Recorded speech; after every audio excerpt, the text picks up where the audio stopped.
Tonight, my good friends, we're journeying back to 550 BCE to explore the life and legacy of Cyrus the Great, the visionary founder of the Achaemenid Empire.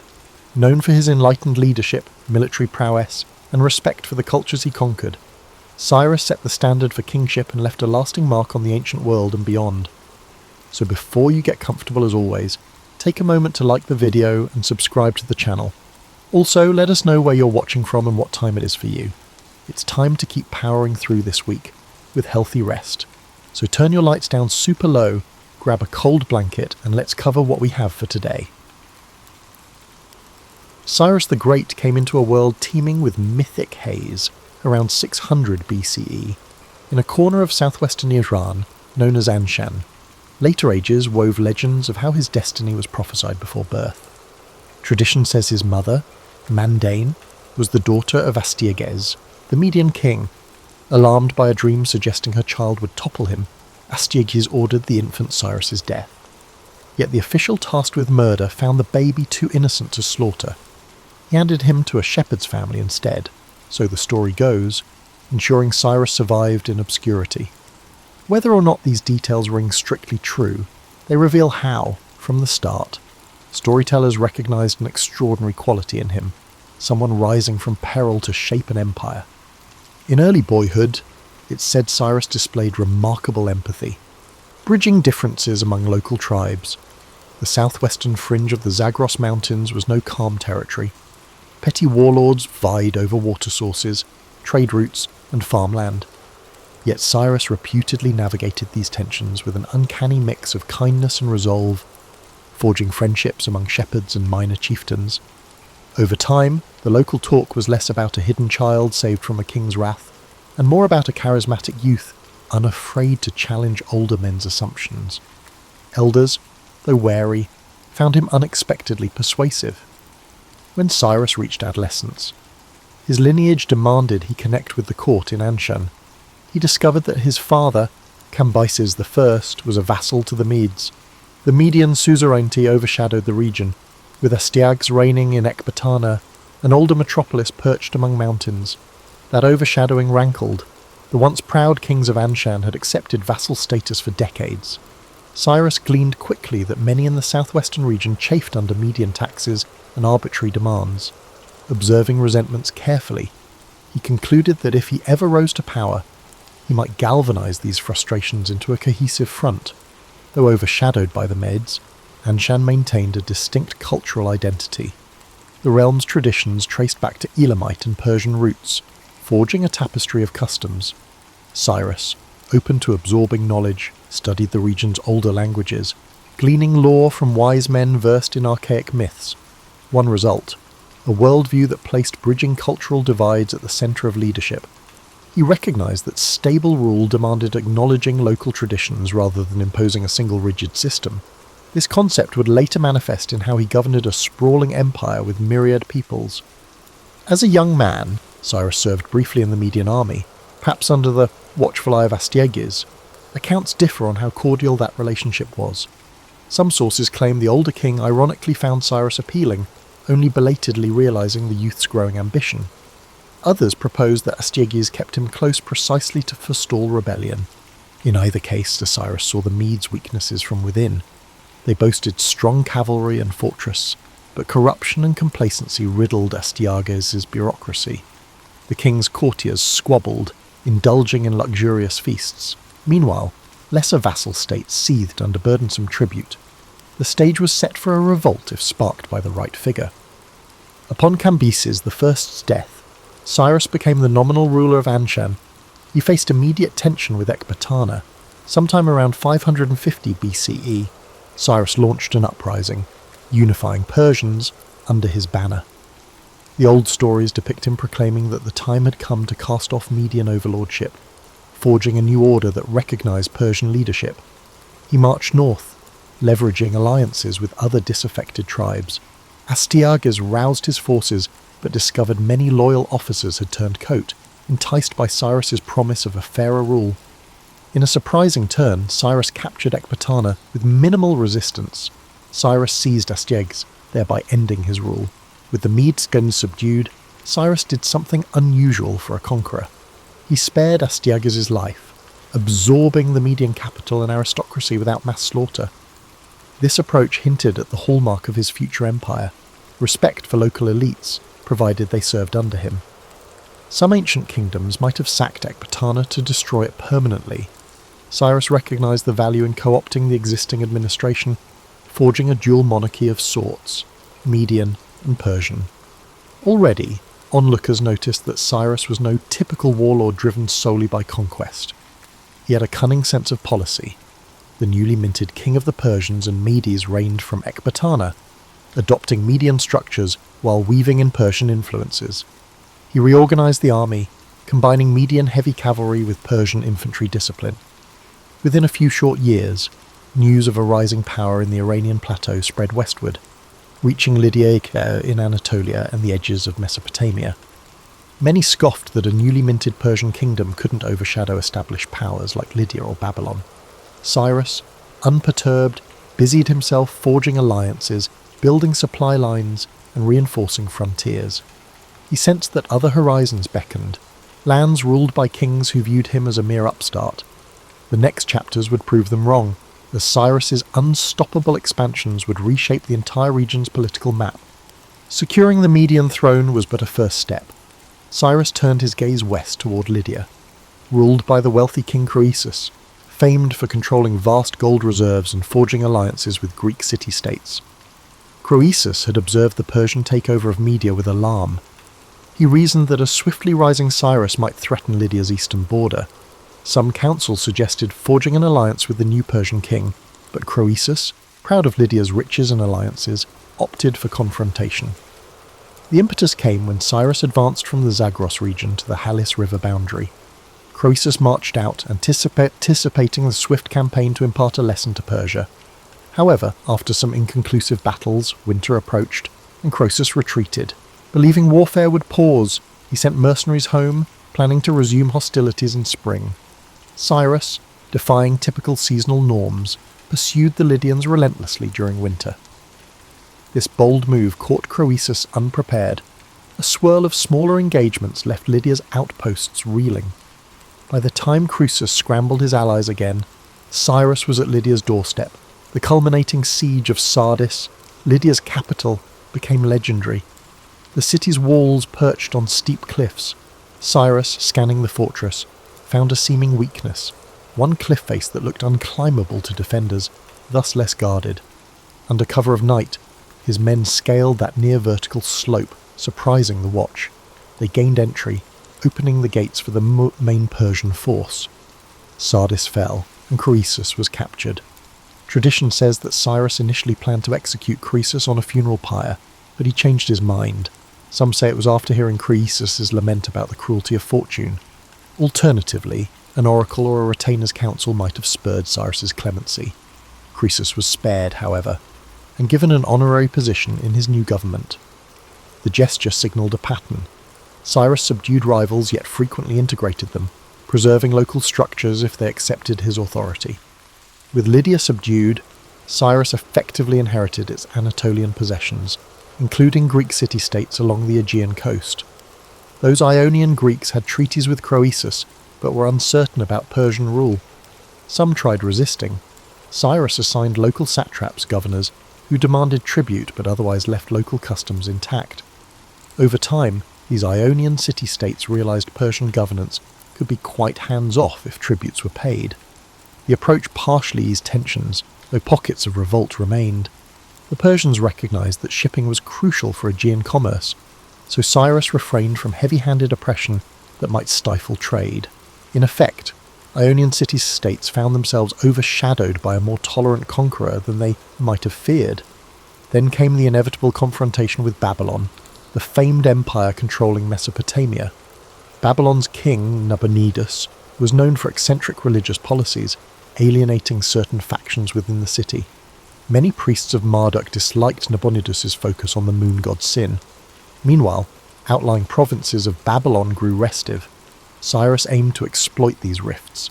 He maintained correspondence with Babylonian dissidents, presenting himself as a liberator who would restore worship of Marduk and rectify neglect from the monarchy. Propaganda tablets found centuries later suggest that some Babylonian elites welcomed him. By 539 BCE, Cyrus marched to Babylon, defeating the main army at Opis with minimal trouble. Then, in an event overshadowed by myth, the gates of Babylon opened, letting him enter peacefully. The city's inhabitants, possibly fatigued by Nabonidus' misrule, found little cause to resist. With that, the storied metropolis fell quietly to a new empire. Cyrus formalised these conquests into what we know as the Achaemenid Empire. He proclaimed a policy of respecting local religions and traditions, seeing in this approach a key to stable governance across vast distances. The most famous artefact of this stance is the Cyrus cylinder, discovered millennia later. Inscribed in cuneiform, it praises Cyrus as chosen by Marduk to restore proper worship in Babylon. It also records how he repatriated displaced peoples, forging an image of a tolerant, almost benevolent conqueror. Historians debate the extent of tolerance, noting that tribute demands still weighed heavy on subject peoples. However, by the standards of the era, his approach was more lenient than typical. He rarely burned cities or enslaved entire populations. Rather, he integrated local elites, weaving them into satrapal structures.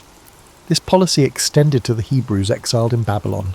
Cyrus famously permitted them to return to Jerusalem and rebuild their temple. Hebrew scriptures laud him as an anointed figure, a foreign king recognized as an instrument of divine will. The uniqueness of a Mesopotamian empire that championed the restoration of a local temple abroad was not lost on contemporary observers.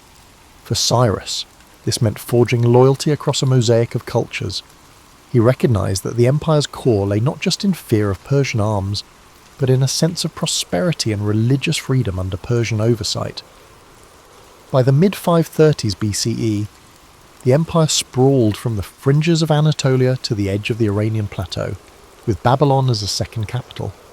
Cyrus oversaw the creation of roads linking these domains, encouraging caravans to travel more securely.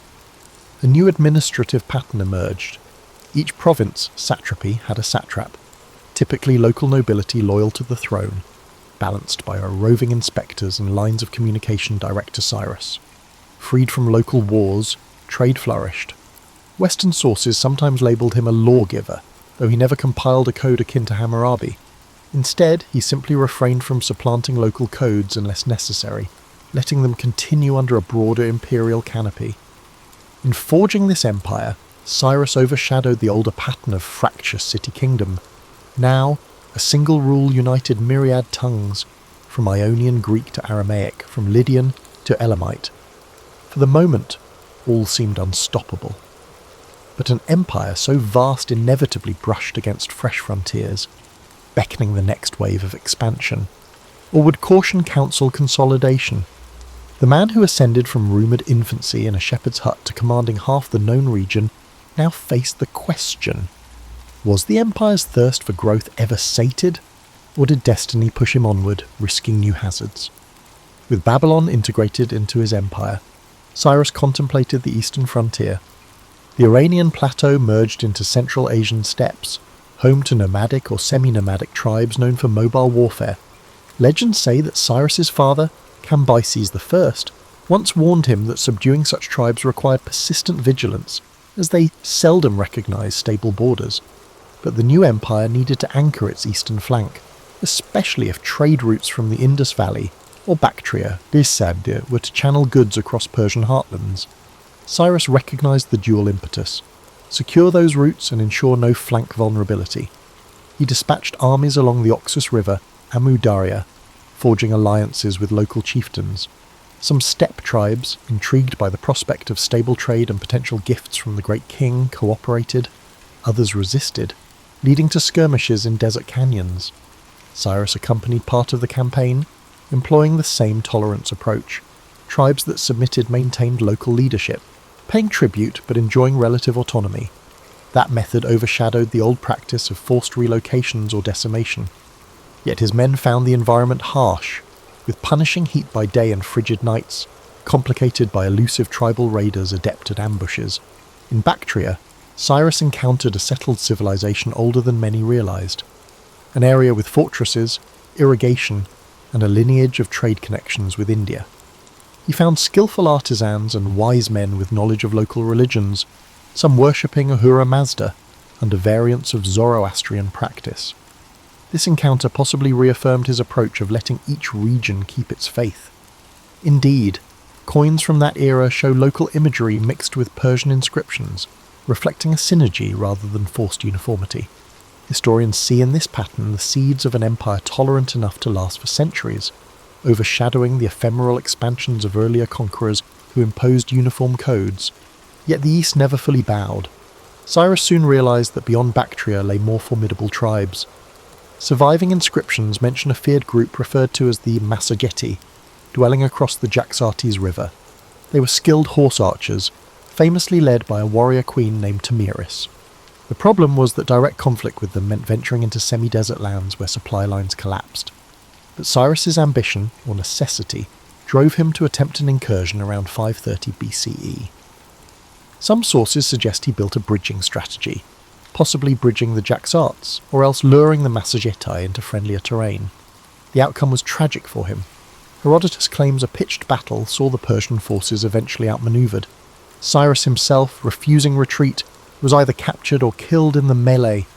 Legend has it Queen Tamiris dipped his severed head in a bag of blood, cursing him for devouring her people. We cannot confirm the dramatic details with absolute certainty. Ancient accounts vary. Some say Cyrus died from wounds, others claim an accident in the swirling desert. However, all accounts agree that his demise occurred on the eastern frontier. This abrupt end overshadowed the notion that he'd have consolidated further expansions. Without him, the empire defaulted to his son Cambyses II, who turned attention to Egyptian campaigns. If not for that fatal eastern gamble, Cyrus might have had decades to refine governance, bridging Asia Minor to the Indus under a carefully balanced rule. Fate intervened, bequeathing us only partial glimpses of what might have been. Back in the heartlands, news of Cyrus's death unleashed grief. He had reigned for around 3 decades, forging the largest empire the region had witnessed. Even many respondents felt sorrow. In Babylon, priests who previously lauded him as Marduk's chosen recognized that a new chapter approached under Cambyses' shadow. In southwestern Persia, folktales circulated praising Father Cyrus, who delivered them from Median oppression. Ionian Greeks, though not always content with Persian rule, ironically expressed more respect for Cyrus than for subsequent kings, praising his measured approach. Cyrus's body, presumably recovered from the battlefield, was laid in a tomb in Pasargadae, a site he had chosen earlier. Ancient travellers described it as a simple, yet dignified, structure with a gabled roof, overshadowed by no elaborate temple but set amid a garden. In subsequent eras, every Persian king revered that tomb, ensuring none defiled it. Alexander the Great, centuries later, visited and reportedly found the tomb with a simple inscription praising Cyrus as the founder of an empire, summoning the reflection that every conqueror, no matter how grand, meets mortality. That tomb, though occasionally looted or neglected, endures in partial ruins, a quiet testament to a man's ephemeral hold on a vast territory. His death unsettled the monarchy's immediate stability. Cambyses II embarked on expansions into Egypt, overshadowing local satrap tensions. The memory of Cyrus, however, never dissipated.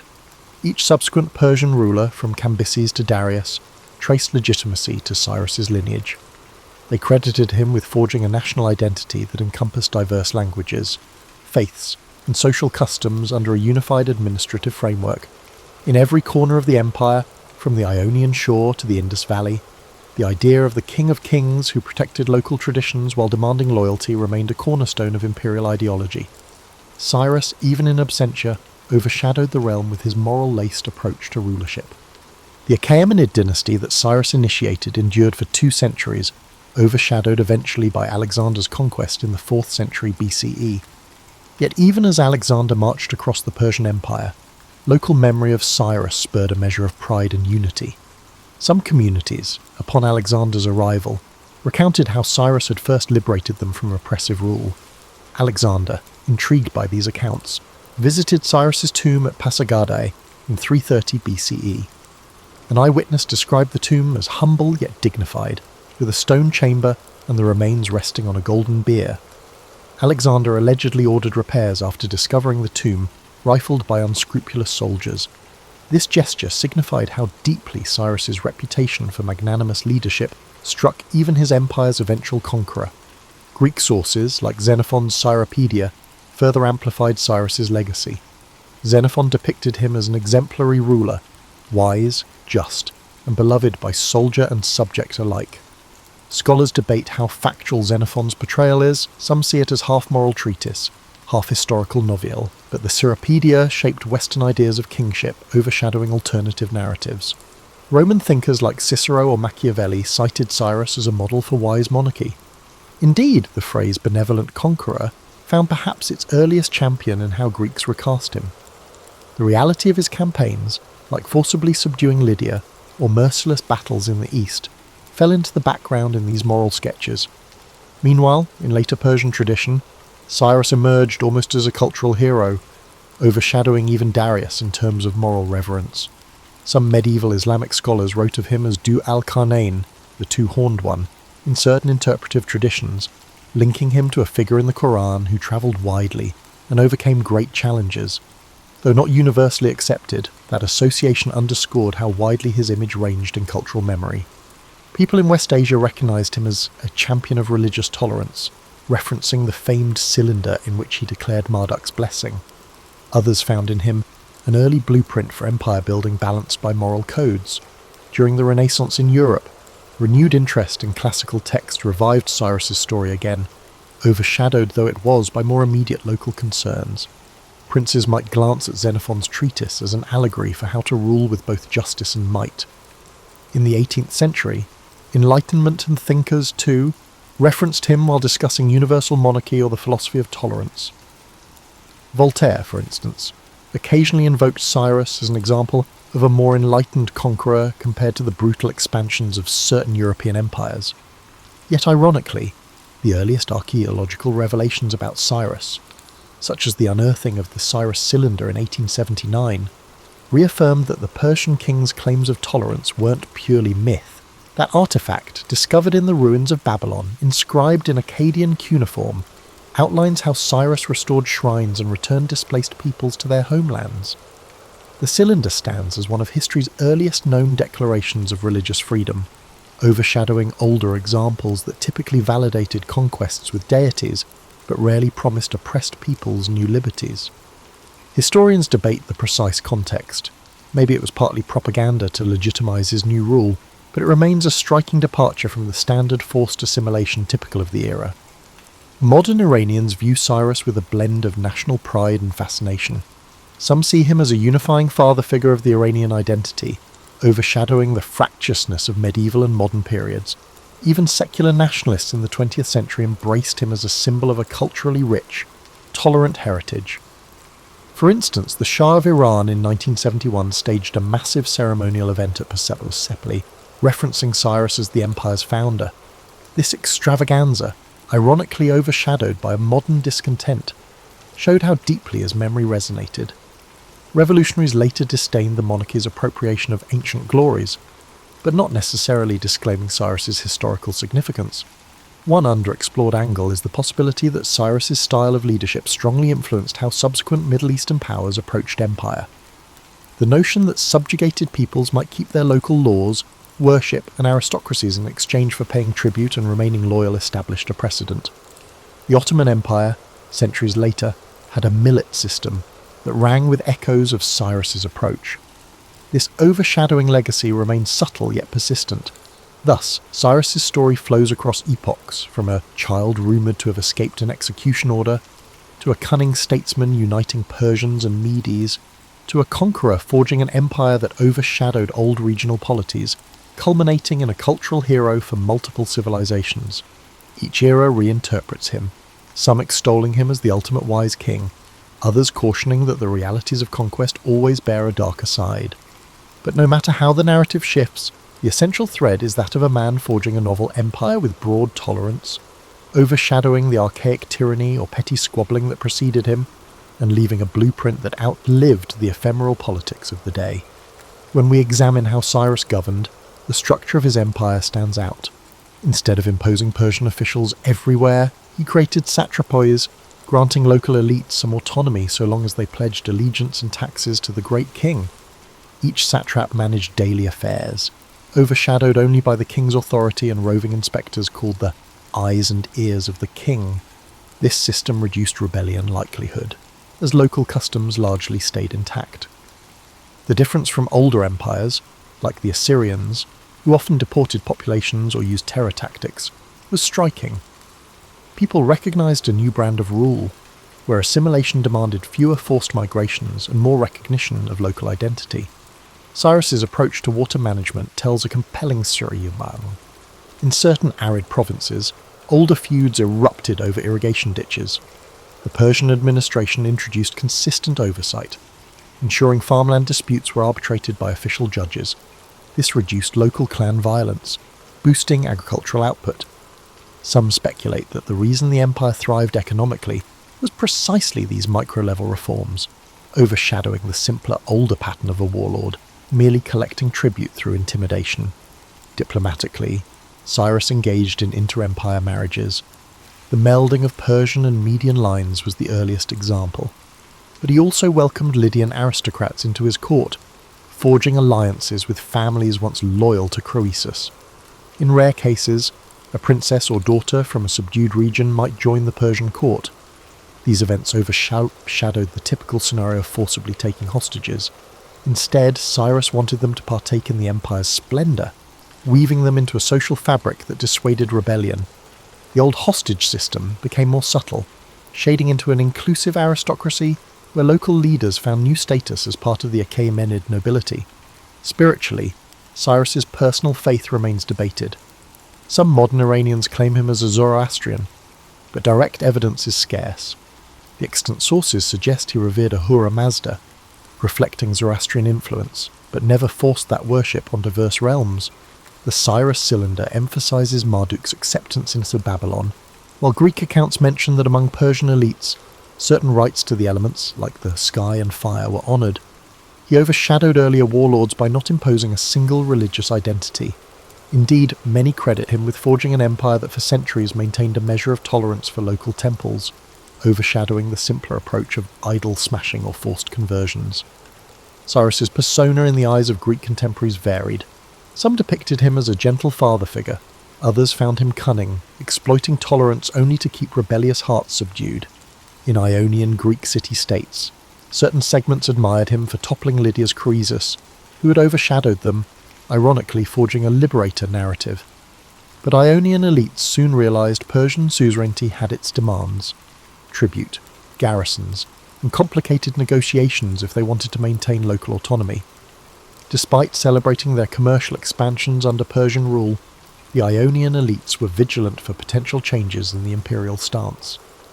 Perhaps the most surprising dimension is how Cyrus never crowned himself with an elaborate new regal title akin to Emperor of all lands. Instead, he used older traditions like King of Anshan, King of the Medes and Persians, or King of Babylon in official inscriptions, linking them in a chain that overshadowed old rivalries. Each region saw him as successor to its last legitimate monarchy. This acceptance across diverse lands is a reason the empire stabilized swiftly, overshadowing typical post-conquest chaos. The synergy of recognized kingship and practical policies prevented many local revolts. Even in the eastern frontiers, only the fiercely independent steppe tribes remained wholly beyond easy assimilation. Modern archaeologists rummaging through sites like Pasargadae or Ecbatana unearthed inscriptions attributing grand titles and praising Cyrus's benevolence. However, they also find glimpses of forced tribute or conscript labour, reminding us that no empire extends without cost. The difference is that Cyrus balanced typical harshness with broader leniency. Instead of mass enslavement or forced relocations, he practiced strategic generosity. A city that surrendered might keep its local council, paying only partial tributes for a time. A rebellious region, once subdued, found him open to restitution if they accepted imperial suzerainty. This pattern repeated across Anatolia, Mesopotamia and beyond, forging an empire that outlived him by centuries. One wonders how the world might have changed had Cyrus not died in that eastern campaign. Perhaps he'd have established a definitive capital bridging Persian and Mesopotamian aesthetics. He might have expanded further into the Indus region, overshadowing future expansions by Darius. The abruptness of his death left many of those what-ifs unresolved. Yet his blueprint was so robust that successors like Cambyses II or Darius I built upon it seamlessly, rarely discarding the system of satrapies or the approach to local autonomy. This continuity underscores how deeply Cyrus's approach was woven into the empire's bedrock. His policies, akin to the reformed water channels, permeated the imperial veins, surpassing the fleeting preferences of subsequent kings. In the centuries following Cyrus's empire, wave after wave of conquest battered West Asia: Alexander's invasion, the Seleucid Empire, the Parthians, and the Sasanian dynasty.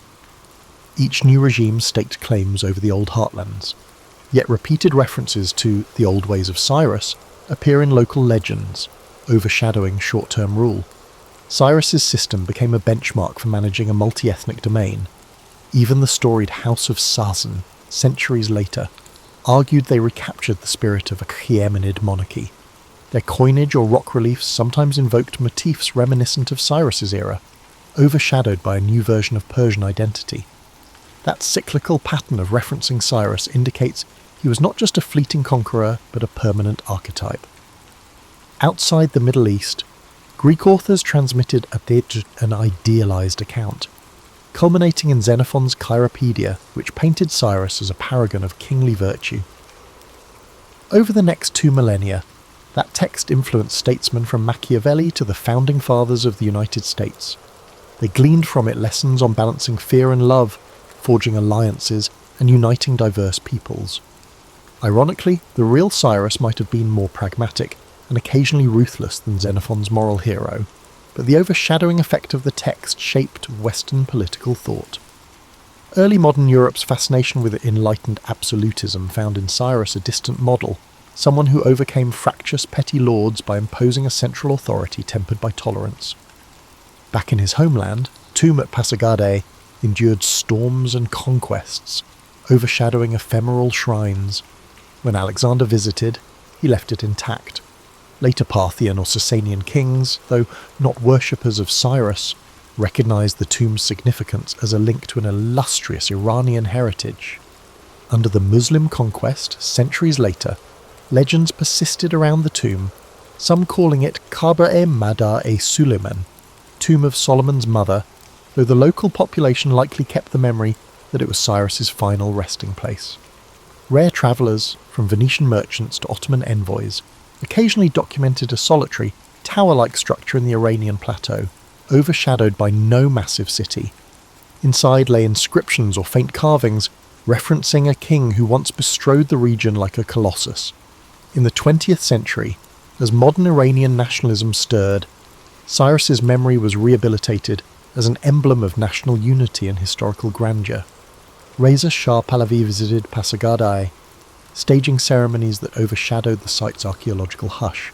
The monarchy sought symbolic links to an ancient lineage, championing Cyrus's cylinder as an early human rights charter. This overshadowed complexities like the imperial nature of his conquests, but offered a rallying point for Iranian identity. Even post-revolutionary Iran, while reinterpreting pre-Islamic glories, cannot fully disregard Cyrus's significance. Pilgrims still come, some quietly leaving flowers by the tomb to honour the father of the Persian realm, overshadowing theological differences. In the global sphere, the Cyrus Cylinder tours museums, sparking discussions on religious tolerance, good governance, and the narrative of enlightened empire.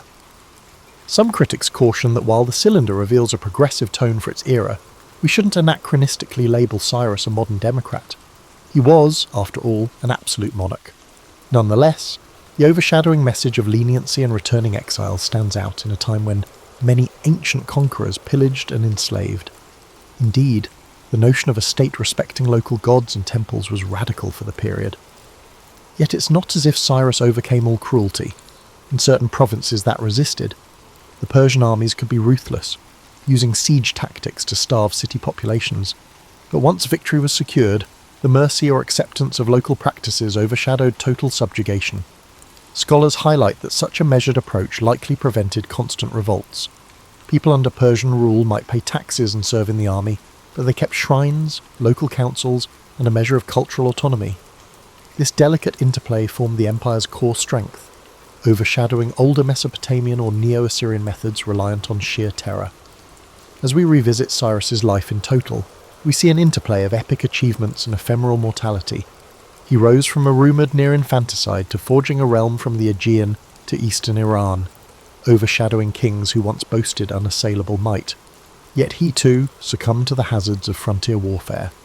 The Grand Empire remained, shaped by his administrative blueprint, overshadowing the ephemeral nature of any single mortal. Even in death, he overshadowed the typical memory of warlords by becoming a cherished legend in multiple cultures. The cyclical references to Cyrus over millennia, by Greeks, Romans, Iranians, and modern statesmen, affirm that the imprint he left on governance and tolerance was never fully erased, overshadowing the typical ephemeral conquests that vanish into dust.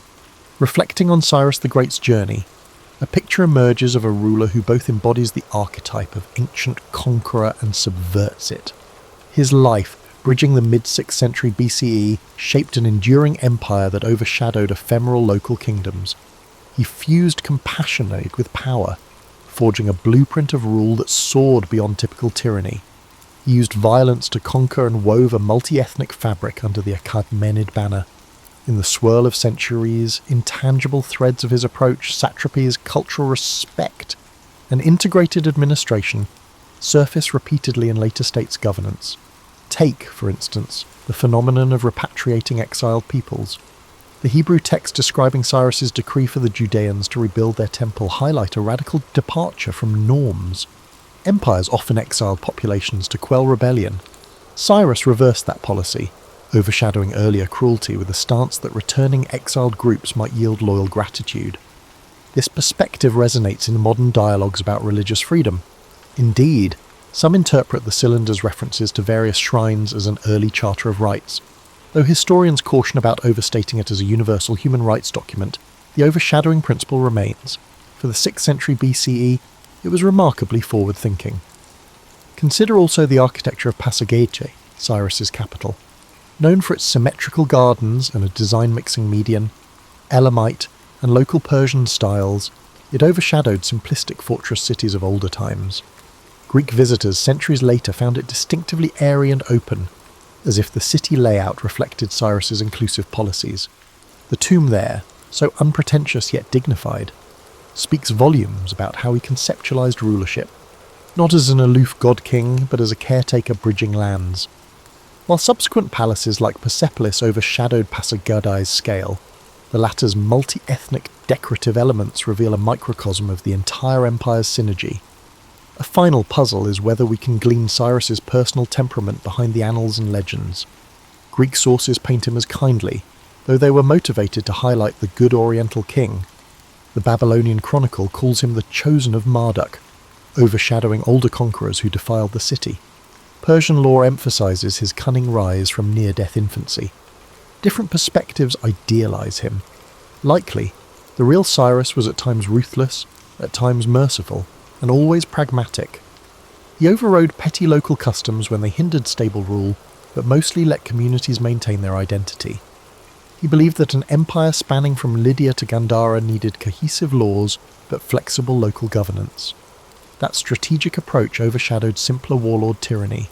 In subsequent Iranian national consciousness, he emerges as the father of the country, overshadowing the ephemeral wars that battered the region.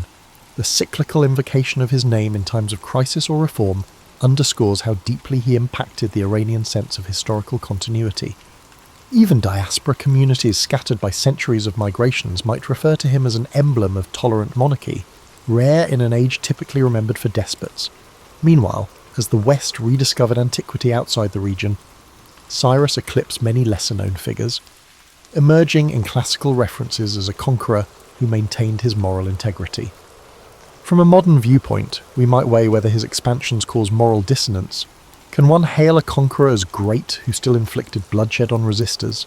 The question spiraled the ancient world's norms. Where might typically equaled right? The hallmark of Cyrus was a partial departure from that norm, applying might but overlaying it with a veneer of diplomacy and local respect. That bridging stance singled him out among his peers, unlike the more brutal expansions of the Assyrians or the narrower religious zeal of some later rulers. Perhaps the abiding lesson is that leadership emerges from forging alliances across boundaries, respecting differences while forging common cause. Cyrus's key achievements, unifying diverse populations, fostering trade routes, and standardizing administration, didn't revolve solely around battlefield triumph.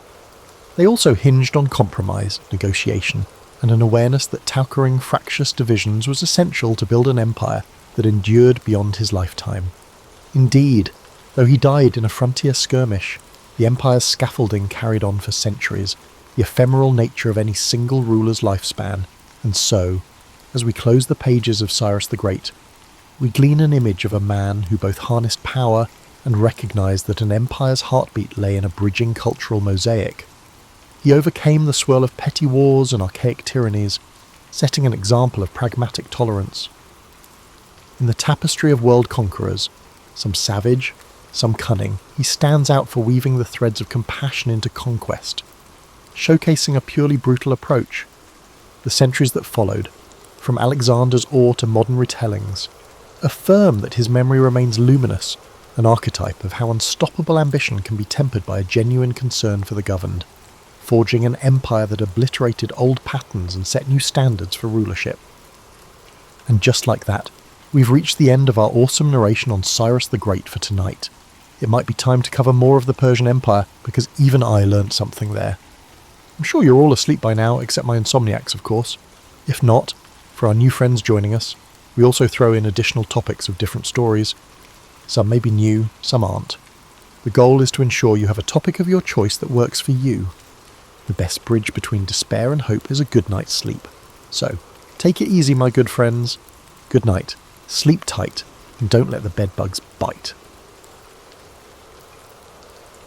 Charles John Huffam Dickens entered the world on February 7, 1812, in Portsmouth, England, an unassuming coastal city whose naval docks were alive with shipyard clamour.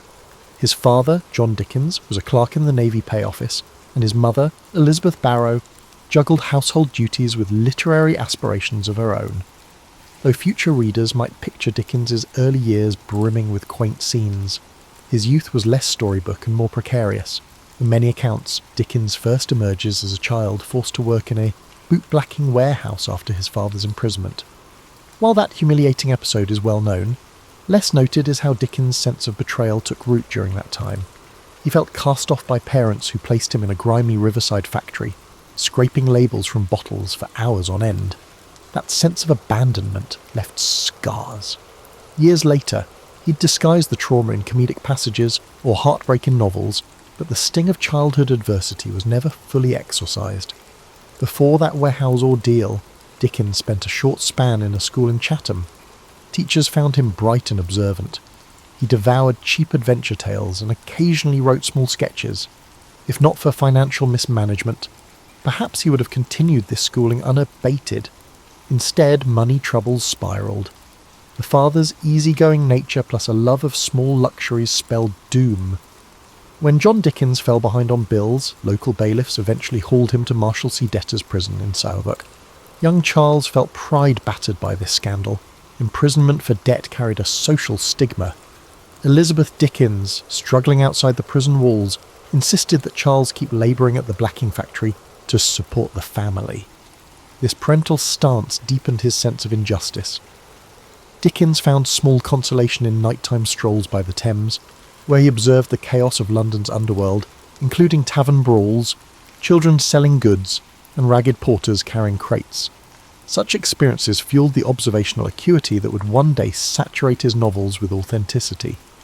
He saw how easily fate could tip honest families into squalor, a theme that would recur in his narratives about orphans, outcasts, and fallen gentry. As time passed, John Dickens managed to secure his release by settling partial debts. Charles was allowed to return to schooling, an abrupt shift that left him grateful but conflicted. He had tasted the indignities of labouring among older workers who teased him for his middle-class airs. Back at a desk, he aimed to catch up academically, though funds remained tight. A thirst for knowledge defined his after-hours, rummaging through second-hand bookstalls, studying the language of newspapers, or eavesdropping on city gossip. By the age of 15, he had completed his formal education and found himself back in the working world, this time as a junior clerk in a solicitor's office. Despite its mundane nature, Dickens's job exposed him to the intricacies of legal bureaucracy.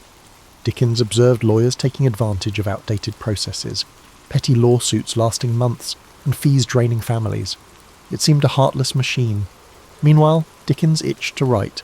He taught himself shorthand, a skill in demand for courtroom or parliamentary reporting. With that tool, he pivoted to freelance journalism.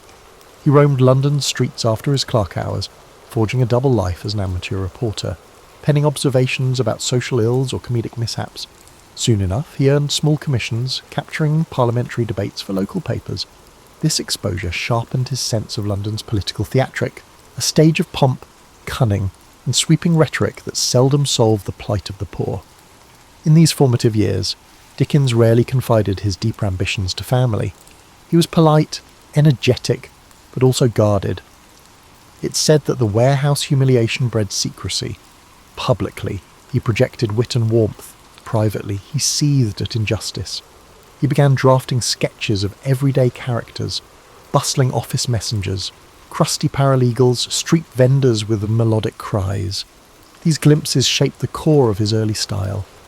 He recognised that the city teemed with stories just waiting to be told, stories of ambition, heartbreak, and improbable comedy. For Dickens, the line between real life and fiction thinned daily. Thus, by age 20, Charles Dickens was a restless spirit, armed with bitter memories and a natural gift for observation. Though not yet the famed novelist, he was planting seeds for the empathy and social critique that would soon bloom. He'd glimpsed the cruelty of circumstance and the fragility of fortunes. That awareness, fused with irrepressible humour and sympathy for the downtrodden, would guide him as he waded deeper into the journalistic realm, then soared into the literary spotlight. Dickens's early foray into journalism gradually eclipsed his clerk duties. He discovered a knack for capturing small happenings with dramatic flair. Employed first as a shorthand reporter at Doctors' Commons, where maritime and probate cases were heard, Dickens gleaned odd legal details, comedic rivalries, and labyrinthine procedures that later informed his novels about the law's absurdities. Meanwhile, his coverage of parliamentary debates demanded swift, accurate shorthand. That discipline sharpened his memory and attention to nuance. He soon ventured into writing sketches, brief, witty observations on London life. For periodicals, using the pen name Boz, Dickens portrayed bus conductors cracking jokes, fussy spinsters in their cramped parlours, or rowdy coach passengers headed to the suburbs. These pieces, collected later as sketches by Boz, revealed a gift for conjuring comedic snapshots tinged with empathy. Readers laughed at his gentle satire of human foibles. Editors noticed the fresh voice. The public wanted more. At the same time, Dickens navigated a personal milestone. He became engaged to Catherine Hogarth, daughter of a newspaper colleague. The match signalled a semblance of stability. Catherine was supportive, if somewhat reserved. Their courtship led Dickens to refine his sense of domestic security, something he'd lacked in youth. Although not known for confessional writing about romance, Dickens's letters hinted at genuine affection. They married in 1836, soon renting a modest home as Dickens juggled journalism, sketches, and incipient novel projects. Opportunity knocked unexpectedly when a publisher approached him for a serialised comedic novel to accompany illustrations by a well-known artist. The result, initially planned as a set of light-hearted sporting adventures, evolved into The Pickwick Papers. Dickens's comedic energy, combined with whimsical characters, turned it into a literary phenomenon. Through Mr. Pickwick's misadventures and the Cockney charm of Sam Weller, Dickens found a vast audience. Circulation soared. Readers devoured each monthly instalment. Dickens, at 24, became a household name, yet behind the success, he sweated over deadlines, rewriting chapters at the last moment. The serial format demanded constant invention. He discovered that comedic set pieces like a misread will or an accidental infiltration of a lady's costume party tickled popular taste. He also experimented with poignant moments, such as the plight of a downtrodden servant or a debtor, infusing the narrative with moral undertones. This blend of humour and pathos would define Dickens's brand. He recognised that laughter softened readers for deeper empathy. Money finally poured in, letting Dickens move to a better residence. Catherine bore children in rapid succession, turning their home into a bustling nest. Dickens, though loving, found that fatherhood demanded time he often spent writing. A private tension brewed. He was the affectionate patriarch, but also a restless creator who craved quiet hours for brainstorming new tales. Despite paternal duties, he scoured London's back alleys for inspiration. Venturing to slums at odd times, eavesdropping on pub chatter, he believed authenticity hinged on direct observation, not second-hand accounts. Following Pickwick, Dickens leapt to more serious themes in Oliver Twist, 1837 to 1839. No longer content to dwell solely on comedic escapades, he painted the bleakness of workhouses and child exploitation, partly echoing his own teenage anguish. Readers reeled at the raw depiction of criminals, though Dickens leavened the gloom with comedic minor characters. Critically, Oliver Twist ran concurrently with Dickens's other obligations. He was editing magazines, finishing shorter works, and beginning new serials. The pace was relentless. He thrived on the excitement, yet it risked exhaustion. Public acclaim soared. His name now graced invitations to dinner parties with aristocrats who craved proximity to the sensational boz. Dickens appreciated the chance to expand his network, though he sometimes mocked upper-class pretensions. He never forgot his working-class brushes with hardship, refusing to let polished society lull him. Instead, he leveraged connections to champion philanthropic concerns. He privately aided London charities and joined reform committees. While not a radical agitator, Dickens believed in social improvement through publicity and moral suasion.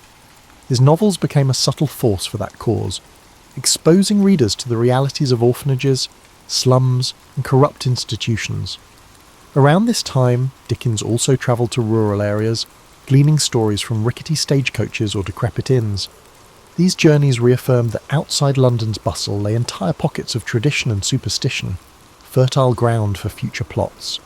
Meanwhile, Catherine's sister Mary Hogarth, who had moved in to assist the household, died suddenly.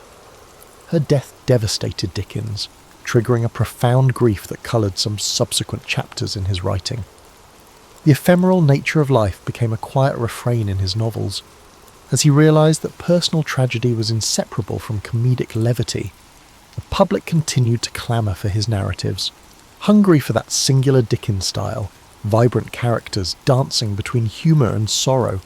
Thus, Dickens closed the 1830s riding high, yet increasingly aware of the moral gravity behind his fictional worlds. Beneath the success, the seeds of tension sprouted, creative demands, a growing family, and an evolving conscience about society's failings. He pressed on, certain that fiction could spark empathy and reform, forging a path into the next decade, where his ambition would expand with each new novel's unveiling. Dickens's star blazed brightly as he entered the 1840s. Publishers clamoured for fresh novels, while the public devoured each serial instalment. Determined to balance entertainment with social commentary, he embarked on projects like Nicholas Nickleby, spotlighting the abuses in Yorkshire boarding schools. He visited one such institution incognito, alarmed by the squalor inflicted on children. That raw evidence infused the novel's savage critique. Dickens aimed to jolt readers from complacency, believing that shining light on corruption might spur reform. Yet despite success, Dickens felt a creeping restlessness. Continual deadlines hemmed him in, and London's sprawl began to stifle. Seeking fresh inspiration, he travelled abroad in 1842, first to America, anticipating a land of democratic ideals. The trip, however, exposed contradictions. Dickens found some Americans warm and inventive, but balked at rampant slavery and a cultural appetite for piracy of his works, without royalty payments. He penned American Notes, a travelogue mixing admiration with pointed criticism. Some Americans felt betrayed by his frankness. Dickens, unbowed, believed honesty trumped politeness. Back in England, he completed Martin Chuzzlewit, weaving an American episode reminiscent of his journey's sour encounters. Sales dipped initially. The novel's complex structure confounded some fans expecting a simpler comedic flair.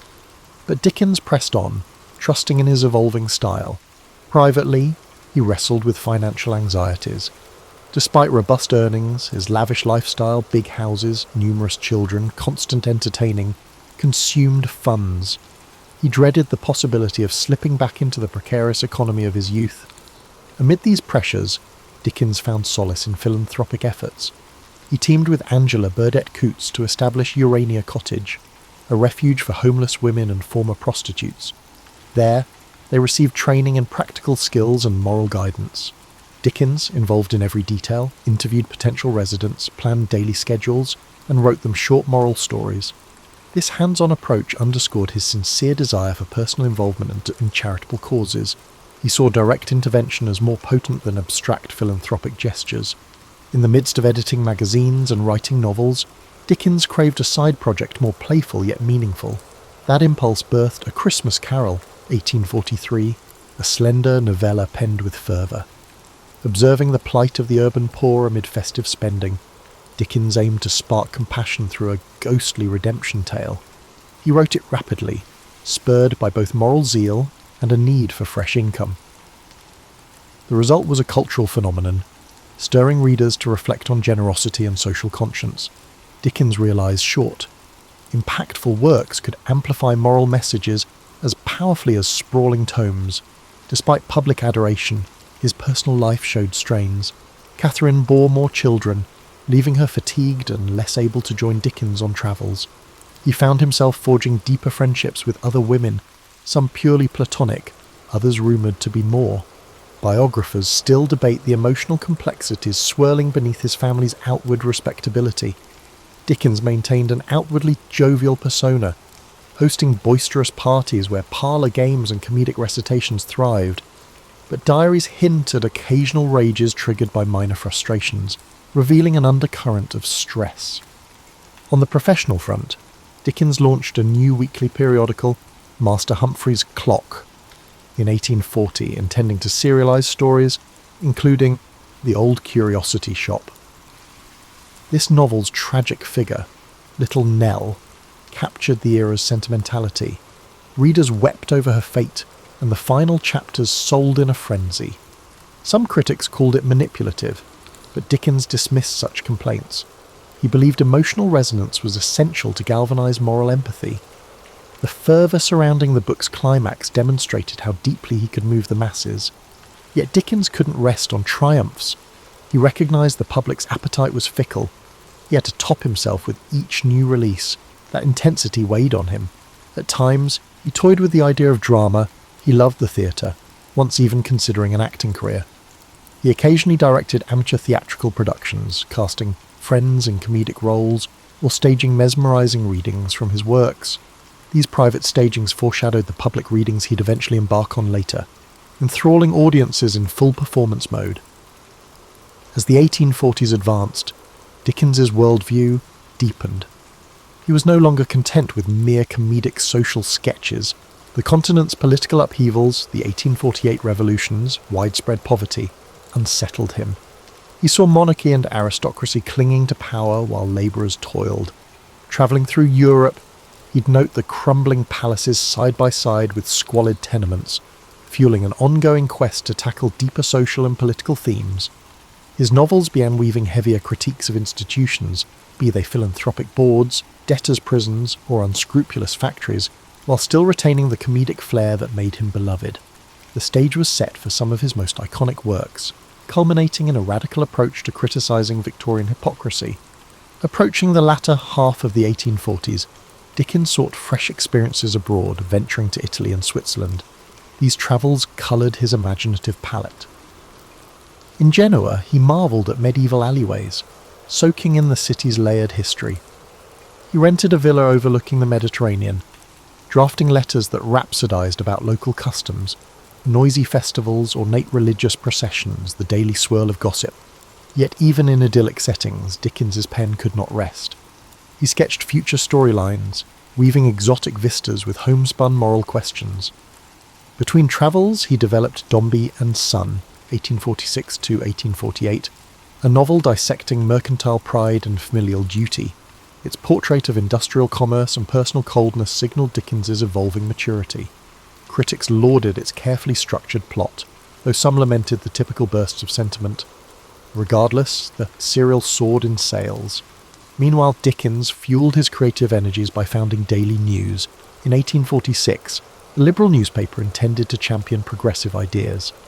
Dickens took on the role of the newspaper's first editor, but resigned within a few weeks due to the stifling nature of editorial politics and the excessive strain of daily work. Still, the foray indicated his thirst to shape public discourse beyond fiction. In 1849 he embarked on David Copperfield, the novel many consider his most autobiographical. Through David's journey from mistreated childhood to authorship, Dickens exorcised the ghost of the blacking factory years. He transmuted humiliations into comedic episodes. Mr. Murdstone's cruelty mirrored real paternal failings Dickens had observed, while Mr. Micawber's eternal optimism recalled Dickens's own father. This personal closeness gave the novel an intimate warmth. Serialization built momentum. Readers recognised the luminous sincerity.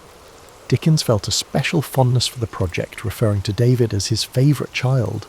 Despite success, family tensions escalated. Catherine bore 10 children in total, and Dickens, though affectionate, sometimes felt suffocated by domestic chaos. He retreated into creative sprints, locking himself away for hours or strolling city streets at night to brood over plot tangles. Sister-in-law Georgina Hogarth also lived with them, helping manage the household. Rumours swirled about Dickens's rapport with Georgina, though no definitive evidence of impropriety emerged. The mix of personalities living together intensified the tension. Dickens's diaries suggest mood swings, one day exultant after writing a brilliant chapter, next day furious over trivial household irritations. The passing of Dickens's longtime publisher, John Forster's close friend, also weighed on him. Grief sharpened his awareness of life's fragility. He doubled efforts on philanthropic projects, championing improved sanitation in London slums. In letters to local authorities, he argued that squalid conditions fostered crime and disease. He used novels to underscore the plight of the urban poor, trusting that emotional narratives could move the hearts of even complacent readers. The moral imperative behind his fiction grew more explicit, culminating in Bleak House, 1852 to 1853. With Bleak House, Dickens tackled legal malaise via a labyrinthine chancery case. Here he fused satire and tragedy, painting how sluggish court processes devoured fortunes and lives. The novel's dual narrative style, which alternates between a sardonic omniscient voice and the calm recollections of Esther Summerson, pioneered a new approach. Victorians found the depiction of foggy London literal and metaphorical haunting. Sails soared, though certain critics argued Dickens had grown too didactic. He dismissed such claims, believing the times demanded unflinching critiques.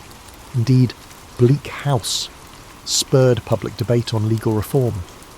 His personal restlessness persisted. He relocated the family frequently, seeking larger houses, scenic vistas, or more isolation for writing. Catherine tolerated these moves, though their children felt uprooted. Dickens yearned to shape his environment meticulously, from the colour of wallpaper to the arrangement of furniture. Some friends teased him about meddling in minor domestic details while juggling epic social commentary in his novels. But Dickens was unapologetic. Control at home balanced the unpredictability outside. By the early 1850s, Dickens also tested his performance skills. He had toyed with amateur theatricals, but an idea emerged. Reading his works aloud to paying audiences. The concept was radical. Authors seldom performed in public. Yet Dickens suspected his vivid dialogue, comedic voices, and heartfelt passages could electrify spectators if he delivered them. He gave private recitations to friends who raved about his dynamic presence. Building confidence, he planned that one day he might stage full-blown public readings, an artistic offshoot that would shape his late career. Hence, the mid-1850s arrived with Dickens poised for fresh transformations. Married life grew strained, but fatherhood demanded presence. Literary acclaim soared, but so did expectations. He recognised the friction between domestic reality and his imaginative yearnings. David Copperfield behind him, he now turned to novels of deeper cynicism. The city, with all its smog and labyrinthine institutions, remained his muse. He sensed the well of stories was far from dry, though personal fulfilment still seemed elusive. In 1854, Dickens published Hard Times, a shorter novel dissecting the grim industrial landscape of Coketown. Its emphasis on utilitarian philosophy, represented by the rigid Mr. Gradgrind, took aim at the era's mechanical approach to education and factory work. Critics were divided. Some praised the focused indictment of industrial dehumanization. Others found the story too polemical. Dickens shrugged off such mixed reception, content that hard times spurred heated debate on factory conditions and the cult of facts over imagination. Simultaneously, Dickens's private life lurched toward crisis. His discontent at home worsened. Catherine, though mild in temperament, couldn't quell Dickens's sense of entrapment. Letters reveal his dissatisfaction with her perceived lack of spirit or companionship, though many suspect Dickens's restlessness drove him to scapegoat her. The emotional chasm widened. By 1857, Dickens encountered actress Ellen Ternan, a young performer in a theatrical production he arranged. Their connection, though discreet, grew intense. Dickens's marriage effectively collapsed. He demanded a legal separation from Catherine in 1858, a scandal at the time. He insisted on maintaining custody of most children, leaving Catherine isolated. Publicly, Dickens used his magazine Household Words to issue statements about the split, casting blame and fueling gossip. The affair with Ternan stayed veiled, with Dickens employing elaborate ruses to protect the secret. Professionally, Dickens pivoted to the public readings he had long contemplated. In 1858, he embarked on a series of performances, reciting scenes from Oliver Twist, A Christmas Carol, and more. Audiences were enthralled. He performed each character's voice, pacing the stage with theatrical flair. Some spectators wept at the pathos of Nancy's fate, while others laughed uproariously at his comedic turns. For Dickens, these readings offered both creative fulfillment and a lucrative sideline, yet they drained him physically, as he poured intense energy into every gesture. He joked about the exhaustion, but relished the applause. In 1859, Dickens launched a new weekly all the year round, effectively replacing his previous magazine. The inaugural issue featured the start of A Tale of Two Cities. Now more interested in historical drama, Dickens spun a story of the French Revolution, weaving themes of sacrifice and resurrection. The novel's style was more compact and less digressive than his earlier works. Perhaps personal upheaval had sharpened his narrative focus.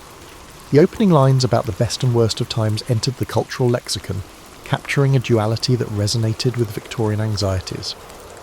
The novel soared in popularity, bolstered by the magazine's circulation. In parallel, Dickens found time to champion philanthropic innovations. He joined debates on public sanitation, urging expansions of London's sewer system, though city officials bickered over funding. He also contributed funds to help create better housing for the poor. But Dickens's philanthropic impulses were inseparable from moral paternalism. He believed discipline and moral instruction were keys to uplifting the impoverished. This outlook could clash with more radical voices demanding structural change. Still, Dickens's currency as a public figure lent weight to calls for incremental reform. Another major novel, Great Expectations, emerged in serialized form from December 1860 to August 1861. Written amid Dickens' separation scandal, it resonated with questions of identity, social ambition, and illusions. Pip's yearning for gentility paralleled Dickens's own drive to transcend humble origins. The moody atmosphere around Satis House mirrored Dickens's emotional state, a mix of regret, bitterness, and abiding compassion for flawed humanity. Readers embraced the story as a masterpiece, praising its taut plot and minimal sentimentality. Dickens cherished the success, yet behind the scenes, he struggled with heartbreak and a sense of personal failure. As the 1860s wore on, Dickens's health began to falter. He endured gout, swollen foot pains, and near constant fatigue. Relentless reading tours demanded travel by train, sometimes late at night. The 1865 Staplehurst rail crash nearly took his life. Dickens was in a first-class carriage that dangled over a destroyed track. Though he helped rescue fellow passengers, the psychological shock lingered, aggravating his ailments. Still, he persisted with public readings, forging new scripts from David Copperfield and Nicholas Nickleby. Audiences remained enthralled. Dickens, by then a venerable figure in a black frock coat, coughed through performances but refused to scale back. Meanwhile, rumours about Ellen Ternan continued swirling. Dickens confided only in a tight circle. He shielded her with cunning strategies, renting separate dwellings under assumed names. The moral climate of Victorian society demanded secrecy. Though some close acquaintances quietly pitied Catherine, few confronted Dickens. He pressed on, certain that his literary mission justified any personal complexities. Always craving momentum, he flung himself into each new project as if outrunning regret. That paradox, Immense empathy for fictional sufferers, but complicated empathy in private life defined Dickens's twilight decade.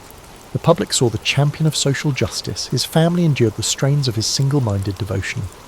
By the late 1860s, Charles Dickens' hectic schedule showed little let-up.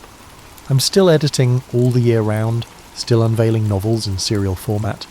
He also committed to more reading tours, travelling beyond London to the Midlands and Scotland. Each venue overflowed with admirers who yearned to see the outstanding novelist conjure Fagin, Scrooge, or other beloved characters live. Dickens refined his renditions, perfecting dramatic pauses and comedic timing. Ticket prices soared, yet spectators felt it worth the cost to witness that magnetic stage presence. Amid these tours, Dickens embarked on Our Mutual Friend, 1864 to 1865, which delved into themes of river dredging, inheritance mania, and social climbing, by weaving a plot around a mysterious drowned man and a dust-heap fortune. Dickens captured the macabre side of Victorian London. Critics found it dense and somewhat sprawling, though many admired its biting satire of wealth obsession. The novel's portrayal of moral corruption ironically paralleled Dickens's own concerns about ageing in a society he felt was losing moral vigour. The prolonged emotional stress took a heavier toll on Dickens's health. He often wrote letters complaining of headache spells, insomnia, and shortness of breath. Nevertheless, he refused to reduce his pace. Some historians argue that Dickens found frenetic activity a balm against introspection. The fracturing of his marriage, hidden personal relationships, and unrelenting public expectations all weighed on him. Plunging into labour kept darker reflections at bay.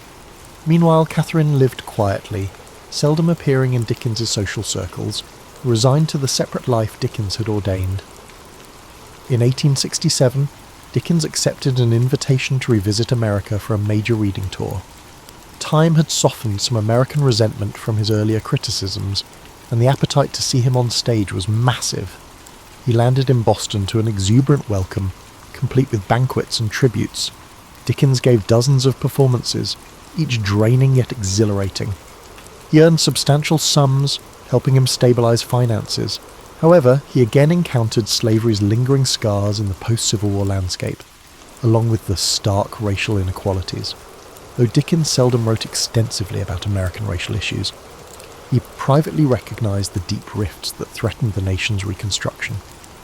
The trip's punishing travel schedule further eroded his health, leading to collapses after certain readings. Yet the adoration of fans spurred him to persist.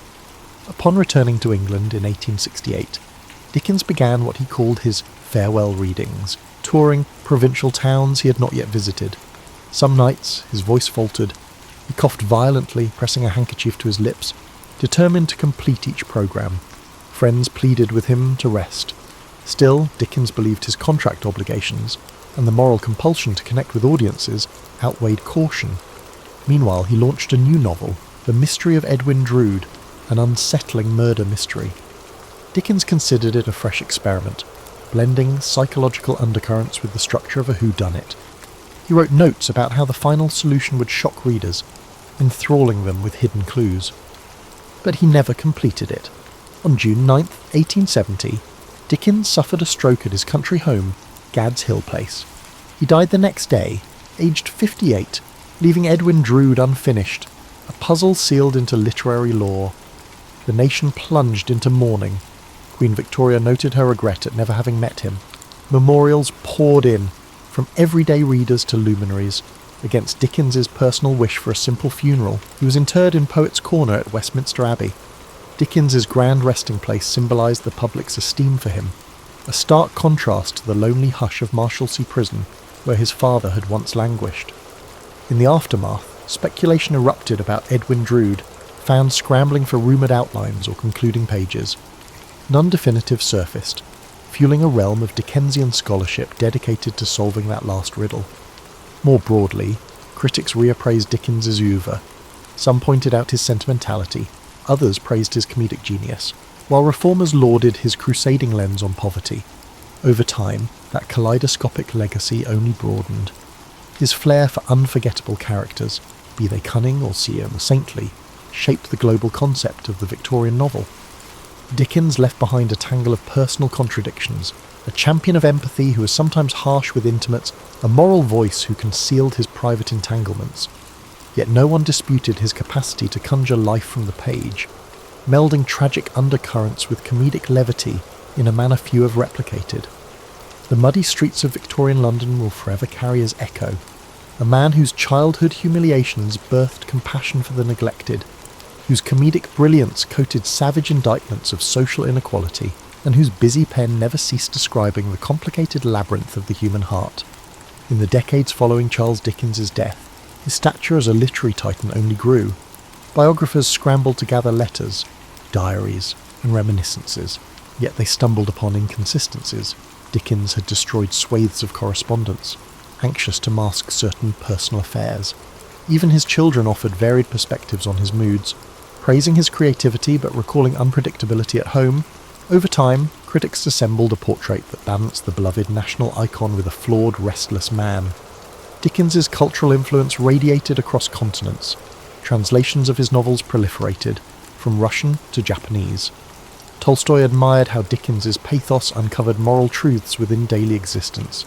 Meanwhile, in America, Mark Twain cited Dickens's comedic mastery as an inspiration. Stage adaptations thrived. Theatre troupes dramatized Oliver Twist or A Christmas Carol, enthralling audiences who experienced these moral tales live. Eventually, with the emergence of film, Dickens's episodic style lent itself to cinematic versions, hooking new generations on characters like Scrooge and David Copperfield. Yet beneath the general adoration lay deeper debates. In the early 20th century, the modernist movement dismissed Dickens as sentimental and structurally messy, overshadowed by psychological realism from authors like James Joyce.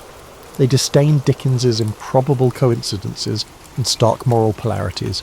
However, around mid-century, a scholarly reappraisal highlighted the purposeful craft in Dickens's narrative arcs and social critiques. Far from naive, his comedic touches often disguise sharp societal barbs, letting him slip radical criticisms past censors and readers unaccustomed to confrontation. Dickens also shaped philanthropic and social activism. His scathing depiction of workhouses, or the cruelty of child labour, galvanised subsequent reformers. Wilkie Collins, Elizabeth Gaskell, and others in Dickens' circle integrated similar strategies, using fiction to dramatise social injustice. Modern charities focusing on literacy or child welfare sometimes invoke Dickens's name, pointing to the universal empathy that his works evoke. Even today, policy discussions about homelessness or child poverty occasionally mention Dickens as a moral reference, a reminder that ignoring society's vulnerable fosters deeper crises. In the personal realm, revelations about Ellen Ternan emerged in the late 19th and early 20th centuries, shaking Dickens' pristine image. Letters and memoirs indicated he financially supported Ternan, dividing his life between public duties and a hidden domestic arrangement. Some fans felt betrayed that the moralist had lived a double life.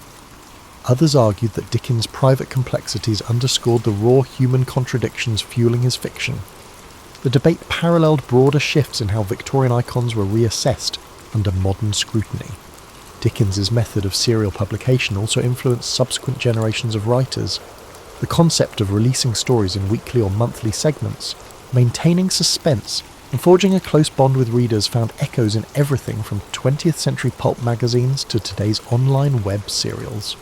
The interplay between real-time audience reaction and the writer's evolving plot shaped Dickens's approach. He adjusted character arcs mid-serialization if he sensed a shift in public sympathy. Contemporary authors who experiment with episodic storytelling owe a quiet debt to his pioneering structure. Tourists still flock to Dickensian landmarks in London, the Dickens Museum in Doughty Street, the blacking factory's location near the Thames, and the austere Marshalsea prison relic. At Christmas, especially, people revisit A Christmas Carol, with countless adaptations reinforcing generosity's victory over miserliness. The story's cultural resonance persists because Dickens tapped into elemental themes: regret, redemption, and communal warmth. The name Scrooge remains a byword for stinginess, a testament to Dickens's enduring hold on language itself. Dickens's life is reflected as an illustration of reinvention and unstoppable drive. From a traumatized boy polishing boots to an international celebrity juggling philanthropic causes and labyrinthine plots, he exemplified resilience fueled by moral impetus. though times have changed. His emphasis on shining a spotlight on the marginalised rings contemporary. We see echoes in campaigns for social justice, echoing Dickens's call for empathy. Ultimately, Charles Dickens stands as both the comedic chronicler of Victorian quirks and the fierce critic of institutional failings. His labyrinthine plots, bursting with eccentric figures, overshadow none of the raw undercurrents of injustice. He remains a puzzle of contradictions, public moralist but private enigma, champion of familial warmth yet fracturer of his home, comedic entertainer yet scathing social commentator. That complexity, rather than undermining his legacy, enriches it. His works endure, reminding us that laughter and compassion can coexist with deep outrage at cruelty, and that a single pen, guided by empathy and irrepressible imagination, can shift how an entire society views itself. William Tecumseh Sherman was born on February 8, 1820, in Lancaster, Ohio, a frontier town on the verge of tremendous development. His mother dubbed him Cump, and he displayed a restless spirit from a young age, foreshadowing the vast influence he would one day wield on the nation's battlefields. Although his father, Charles Robert Sherman, was a respected Ohio Supreme Court judge, the family struggled financially. Then tragedy came when Sherman was 9 years old. His father died abruptly, leaving behind a poor household.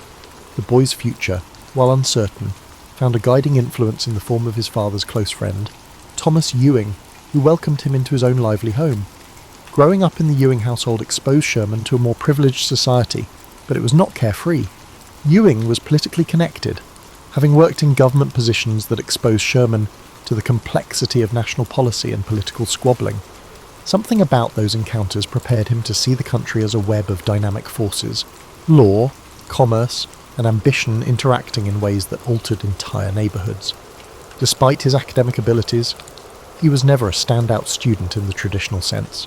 His true aptitude was in observation, and the ability to translate what he saw into dear strategic insights. Sherman absorbed the action with an intensity that occasionally surprised others, whether it was a local election or a heated dinner table dispute. Sherman was 16 when he received a coveted invitation to the United States Military Academy at West Point, thanks in part to Ewing's political clout. When he arrived at West Point in 1836, he discovered that the regiment was both difficult and stimulating. Mathematics, engineering, and tactics dominated the curriculum, combining practical skills with theoretical knowledge. Although he did not excel academically, he graduated 6th in his class, he was known for being clever, pragmatic, and unromantic about his military service. Classmates noticed his frank demeanour, which would become a defining feature of his personality throughout his career.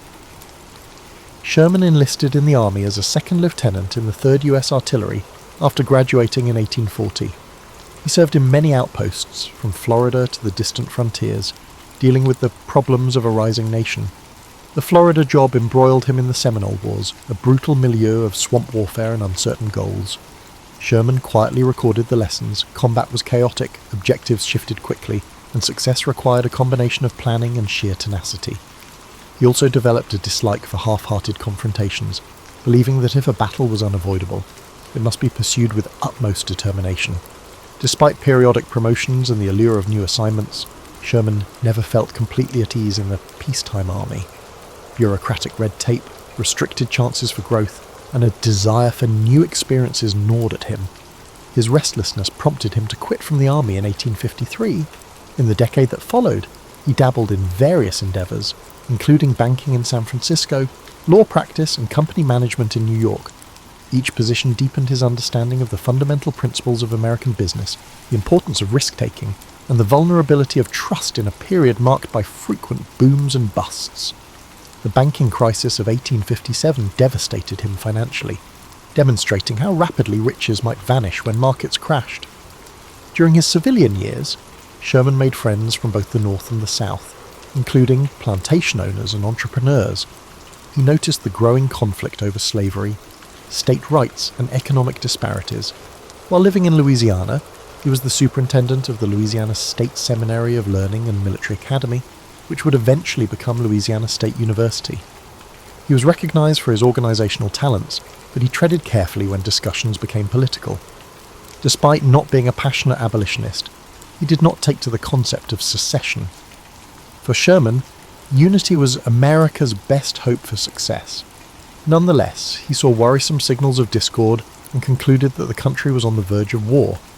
Sherman, on the verge of the Civil War, stood at a pivotal juncture. He had a family, a diverse set of experiences in both service and civilian sectors, and a perspective that grasped how badly the country was fracturing. He was concerned that if war occurred, it would be unlike the small-scale battles of previous decades. The tremendous industrial potential of both parts, combined with the moral fervour around slavery, predicted a devastating clash. Despite his reluctance to enter the battle, Sherman returned to service in early 1861, motivated by a sense of responsibility to maintain the Union. In the early months of the Civil War, William Tecumseh Sherman served in several positions, looking for a secure footing in a war that appeared chaotic from the start. Initially assigned to a training facility, he disagreed with authorities when he anticipated that the fight would require at least 200,000 men in his area alone. His forthright remark that the Union was underestimating the scale of the insurrection elicited suspicion, if not derision. However, time would vindicate his misgivings. By late 1861, Sherman had arrived in Kentucky, an important border state with conflicting loyalties.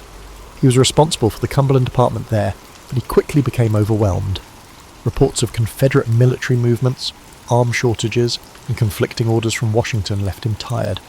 Some sources suggest he was on the verge of a nervous breakdown. He requested relief from command, and when he left, rumours circulated about his instability. Such suspicions threatened to wreck his career in an era when mental stress was less tolerated. Nevertheless, Sherman recovered. He gained new purpose with General Ulysses S. Grant's direct help. Their bond will form the foundation of Union success.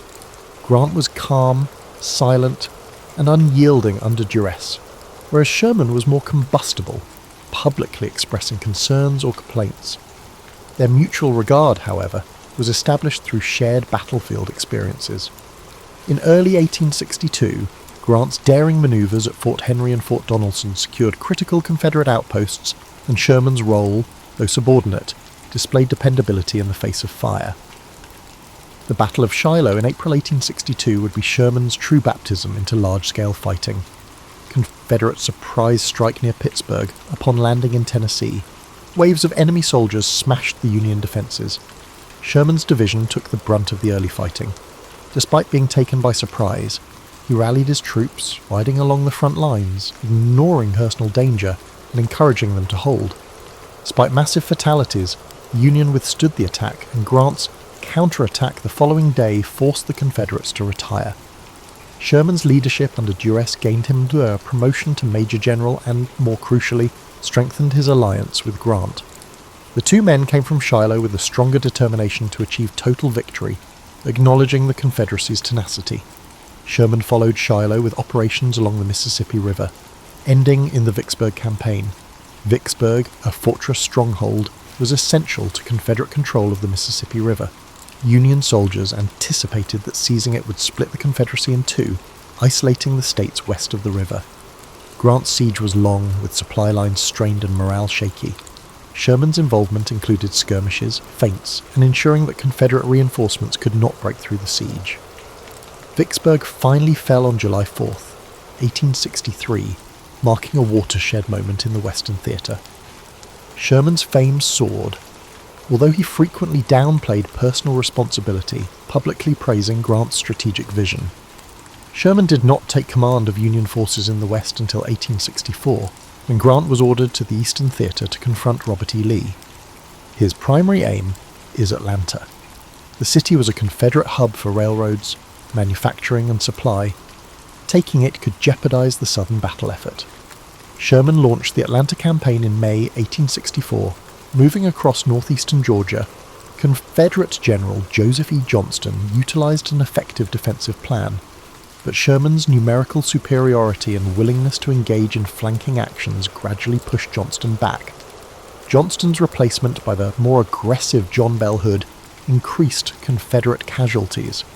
By September, Sherman's army had conquered Atlanta, dealing a strategic and psychological blow to the South. The city's fall echoed throughout the North, helping President Lincoln's re-election chances. Sherman believed that simply occupying Atlanta would be insufficient. he wanted to cripple the Confederate capacity for future resistance. After ordering civilian evacuations, he permitted elements of the city's infrastructure to be destroyed, fueling suspicions that he was carrying out a destruction campaign. Sherman then focused on a bold and controversial strategy, the March to the Sea. The plan was to cut lines of communication, damage resources critical to the Southern war machine, and show that Confederate authorities could no longer safeguard their heart.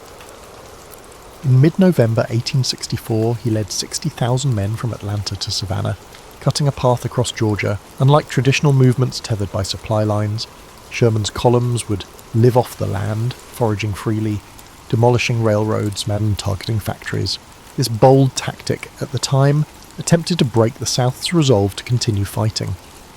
During these campaigns, Sherman's views on war solidified. He believed that the faster and harder the conflict was pursued, the sooner it would be resolved.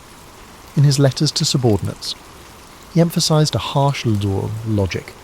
If Southern people felt the effects of the war, the Confederacy's morale would plummet. While many Union leaders sought victory through pitched battles alone, Sherman embraced total war, leaving a reputation that would eclipse his other accomplishments and define his place in American military history. The March to the Sea started on November 15th, 1864, as Union troops departed from the charred remains of Atlanta. The trip to Savannah covered about 300 miles, calculating about 483 kilometers, and lasted almost a month. Contrary to popular belief, Sherman didn't order his soldiers to burn every home or farm they encountered. However, the foraging became so widespread, occasionally turning into looting, that local populations remembered the campaign with lasting bitterness. Union soldiers destroyed rail lines, twisting them into what was mockingly called Sherman's neckties. Warehouses and factories burned, cotton gins destroyed, and livestock taken. Many Southern civilians fled before the advancing columns, while others remained, witnessing gardens, barns, and personal property consumed by Union torches or opportunistic soldiers. Sherman's official position was that his troops should only target items with military or logistical significance. But in practice, those boundaries quickly became unclear. Years later, the question lingered: were these acts justified militarily, or simply a vengeful rampage? Sherman's supporters claimed that the Confederacy's capacity to fight relied on its agricultural and industrial resources, rendering such destruction a regrettable necessity. Critics argued that the campaign violated moral boundaries by punishing innocent civilians. Sherman believed that only by breaking the South's ability and determination to fight could the war's violence be decisively ended. Sherman's forces entered Savannah on December 21st, 1864, facing minimal resistance. He sent a telegram to President Lincoln, proposing the city of Savannah as a Christmas gift. The capture of the nearly intact port offered a strategic base on the Atlantic coast, enabling Union forces to advance into the Carolinas. Northern newspapers celebrated the success, lauding Sherman as a master strategist. Southern newspapers erupted in anger, portraying him as a ruthless destroyer. Confederate civilians criticized the perceived barbarism in diaries and letters, while some Northern voices also voiced discomfort at the campaign's brutality. The Union war machine continued, and Sherman's prominence grew. In early 1865, Sherman turned north to unite with Grant. The Carolinas campaign sought to pressure Confederate resources from a new angle, potentially trapping Robert E. Lee's army between two formidable Union forces. As his men moved through South Carolina, the birthplace of secession, Sherman's tactics became even harsher. In February 1865, Columbia burned, with ongoing debate over whether Union or Confederate forces started the fire. Sherman denied starting the fire, but suspicion remains, woven into local tales that the Union intentionally set ablaze the birthplace of rebellion. Sherman advanced into North Carolina with a slightly softer approach, recognizing that the state had not been as eager to secede as South Carolina. The operational logic persisted: weaken Confederate capabilities, disrupt railroads, and harass the demoralized Southern forces. In April, it was reported that Lee's Army of Northern Virginia surrendered to Grant at Appomattox. Sherman's men sensed the war was nearing its conclusion. Hopes rose that they could finish the campaign without more major clashes. An unforeseen twist occurred when John Wilkes Booth assassinated President Lincoln on April 14, 1865, shocking the entire Union High Command. Grief and anger surged through Sherman's ranks. After Lincoln's death, talks with Confederate General Joseph E. Johnston in North Carolina became increasingly strained. Sherman, aiming for a quick reconciliation, proposed terms that many in Washington viewed as excessively generous, including political concessions that exceeded his authority. The War Department, shaken by Lincoln's assassination and favouring tougher actions, rejected Sherman's agreement. Reports suggested that Sherman was either naive or overreaching. The fiasco briefly damaged his reputation. A revised negotiation resulted in Johnston's surrender on April 26, effectively ending the war in the Carolinas. Sherman's desire to heal wounds quickly conflicted with the mood in Washington, creating misunderstandings that would persist for years.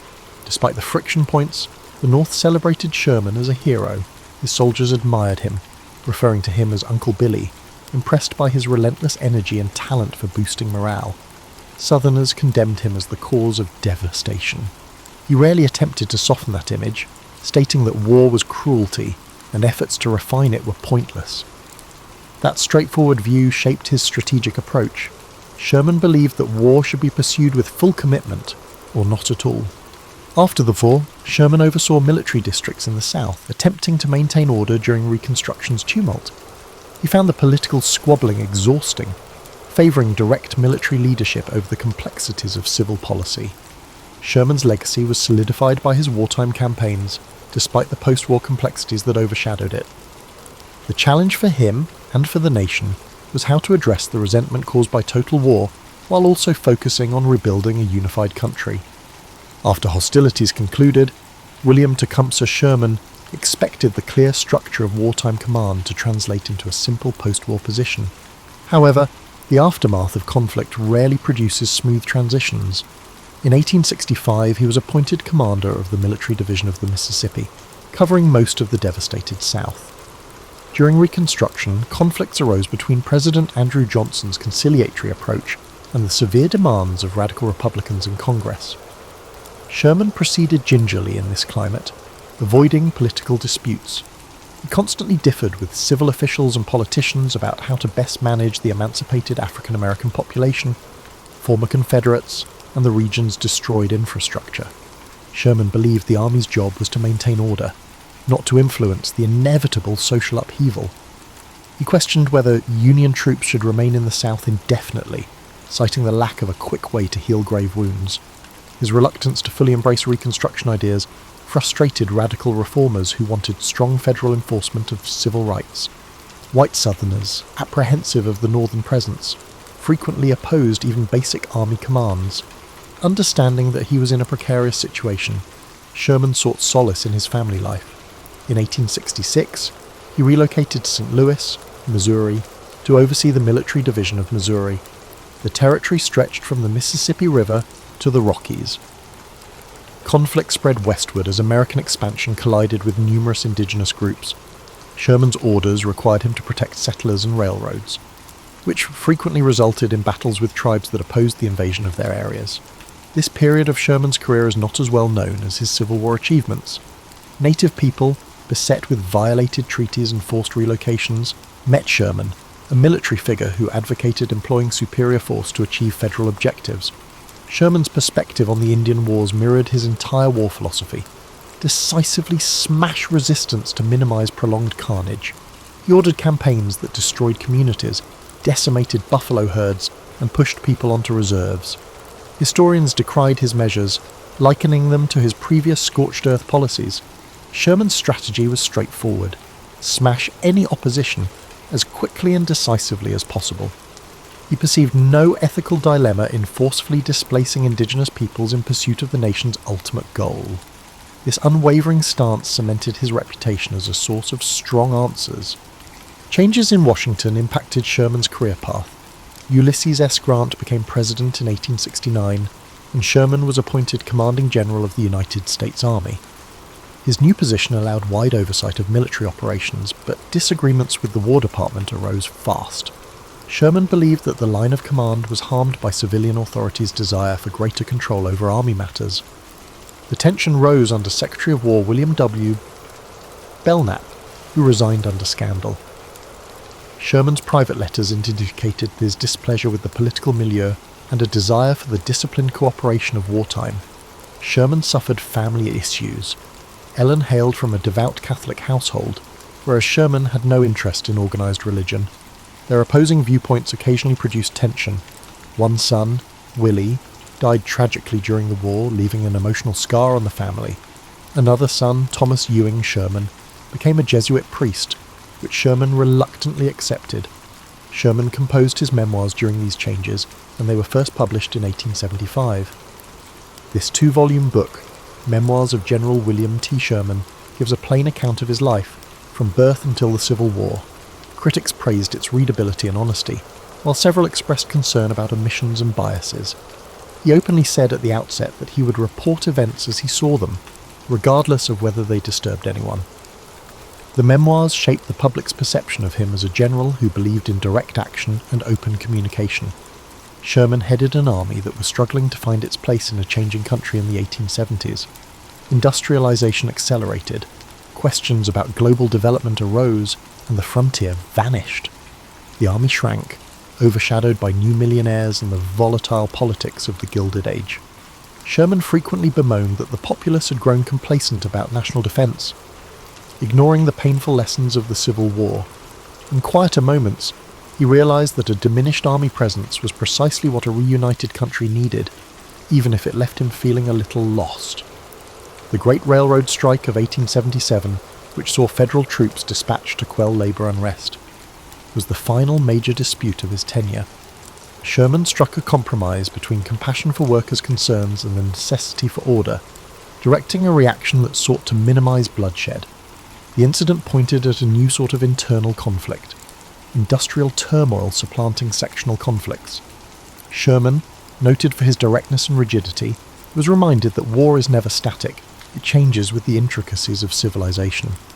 As the 1880s began, William Tecumseh Sherman entered retirement but stayed a notable public figure. In 1882 he stepped down as commanding general, concluding nearly 20 years of consistent leadership in a transforming army. Civic groups, lecture circuits, and political activists often pursued him. Some urged him to run for president, thinking his combat experience and integrity would resonate with Americans. Sherman famously declined, stating, "I will not accept if nominated and will not serve if elected."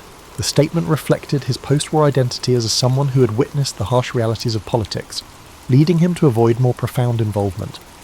His reluctance to run for government came from several factors. He was wary of the constant manoeuvring that characterised national elections. His straightforward attitude conflicted with the need to appease groups and trade favours. He understood that his reputation, forged through tough tactics in Georgia and the Carolinas, could provoke significant backlash in the South and among moderate northern voters. He felt his skills were better suited for organising and leading in challenging situations, rather than in standard governance negotiations. Sherman travelled extensively, giving speeches on Civil War events and promoting a strong, practical military policy, even after leaving formal duties. He seldom softened his remarks. At veterans' reunions, he portrayed the stern uncle, reminding former troops that war was not a glorious adventure. He emphasised to younger audiences that the Civil War was much more complex than just heroes and villains. He stood firm in his decisions, asserting that his aggressive campaigns had reduced the conflict's length. He was honest about his views on Reconstruction's outcomes. He observed the South's economic recovery, the emergence of Jim Crow laws, and ongoing social inequalities. He did not advocate for radical solutions to racial disparity, viewing it mainly as a civilian issue. Some critics viewed Sherman's attitude as evasive, claiming he was dodging moral responsibility. He said his main aim was to preserve the Union, not to create an equal society.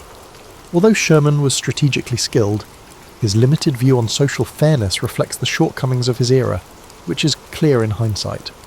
At the same time, narratives about his private life became gentler. He enjoyed engaging with former allies, especially Ulysses S. Grant, whose presidency concluded amid controversy and failure. Sherman stayed loyal to Grant, honouring their bond from the war despite any controversies. They occasionally gathered to voice their discontent regarding how their legacies turned into political issues. When Grant died in 1885, Sherman mourned publicly, delivering eulogies that highlighted loyalty, the virtue that had united them through numerous conflicts. In the 1880s, new industries and technologies captured public attention. Railroads spanned the continent, Telephones connected people, and corporations grew. Sherman felt torn after observing these changes. He appreciated America's ambition for growth, but worried about possible societal instability. The Great Railroad Strike indicated rising unrest among industrial workers. He warned that if class tensions weren't handled correctly, they could erupt violently. Although he wasn't an economist, he identified conflict patterns and warned political leaders that neglecting labour demands could lead to chaos similar to the devastation of war. Sherman, who relocated to New York City later in the decade, joined various clubs and wrote letters condemning the rise of sensational journalism. He was accustomed to media scrutiny. During the war, he was portrayed as either a hero or a criminal. Tabloids thrived on sensationalism, making him cautious about interviews. Young journalists sought his views on military issues. He emphasized that future wars could lead to unimaginable destruction if not quickly contained, particularly with advanced weaponry. He insisted that the only real strategy was to either fully engage in war or not at all. Sherman's health declined as he got older. Stiff joints, persistent pain, and years of fatigue in uniform consumed him. He refused to disguise himself as a weak, elderly general. He walked through the streets of Manhattan in casual clothes, tipping his hat to those who noticed his distinctive grey hair. He visited West Point and other army locations rarely, providing straightforward advice. Train with discipline, but hope you never have to use it in a civil war. Listeners felt that beneath his tough exterior were deep wounds shaped by the harsh realities of war. In his later years, the people embraced him as a grandfather figure. His once fierce demeanour mellowed over time. Fundamentally, he was the man who bravely marched through Georgia, firmly believing that such harshness was essential. In the evolving landscape of modern America, William Tecumseh Sherman remained prominent, his influence softened rather than faded, a reminder of when cities trembled at the sight of blue-clad troops. William Tecumseh Sherman spent his final months in New York surrounded by family and friends. He was stoic, yet he occasionally made sad remarks about how the Civil War ruined his reputation. He recognized that for many Southerners, his name symbolized terror, a reminder of burned houses, ruined railroads, and the unrelenting march of Union forces. To many, particularly in the North, he was the driving factor behind the Confederacy's demise, ultimately sparing many lives by ending the war. The dichotomy left him resigned. Historical assessments are rarely balanced, especially for those who shape conflict in new disputed ways. Sherman became ill with pneumonia in January 1891. Doctors tried to restore his health, but difficulties occurred. By early February, it was clear he was unlikely to recover. He faced his decline discreetly, eschewing some treatments and facing his mortality with the same candour he used in strategy. Family members watched him closely, recalling how the once unstoppable man appeared weak under the light of the bedside lamp. He died on February 14, 1891, at the age of 71. News spread across the country. Southerners reacted calmly to the announcement. Some newspapers ran brief obituaries, while others recalled the misery he caused. In the North, praises poured in, hailing him as a hero who broke the war's illusions and drove the South to its knees. Foreign commentators reflected on how the American Civil War influenced worldwide military thinking, observing that Sherman's death marked the end of an era of bold, large-scale maneuver warfare. Sherman's funeral in New York drew massive crowds to the streets. Veterans wearing uniforms saluted the casket. Young observers were captivated by the legend and listened to serious comments from generals who had served under him. The army provided full honours as a final homage to the man whose worldview was defined by his dedication to duty. Pallbearers included notable civic and military figures, emphasising his life's impact on American growth. They brought his remains to St. Louis with quiet solemnity, where he was buried alongside his wife, Ellen, who had died a few years before. Afterward, newspapers and magazines began to look back. Writers debated morality and necessity. Did Sherman's campaigns enhance combat or spark new conflicts? Some editorialists credited him with inventing the concept of modern total war, emphasising how entire communities, not just soldiers, become involved in massive warfare. Some voiced worry about the impact on civilian life and property, claiming that his approach called into question the ethics of war.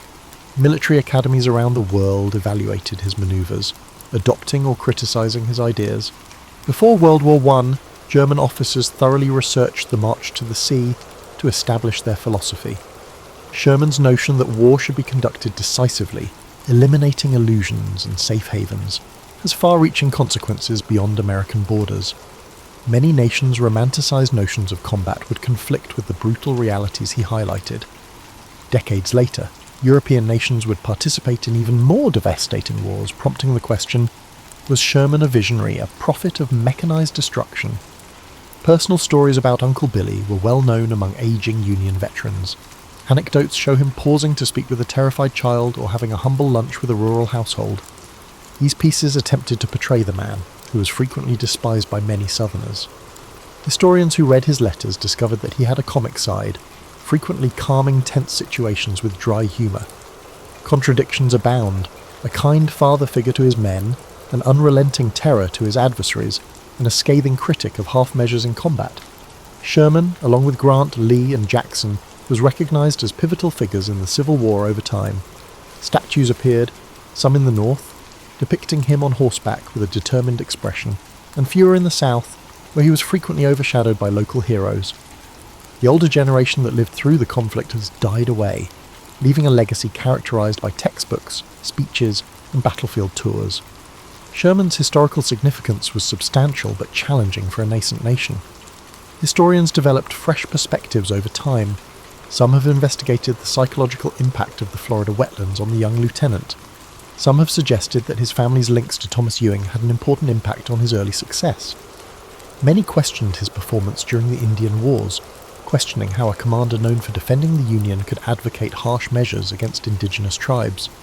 These layers underscored the complexities of his life. He was neither a simple hero nor a villain, but rather a figure of a changing America, managing crises, technological developments, and expanding frontiers. Sherman's name conjures up pictures of relentless columns, flaming depots, and a war that changed the face of conflict.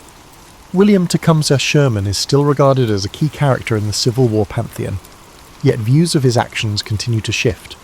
Over 130 years after his death, historians, military scholars, and interested amateurs revisit his wars in search of nuanced insights. Many people are talking about his hard war theory, which holds that to terminate a struggle, a nation must attack the opponent's ability to sustain itself rather than simply defeating forces in open battle. His effectiveness in this area is widely attributed to hastening the Confederacy's demise. Sherman's techniques are sometimes compared to those used in 20th century total conflicts, in which entire economies and civilian populations are targeted. Critics question if the practice establishes a troubling precedent that moral barriers can be crossed for the sake of expediency.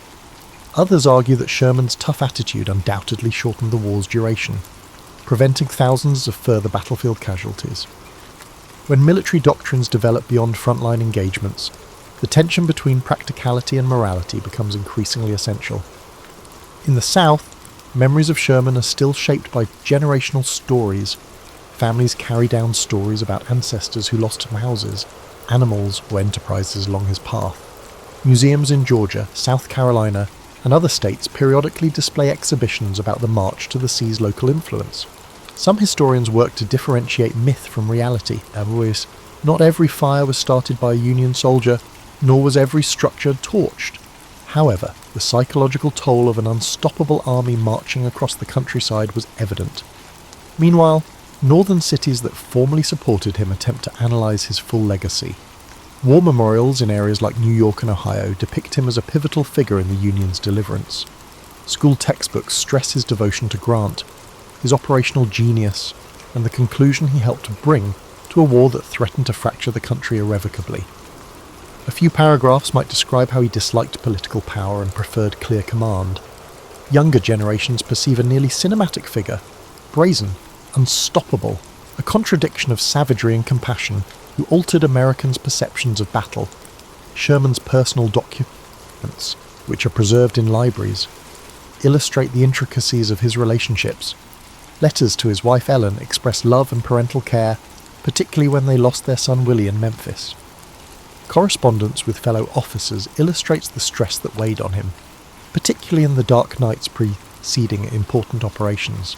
There's a fleeting impression that, beneath the stern general's public face, a man struggled with the internal reservations about the unstoppable machine he'd set in motion. In scholarly areas, studies of Reconstruction address his post-war deeds.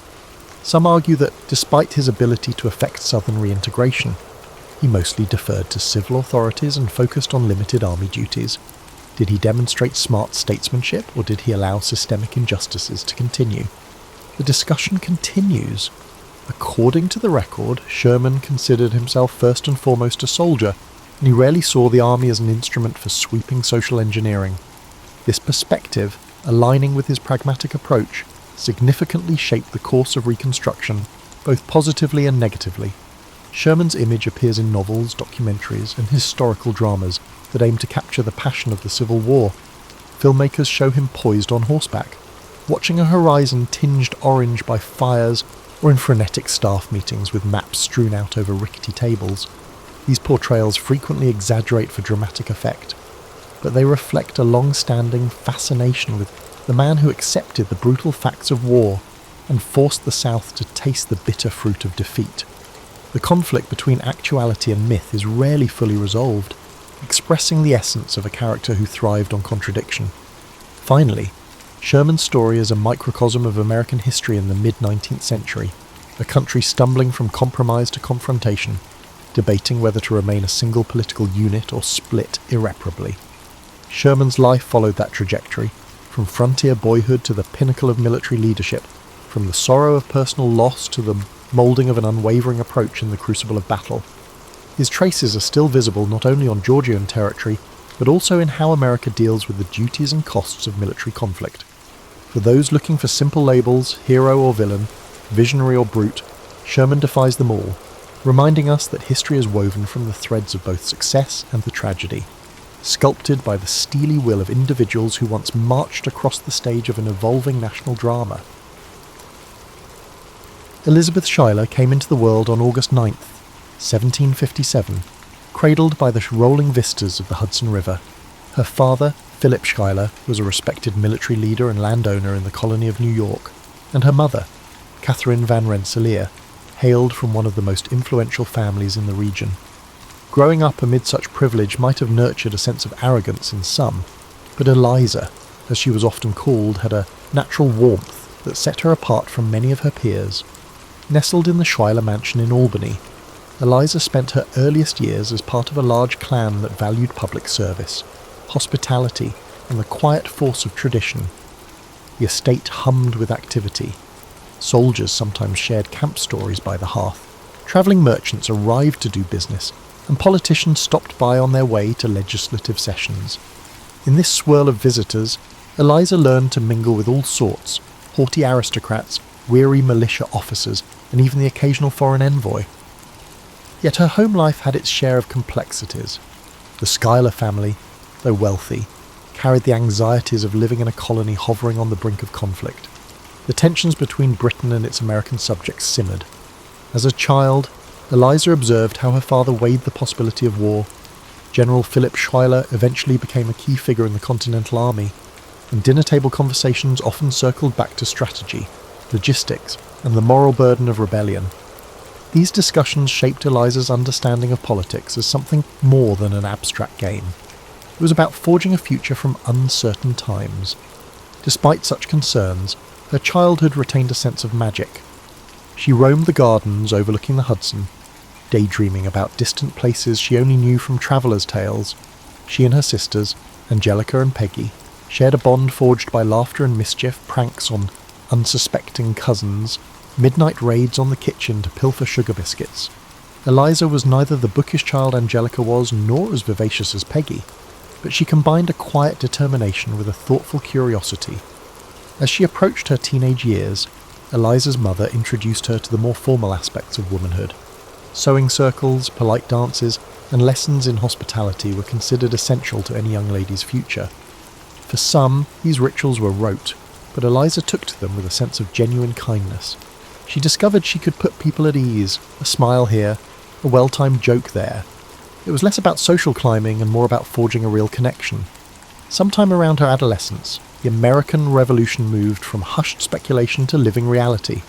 Soldiers set up camp on the Schuyler grounds, forged alliances in the drawing room, and apprehension about the future permeated daily life. Eliza's father was dispatched on missions across the region. leaving her mother to manage the estate's day-to-day operations. In this environment, Eliza developed resourcefulness, noticing how the women of her family stepped up when men were off waging war. Her father's increased involvement in the war in 1777 marked a significant shift in the situation. That year, British forces threatened the Hudson Corridor, and Albany itself seemed vulnerable. While many families fled south for safety, the Schuylers remained steadfast, trusting in Philip's strategic mind.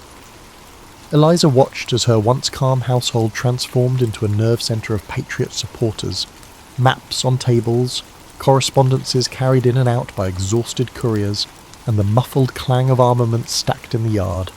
Amid this upheaval, Eliza grew keenly aware of her position in the swirling drama of a young nation's birth. With Angelica off forging social alliances in other colonies and Peggy bouncing between acquaintances, Eliza found herself called upon to maintain a semblance of normalcy. She visited the wounded in makeshift infirmaries and prepared care packages for soldiers. Though still unmarried, she was no longer a mere child listening in on adult conversations. She was a participant, embracing the cause of liberty her father championed. As the war raged, each new day seemed to bring a surprise, shifting alliances, uncertain supplies, and heartbreak over lost battles. In that cauldron of revolution, fate was about to introduce her to a fiery young officer of illegitimate birth and boundless ambition. Elizabeth Schuyler was about to meet Alexander Hamilton, and her life would never be the same. She first encountered Alexander Hamilton in 1779, but their paths had nearly crossed earlier. He served as an aide-de-camp to General George Washington and was known among the Continental Army's inner circle for his articulate letters and keen strategic mind. Hamilton's origins, born out of wedlock in the West Indies, could have made him an outsider, but his intellect and fervour for the patriot cause earned him respect. Though not from an elite lineage like Eliza's, Hamilton possessed a magnetic quality that defied social conventions. When they finally met, it was through mutual acquaintances who gathered in the Schuyler household. Hamilton arrived with a swirl of laughter and conversation, an earnestness in his eyes that left an impression.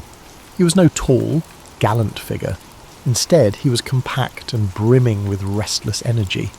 Rumour had it he could dictate multiple letters simultaneously to different aides, his mind racing faster than his quill could keep up.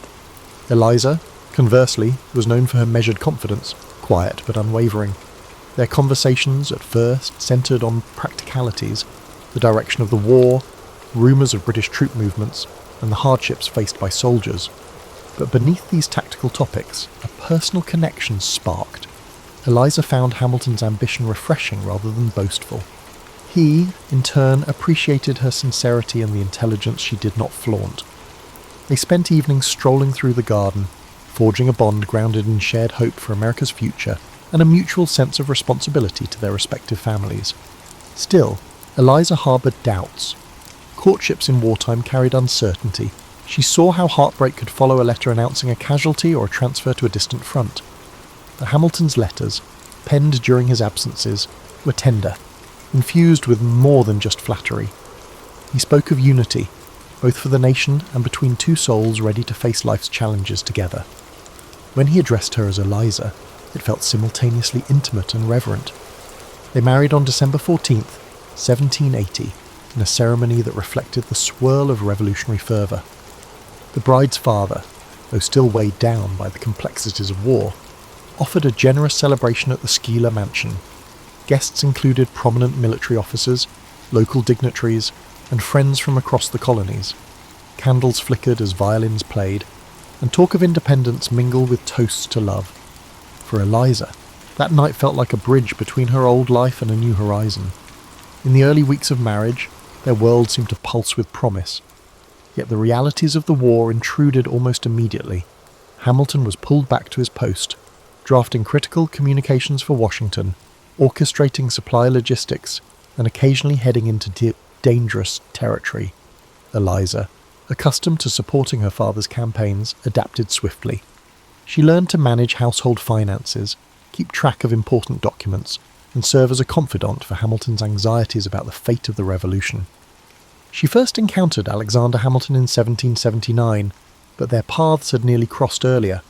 He served as an aide-de-camp to General George Washington and was known among the Continental Army's inner circle for his articulate letters and keen strategic mind. Hamilton's origins, born out of wedlock in the West Indies, could have made him an outsider, but his intellect and fervour for the patriot cause earned him respect. Though not from an elite lineage like Eliza's, Hamilton possessed a magnetic quality that defied social conventions. When they finally met, it was through mutual acquaintances who gathered in the Schuyler household. Hamilton arrived with a swirl of laughter and conversation, an earnestness in his eyes that left an impression. He was no tall, gallant figure. Instead, he was compact and brimming with restless energy. Rumour had it he could dictate multiple letters simultaneously to different aides, his mind racing faster than his quill could keep up. Eliza, conversely, was known for her measured confidence, quiet but unwavering. Their conversations, at first, centred on practicalities, the direction of the war, rumours of British troop movements, and the hardships faced by soldiers. But beneath these tactical topics, a personal connection sparked. Eliza found Hamilton's ambition refreshing rather than boastful. He, in turn, appreciated her sincerity and the intelligence she did not flaunt. They spent evenings strolling through the garden, forging a bond grounded in shared hope for America's future and a mutual sense of responsibility to their respective families. Still, Eliza harboured doubts. Courtships in wartime carried uncertainty. She saw how heartbreak could follow a letter announcing a casualty or a transfer to a distant front. But Hamilton's letters, penned during his absences, were tender, infused with more than just flattery. He spoke of unity, both for the nation and between two souls ready to face life's challenges together. When he addressed her as Eliza, it felt simultaneously intimate and reverent. They married on December 14th, 1780, in a ceremony that reflected the swirl of revolutionary fervour. The bride's father, though still weighed down by the complexities of war, offered a generous celebration at the Schuyler mansion.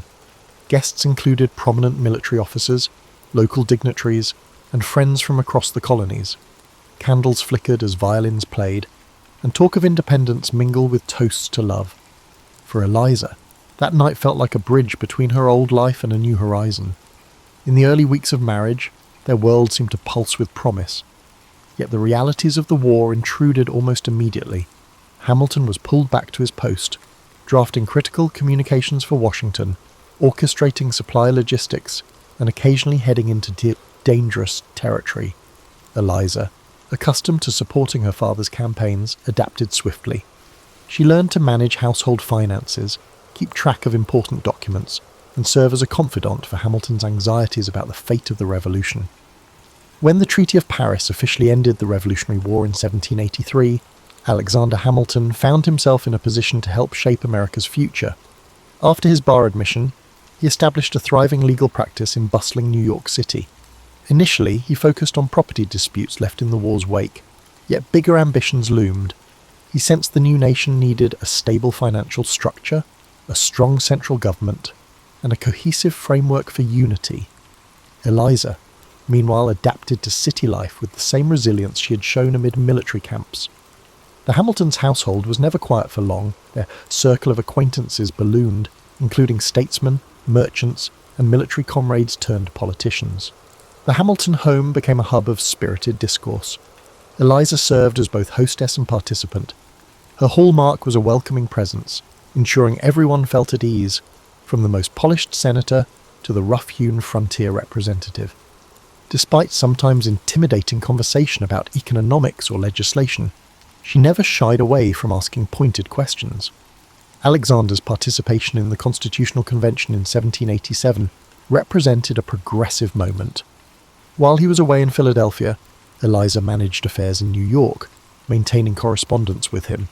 She offered moral support, reading newspapers to gauge public sentiment and relaying her observations. Though not formally educated in political theory, she grasped the importance of a balanced government.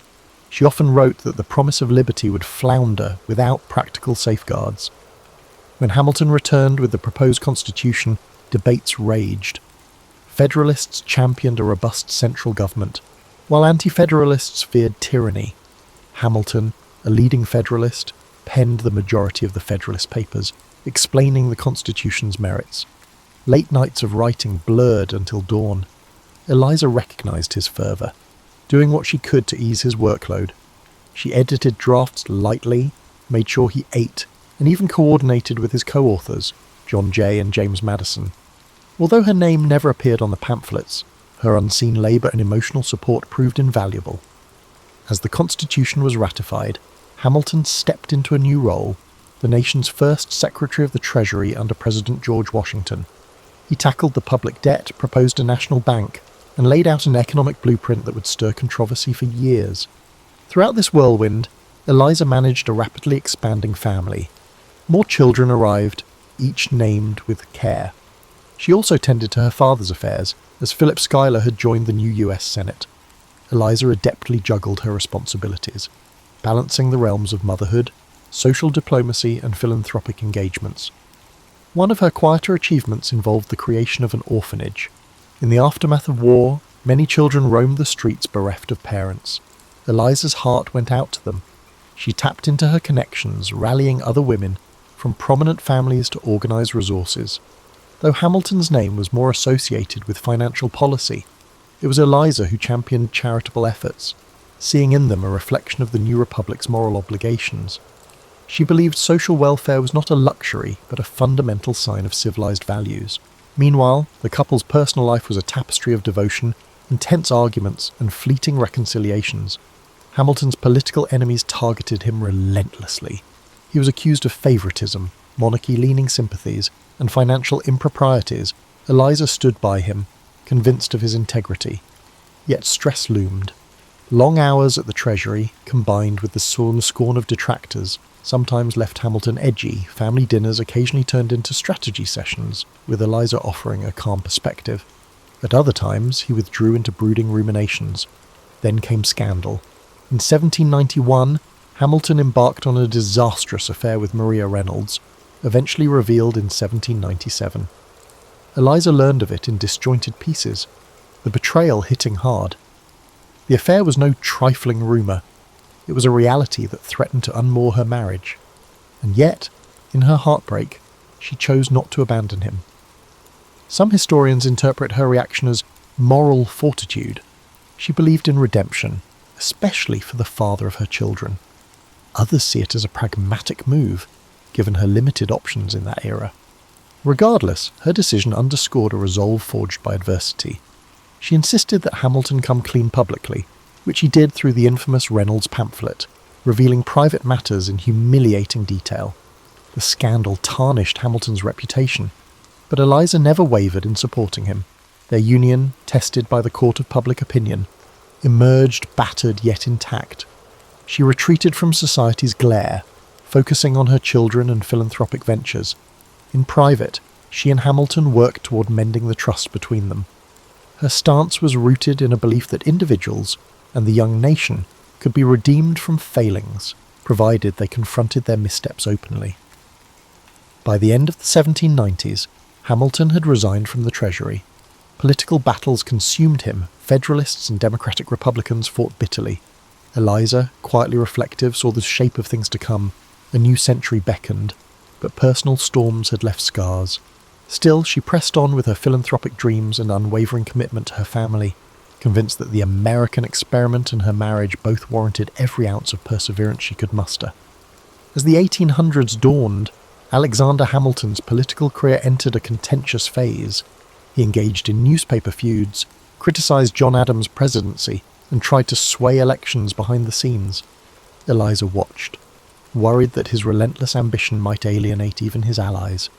She urged moderation, but Hamilton's temperament demanded he push forward, certain that his vision for the nation outweighed short-term unity. Meanwhile, Eliza deepened her involvement in New York's charitable circles.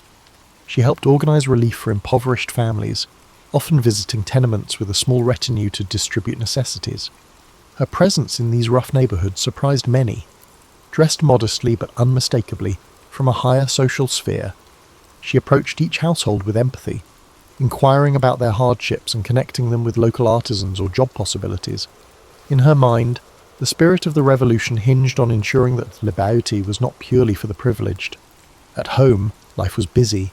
The Hamilton children, by now a lively brood, required guidance and moral grounding. Eliza's father had retired from the Senate, and her sisters were scattered among marriages and estates. Letters flew back and forth among the Schuyler siblings, exchanging gossip and confidence. Angelica, living abroad, lamented the distance, while Peggy struggled with health issues. In these letters, Eliza was a pillar, pragmatic, affectionate, and ever eager to uphold family bonds despite the swirling chaos of politics. Hamilton's disputes escalated. He penned damning critiques of Aaron Burr, once a political ally but now a rival. Burr, equally ambitious, felt slighted by Hamilton's influence and remarks. In 1804, Burr, on the verge of losing New York's governorship, intensified tensions by accusing Hamilton of undermining his campaign. As accusations swirled, Burr issued a challenge, a dawn duel to settle their honour. Eliza, upon learning of the challenge, pleaded for Hamilton to find another resolution. She implored him to consider their children, to think of the scandal that had already tested their marriage, to weigh the heartbreak that another public confrontation would unleash. Hamilton assured her the affair was a matter of principle. He confessed personal reservations about duelling. It contradicted his moral convictions and religious beliefs. Yet the unwritten rules of honour among gentlemen at the time left little room for retreat without being branded a coward, torn between personal ethics and societal codes. Hamilton resolved to meet Burr across the Hudson River in Weehawken, New Jersey. The night before the duel, Hamilton wrote letters to friends and family. Eliza found him in a sombre mood, his usual fiery determination replaced by introspective melancholy. He gave her instructions about the children's education, finances, and even personal regrets. She tried desperately to dissuade him, offering every argument from his political future to their family's stability. But the machinery of the duel was set in motion. In a final gesture of love, they prayed together, tears unspoken but understood. On the morning of July 11th, 1804, Hamilton and Burr faced each other at Weehawken. Eliza waited anxiously at home, racked by dread. The details of the duel remained debated, but the outcome was tragically clear. Hamilton was mortally wounded, shot in the lower abdomen, and transported across the river. Eliza rushed to his side, finding him in a friend's house, drifting in and out of consciousness. He lingered for more than 24 hours, enough time for them to exchange final words. He expressed regret for the turmoil he had caused, and she, through tears, assured him of her unconditional love. Hamilton died on July 12th, leaving Eliza a widow at age 47, with 7 surviving children and another extended family to support. The entire city of New York was shocked. A funeral procession took place, overshadowed by the scandalous nature of the duel. Burr fled, publicly vilified. Eliza's grief was immense, a mixture of sorrow and anger at a code of honour that demanded lethal resolution, at the political climate that spurred such violence, and at the cosmic cruelty of losing her husband just as the nation was stabilising. In her anguish, she sought solace in faith and family. The immediate aftermath required practical decisions. Hamilton's debts loomed large, some due to his lavish lifestyle and unprofitable investments. Eliza, reluctant though she was, tackled the financial intricacies head-on. Rather than retreat into mourning, she found a clarity of purpose. She would safeguard her husband's legacy, provide for their children, and carry on with the charitable missions that held a special place in her heart. If Alexander Hamilton died ensuring his place in history, Eliza would live on to shape how that history remembered him. In the weeks following Alexander Hamilton's funeral, Eliza confronted a daunting to-do list. She sorted through unpaid bills, discovered unfinished essays and treatises in his study, and faced the prospect of raising her children in a social climate that still buzzed with rumours about the fatal duel. The Schuyler family offered emotional and financial support, but Eliza felt compelled to manage her affairs independently. She liquidated some assets, negotiated with creditors, and carefully planned a modest lifestyle that would preserve dignity yet remain financially feasible. One of her first initiatives was to gather Hamilton's letters and writings. She sensed that his political enemies might attempt to distort his legacy. Determined to present an accurate account of his contributions, she approached friends and colleagues for additional correspondence, anything that could shed light on Hamilton's thought process and character. These efforts planted the seeds of what would eventually become a significant archival trove. Though she had no formal training in historical preservation, all she knew was that the story of his role in founding the new nation needed to be told honestly, free from the rancour that surrounded his final years. Her philanthropic spirit surged as well. She returned to the Orphan Asylum Society of New York, later known as Graham Windham, dedicating more hours to its expansion. The orphanage had grown since its inception, and children of various ages depended on stable funds and guidance. Eliza believed her personal grief could fuel a deeper compassion for those who had lost families under equally harsh circumstances. She organised fundraisers, leaning on acquaintances from Hamilton's Federalist circles and from her father's old networks. Donations trickled in, enough to expand the orphanage's facilities. At home, she took solace in her children's presence. Some older ones, like Philip Jr. and Angelica, stepped into supportive roles, though they too reeled from their father's violent death. Eliza's maternal instincts extended beyond mere comfort. She actively cultivated their education and moral development. Hamilton had always advocated for robust learning, so she ensured her sons and daughters had access to tutors and libraries. The younger children gleaned from her an abiding sense of hope despite life's traumas. Friendship with Dolly Madison, the charismatic wife of President James Madison, rekindled after the duel. Though Madison had once been Hamilton's political rival, Dolly admired Eliza's fortitude and philanthropic drive. The two women exchanged letters on everything from child-rearing to the complexities of shaping national identity. During visits to the capital, Eliza dined among statesmen who revered her husband's intellect yet had once clashed with him.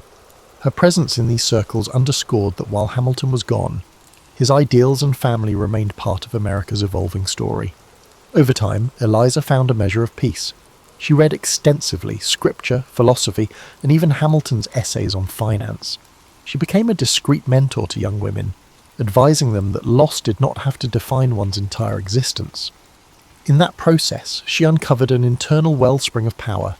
No longer defined merely as a general's daughter or a statesman's wife, she was forging her identity as a protector of children, a keeper of her husband's legacy, and a quiet, stabilizing figure in a nation still shaping its post-war identity.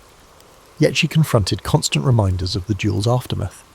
Burr's reputation had collapsed, but he lingered on society's fringes, and occasionally rumours of his presence in New York circulated. Some supporters of Hamilton yearned for Eliza's public condemnation of Burr. She responded by emphasising forgiveness, not for Burr's sake alone, but for her own spiritual health. Still, she admitted to close friends that the wound ran deep, and any mention of Burr reopened old pain. In 1806, tragedy revisited her life when her sister Peggy died. Though they had not spent as much time together recently, losing a sibling reignited her sense of mortality. Each family loss spurred reflection. Why does fate entwine sorrow and joy so tightly?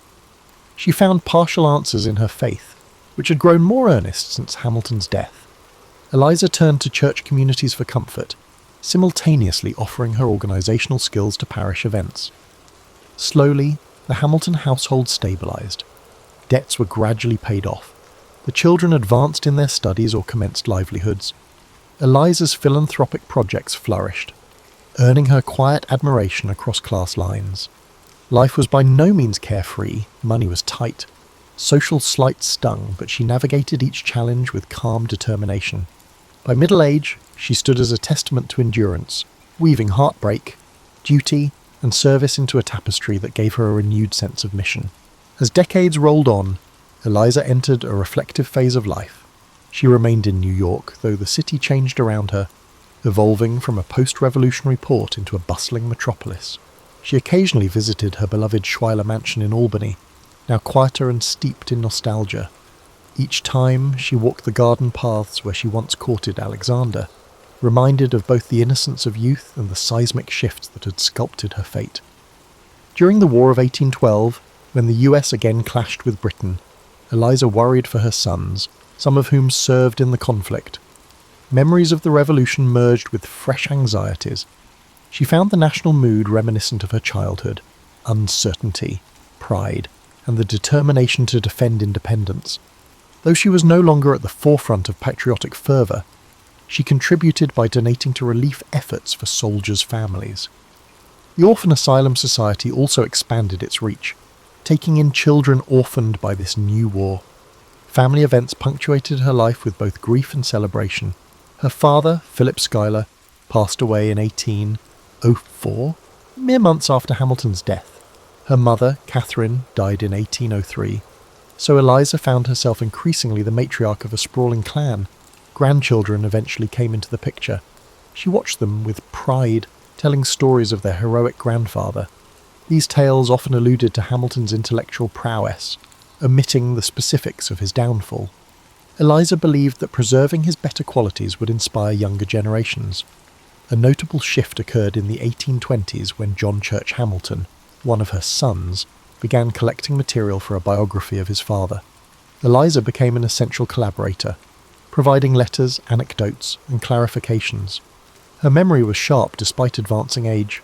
She recalled specific conversations, recounted legislative battles, and recalled the exact inflection in Hamilton's voice when he debated a point of law. Many historians would later marvel at her recollections, which filled gaps in the archival record. It was as if she carried a living library of Hamilton's life in her heart. Yet that collaboration was not free of emotional toll. Revisiting the events leading up to the duel forced her to confront old wounds. Tears occasionally halted her storytelling, especially when she recounted the final hours of Hamilton's life. John Church pressed gently, wanting to capture every detail for posterity. Eliza, sensing the greater purpose, persevered. She recognised that telling Hamilton's story might help the nation appreciate the foundations he helped lay, structures like the Treasury Department, the National Bank, and the concept of federal credit. In 1828, she travelled briefly to Washington, D.C., invited by friends who remembered her philanthropic achievements. The capital had grown since her earlier visits. Monuments dotted the landscape, celebrating founding fathers. She experienced a bittersweet pride passing tributes to men Hamilton had worked alongside: George Washington, Thomas Jefferson, and James Madison. Some pointed out the conspicuous absence of Hamilton's own monument. She shrugged it off, insisting that the measure of a person's influence lay not in stone effigies, but in living institutions. With the passage of time, she also became more candid about the Reynolds scandal, though still discreet. In private conversations, she admitted the pain had never vanished, but she framed it as a testament to the flawed humanity even brilliant people carry. Her capacity to forgive reflected a deep spirituality. She attended church regularly, praying for unity in a country that seemed perpetually on the brink of new conflicts, nullification crises, debates over slavery, and the push westward. Living well into her golden years, she gathered a tight circle of confidants. Often, they found her mending clothing for orphan children or proofreading a letter for John Church's next manuscript draft. She rarely sought acclaim for her charitable work. If praised, she gently redirected attention to the cause itself. For her, the real triumph lay in ensuring children had a chance at life, just as the nation's founders had tried to secure opportunity for future generations. In 1832, she experienced another heartbreak when her oldest son, Philip Jr., passed away after a struggle with illness. Each loss reminded her of time's relentless march, yet her faith and familial bonds kept her grounded. She wrote that her love for God and for the late General Hamilton fortified her soul against despair. Approaching 80, Elizabeth Schuyler. Hamilton was more than a relic of a revolutionary era. She was a living narrative of strength, weaving personal tragedy and national memory into a single tapestry of compassion and hope. Elizabeth Schuyler Hamilton lived to see Andrew Jackson's presidency and the beginnings of the Industrial Revolution. She watched America morph into a nation both deeply reflective of its revolutionary roots and straining toward modernity. Railroads spread, factories arose, as this political scene erupted with fresh tensions over states' rights and potential expansion. By now, Eliza was considered a venerable figure, one of the last living links to the nation's founding generation. In her final years, she resided in a modest home in Washington, D.C., partly to be nearer some of her children. The city had matured since the muddy, partly built capital she once knew. She took quiet walks with visitors, reflecting on how her husband had helped shape the financial systems that fueled such growth. Political leaders occasionally sought her out for anecdotal insights, hoping to glean from her personal glimpses into Hamilton's strategies and relationships. She obliged politely, though she often reminded them that real progress required fresh ideas, not mere nostalgia. Her commitment to philanthropy never waned. Even in advanced age, she attended Orphan Asylum Society meetings when possible, offering guidance on fundraising and resource management. Younger trustees listened intently, aware that the society's founding mother was still sharp despite her frailty. In many ways, the orphanage had become a symbol of her life's work, caring for the vulnerable, preserving hope amidst adversity.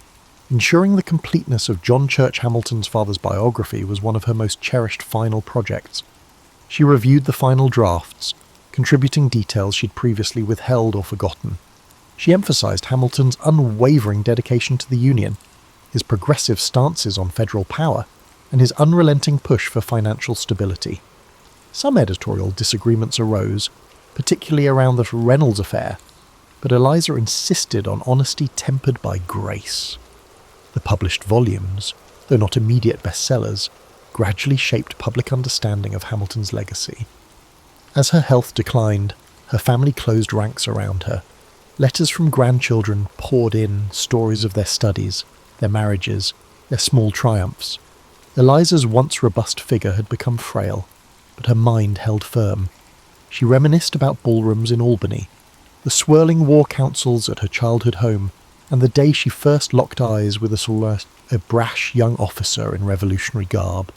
Occasional visitors found her reading the Federalist Papers by candlelight, as if reacquainting herself with Hamilton's voice. She also kept a well-worn Bible, reflecting a faith that had buoyed her through heartbreak after heartbreak. Prayer, to her, was less about ceremony and more about continuous conversation with a higher power that had guided her from war to widowhood. In these final dialogues with God, she found peace, certain that her labours, both familial and charitable, held meaning beyond mortal life. Elizabeth Schuyler Hamilton died on November the 9th, 1854, at the age of 97. Her passing marked the end of an era. Obituaries praised her dedication to preserving Alexander Hamilton's legacy and championing charitable causes. Publications recounted her devotion to the Orphan Asylum Society and her unwavering presence during the tumultuous birth of the Republic. While she never held public office, her influence was palpable in the communities she served and in the narratives of America's founding. She was buried near her husband in the graveyard of Trinity Church in Manhattan, reuniting them in eternal rest beneath the city skyline he had once helped transform. For decades, the memory of her kindness lingered in the stories told by those who knew her, a woman who had endured scandal and duel-driven tragedy, only to emerge as a symbol of grace. In the decades following her death, interest in Hamilton's financial genius grew, spurred by economic expansions and civil conflict. Historians found in Eliza's carefully guarded letters a trove of insight into the man behind the policies. Her philanthropic legacy endured, with the orphanage continuing to serve children well into the modern age. Over time, as the nation wrestled with the complexities of its founding ideals, the figure of Eliza gained renewed appreciation. She was not merely the devoted wife of a founding father, but a quiet architect of social welfare and historical stewardship in her own right. To this day, visitors at Hamilton's gravesite often spare a moment for Elizabeth Schuyler Hamilton. Her story underscores how the quieter characters of history can profoundly shape a nation's ethos. Eleanor Roosevelt's name evokes images of a dignified First Lady, championing human rights and redefining the role of women in politics. Yet her story begins in an era marked by hushed assumptions about what women could and should do, and her journey from shy orphan to global influencer was no predictable progression. Born Anna Eleanor Roosevelt on October 11th, 1884, she entered a family steeped in prestige, but also riddled with private heartbreak. Her mother, Anna Hall Roosevelt, was renowned for beauty and social graces, while her father, Elliot Roosevelt, was the charismatic but troubled younger brother of future President Theodore Roosevelt. Some narratives cast her parents in stark contrasts, her mother's aloof manner, her father's erratic behaviour. Yet Eleanor recalled them both with a child's longing, craving acceptance.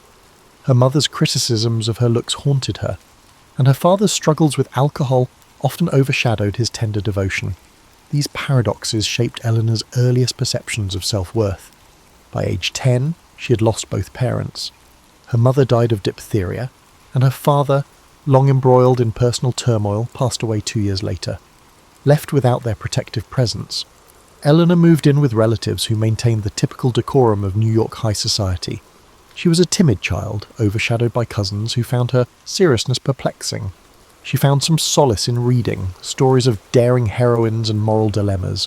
Her maternal grandmother, Mary Ludlow Hall, insisted on conventional decorum with the hope that Eleanor would bloom into a proper debutante. Instead, the girl quietly internalized a sense of duty and self-consciousness. She learned how to host teas and navigate social niceties, but she also developed an inner resolve. The gulf between the confident girls around her and her insecurities never fully disappeared, but she forged a methodical approach to self-improvement. At age 15, she was shipped to Allenswood Academy, a boarding school outside London. There, under the guidance of Marie Souvestre, an educator known for fostering independent thought, Eleanor found a nurturing environment for the first time since her parents' deaths. Souvestre saw potential in her seriousness and urged her to speak her mind. Gone were the constraints of superficial society gatherings. Instead, classes focused on world affairs, literature, and critical thinking. Eleanor travelled across Europe, absorbing cultural differences, forging friendships, and learning to question assumptions. The timid girl from New York high society was awakening to the world's complexity. Returning to the United States at age 18, she struggled to reacclimate to the rigid expectations of debutante life. Gowns, balls, and polite suitors filled her schedule, yet she yearned for deeper substance. Family members urged her to embrace tradition, marry well, produce heirs, and carry on the Roosevelt name with appropriate decorum. Internally, she felt her convictions hardening. There was a broader realm where she might be of use. She began volunteering in settlement houses, encountering immigrants grappling with poverty and discrimination. It was her first intimate brush with social injustice. Around this time, she reconnected with her distant cousin Franklin Delano Roosevelt, a dashing young man set on a political career. Their shared family name and ties to Theodore Roosevelt added a certain inevitability to their courtship. Yet their bond was more complex than a convenient match. Franklin admired her seriousness and warmth. She found in him a lively optimism that promised adventure. Despite concerns from his domineering mother, Sarah Delano Roosevelt, they married in 1905. Theodore Roosevelt, then president, gave away the bride, an event that overshadowed the couple's day with national headlines. Early married life plunged Eleanor into the complexities of the extended Roosevelt clan, dominated by Sarah's strict ideas about household and social status. As she bore children, eventually 6, one dying in infancy, Eleanor struggled to maintain her identity. She discovered that her new role often felt like a performance, the shy orphan recast as the society hostess and dutiful political wife. Yet beneath the formalities, she was observing, learning, and quietly resolving to find her voice. Her childhood taught her to survive loss and isolation. Marriage would teach her to navigate duty and compromise. By her mid-20s, Eleanor Roosevelt stood at a crossroads, respectable wife in a prominent family, yet privately aware of how little she truly belonged to herself. She'd endured tragedy and internalized criticism, and now balanced motherhood with a sense that she was meant for more. As her husband's political ambitions gathered momentum, she would face new tests of resilience and discover just how profound her influence could become. In her first years of married life, Eleanor Roosevelt found her space and autonomy overshadowed by the imposing figure of her mother-in-law, Sarah Delano Roosevelt. Sarah managed the household finances and even designed adjoining living quarters so she could oversee Eleanor's management of the children. This arrangement stifled Eleanor's independence, leaving her feeling perpetually monitored. Franklin seemed comfortable with his mother's involvement, and this tacit acceptance further isolated Eleanor. Nevertheless, she made the best of her circumstances. She immersed herself in child-rearing, determined that her children would experience a warmth she had too often lacked. Simultaneously, she sought outlets for her curiosity about social issues, volunteering for the Junior League. She assisted in settlement work on Manhattan's Lower East Side, coming face to face with poverty and labour injustices. Observing the hardships of immigrant families, Eleanor recognized the stark gap between her privileged circle and those struggling at America's margins. Around 1910, Franklin's political career began. Elected to the New York State Senate, he moved the family to Albany. Though still reluctant to step into the public spotlight, Eleanor gleaned insights into legislative processes and networking. She watched as lawmakers engaged in negotiations, formed alliances, and faced seemingly insurmountable challenges. At social gatherings, she was the dutiful wife, exchanging pleasantries while quietly absorbing the undercurrents of power.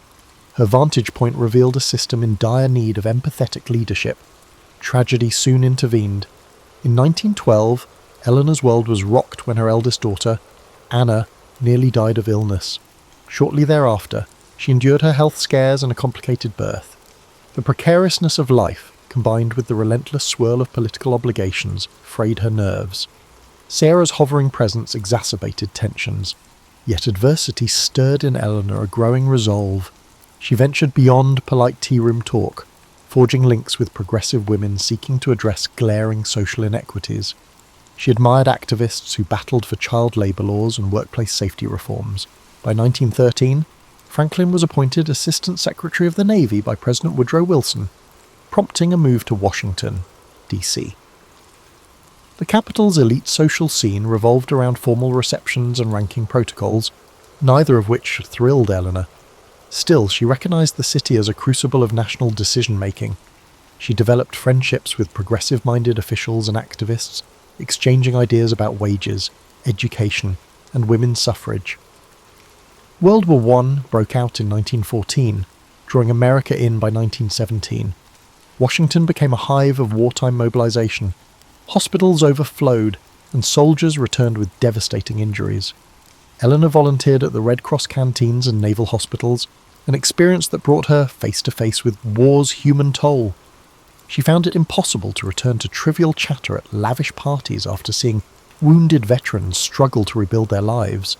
Even as she navigated demands for appearances by Franklin's side, she yearned to channel her growing empathy into concrete action. Meanwhile, her personal life took a shocking turn. In 1918, she discovered Franklin's romantic letters to Lucy Mercer, her social secretary. A betrayal rocked Eleanor's foundations. She confronted her husband, and while divorce was considered, Sarah Roosevelt threatened to cut off financial support. The scandal never fully reached the public ear, but it jolted Eleanor into rethinking her marriage. Although she remained married, the emotional bond between them changed.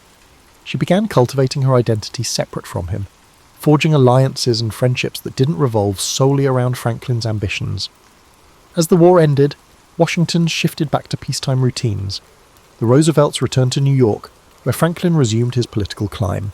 However, Eleanor's worldview had expanded. No longer content to linger in the background, she immersed herself in political clubs, particularly the League of Women Voters and the Women's Trade Union League. She devoured reports on social conditions, labour rights, and civil liberties. She overcame her shyness when speaking in public, fueled by the conviction that she had something to contribute. This evolution coincided with the ratification of the 19th Amendment in 1920, granting women the right to vote. Energised by this milestone, Eleanor campaigned for Franklin when he ran as the Democratic vice presidential candidate that same year. Though they lost, the experience broadened her political network. She saw how campaigns were orchestrated, how messages were spun, and most importantly, how public opinion could be swayed toward progressive ideals if approached with authenticity.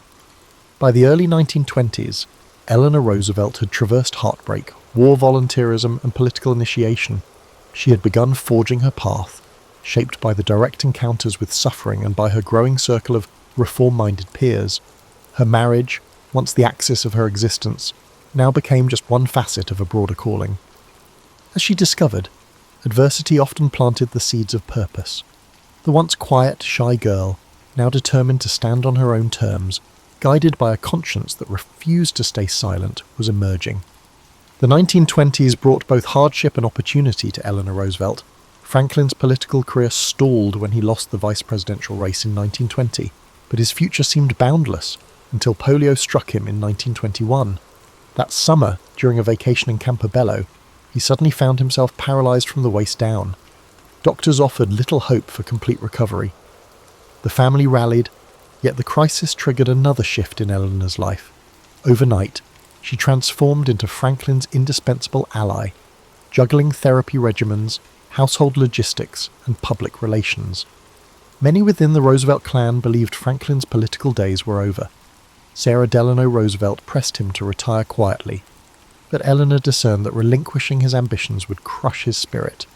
She supported his determination to regain mobility, helping him navigate new routines. She also shouldered tasks Franklin previously handled, from correspondence to scheduling. Suddenly, she was more than a supportive spouse. She was a gatekeeper, an intermediary, and an architect of her husband's comeback. Her own organisational skills flourished. She managed Franklin's affairs and dedicated time to committees that advanced her interests. She joined the Women's Division of the New York State Democratic Committee, recruiting women voters and championing issues that aligned with social reforms. This dual role, family caretaker and political operator, displayed an emerging confidence. She shed the last vestiges of social timidity, speaking at rallies and forging alliances with party leaders. While some ridiculed her for lacking classic oratory flair, others appreciated her sincerity. In 1924, Franklin ventured back into politics by supporting Al Smith for the position of governor of New York. Behind the scenes, Eleanor arranged events, wrote letters, and networked on his behalf. She began to see how her initiatives merged with broader political machinery. The Women's City Club and the League of Women Voters offered her platforms to discuss labour issues and child welfare. Her voice carried an authenticity rooted in hands-on experience, and she found an audience eager for that perspective. Yet her personal journey wasn't all smooth. Living under the same roof as Sarah, she faced constant friction about how to manage Franklin's care.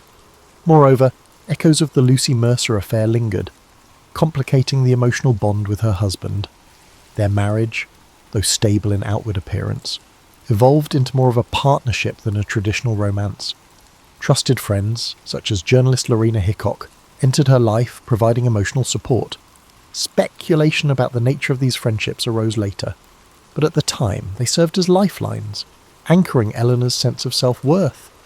As Franklin's mobility improved incrementally, supported by crutches, braces, and daily exercises, his political aspirations reignited. He ran for governor of New York in 1928 and won. Suddenly, Eleanor had to navigate her new role as the governor's wife. She disliked the ceremonials of the executive mansion in Albany, but she saw an avenue to shape policy from within. She was no longer content with simply greeting dignitaries at receptions. Instead, she turned the governor's residence into a meeting point for activists and policymakers. Under her watch, progressive agendas on labour laws and social welfare found an informal forum. Meanwhile, she continued building her own reputation. She wrote articles for women's magazines, pushing readers to engage in civic matters. In one piece, she insisted that the success of democracy depended on informed citizens, especially newly enfranchised women. Her writing style was direct and personal, resonating with readers tired of lofty rhetoric.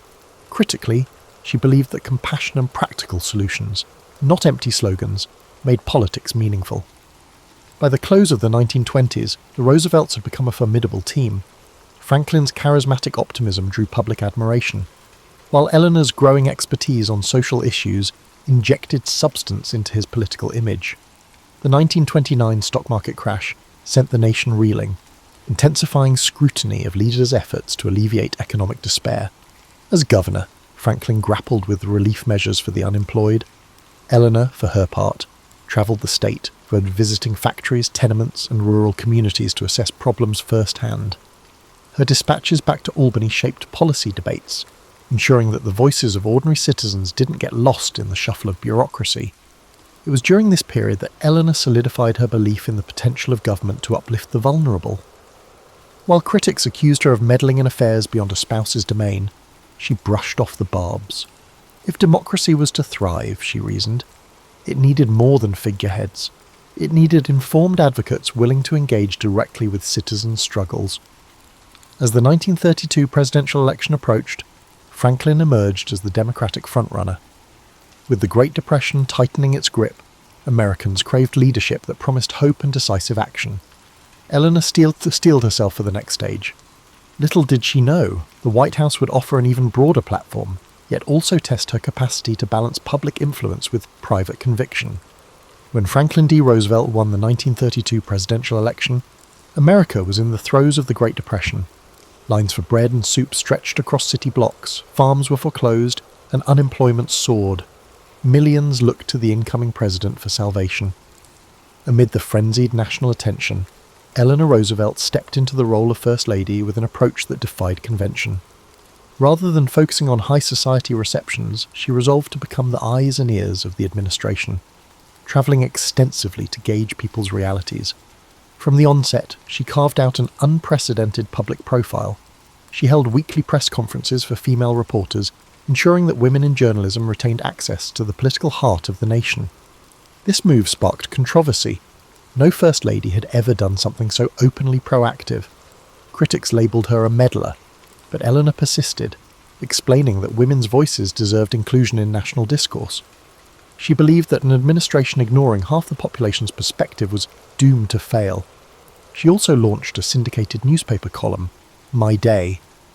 In it, she chronicled her observations on policy, social conditions, and even personal reflections.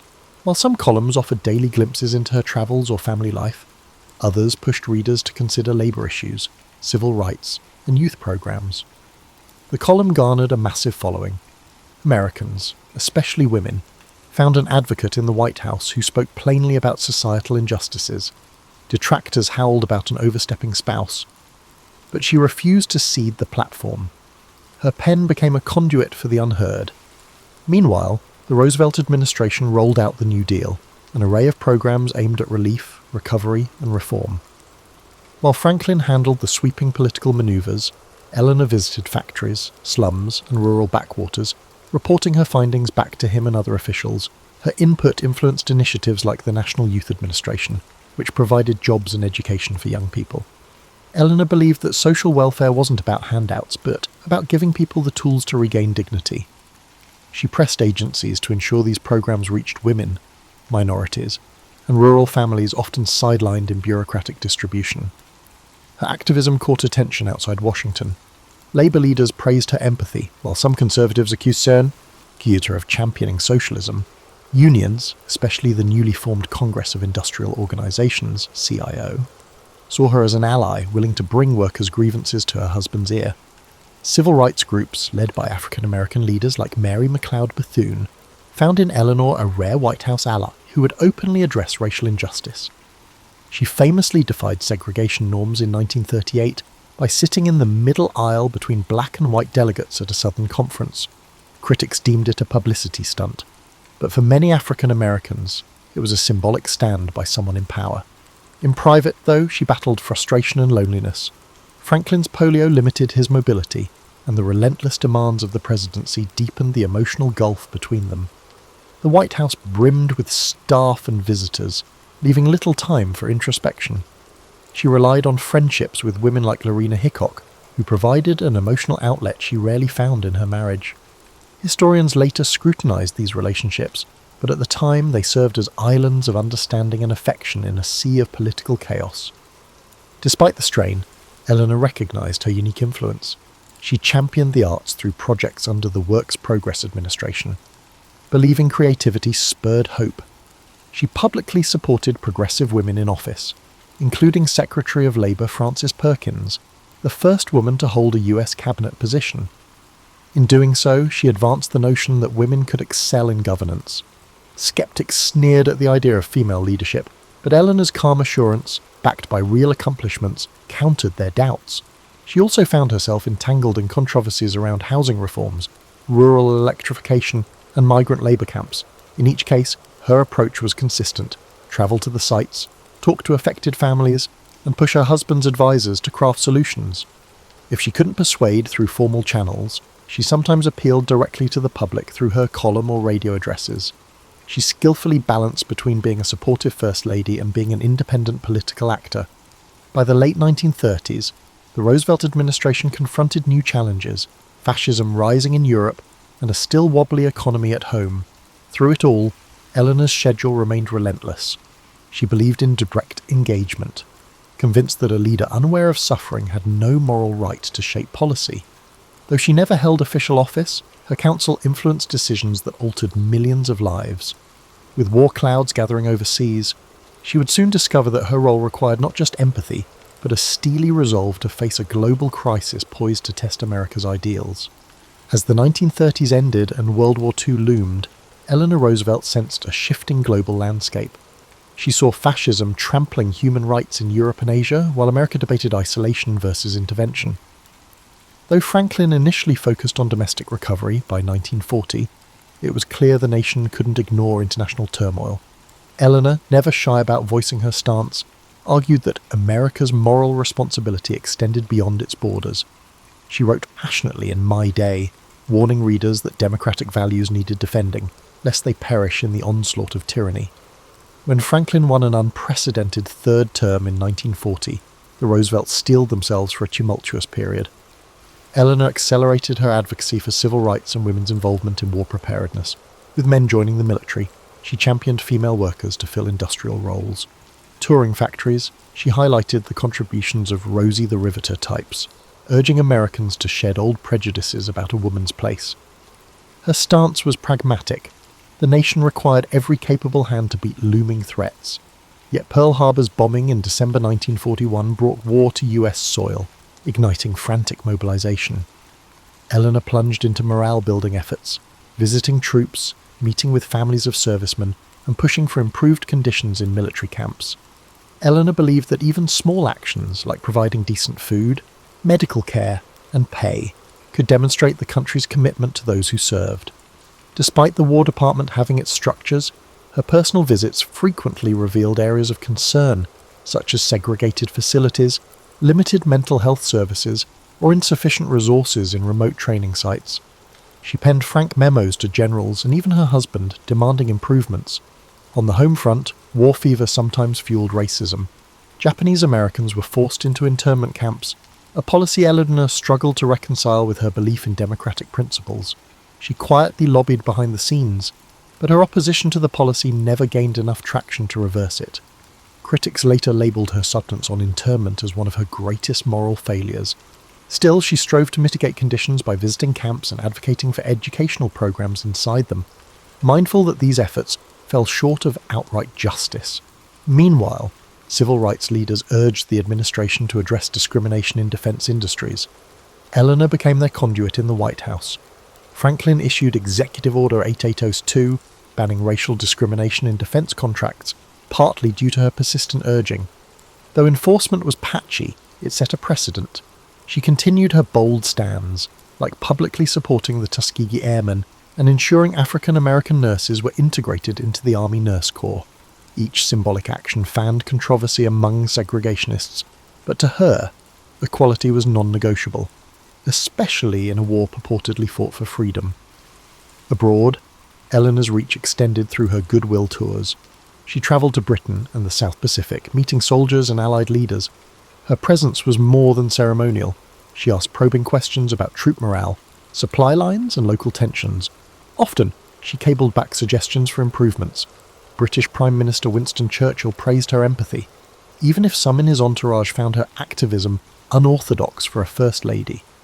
She reassured war-weary civilians that American aid wasn't just strategic, it was driven by a genuine commitment to liberty. At home, she confronted a personal heartbreak. Her brother, Hall Roosevelt, struggled with alcoholism, echoing the family's tragic legacy. She tried to arrange support and discreet care, balancing private loyalties with public responsibilities. Her circle of intimate friends provided emotional ballast.